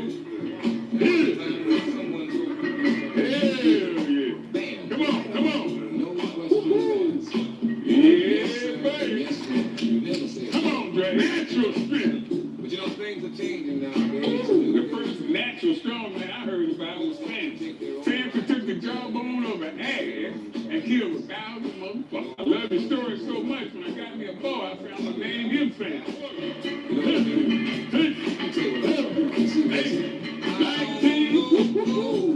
Uh-oh, sometimes I like you a ball. Go, Dre. See, he didn't do that. He didn't show out. Mama tell me, little boy, she gave me good instruction before I got to church. She said, boy, you better not be in church showing out. Dre just showed out. You got a whooping when you got home. I told you not to be showing out in church. Come on, man.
might need a little assistance, but I kind of, and that's one that you thought that you couldn't get. That's the one I want, man.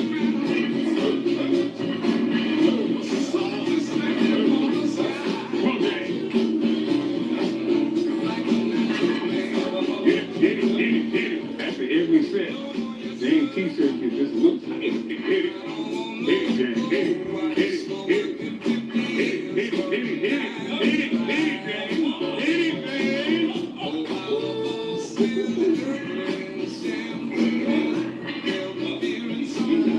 Come on, James. Come on.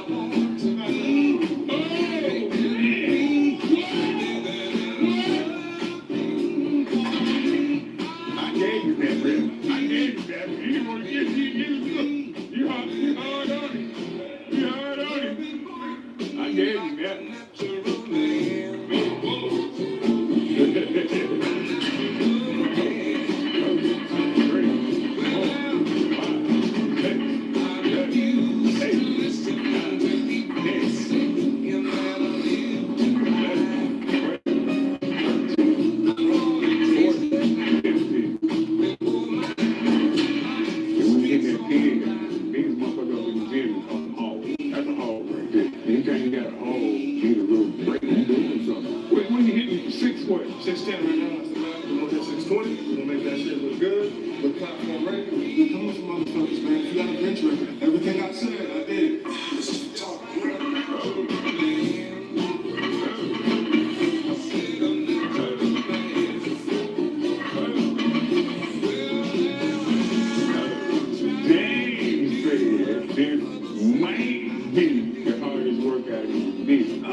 that motherfucker, man. On music. They been buzzed that way. I'm a little 5-year-old ass Jay. When I heard that story, I said I want to be just like that motherfucker. But that was before I was born. Before my mama was born. That story lasted through generations. So you want to do something here today that's gonna last down through the generations, man. You're gonna be able to look back on this. Your children, your boys, they're gonna be able to look back on this and say, my daddy did that. Come on, Daddy. Just like a natural man.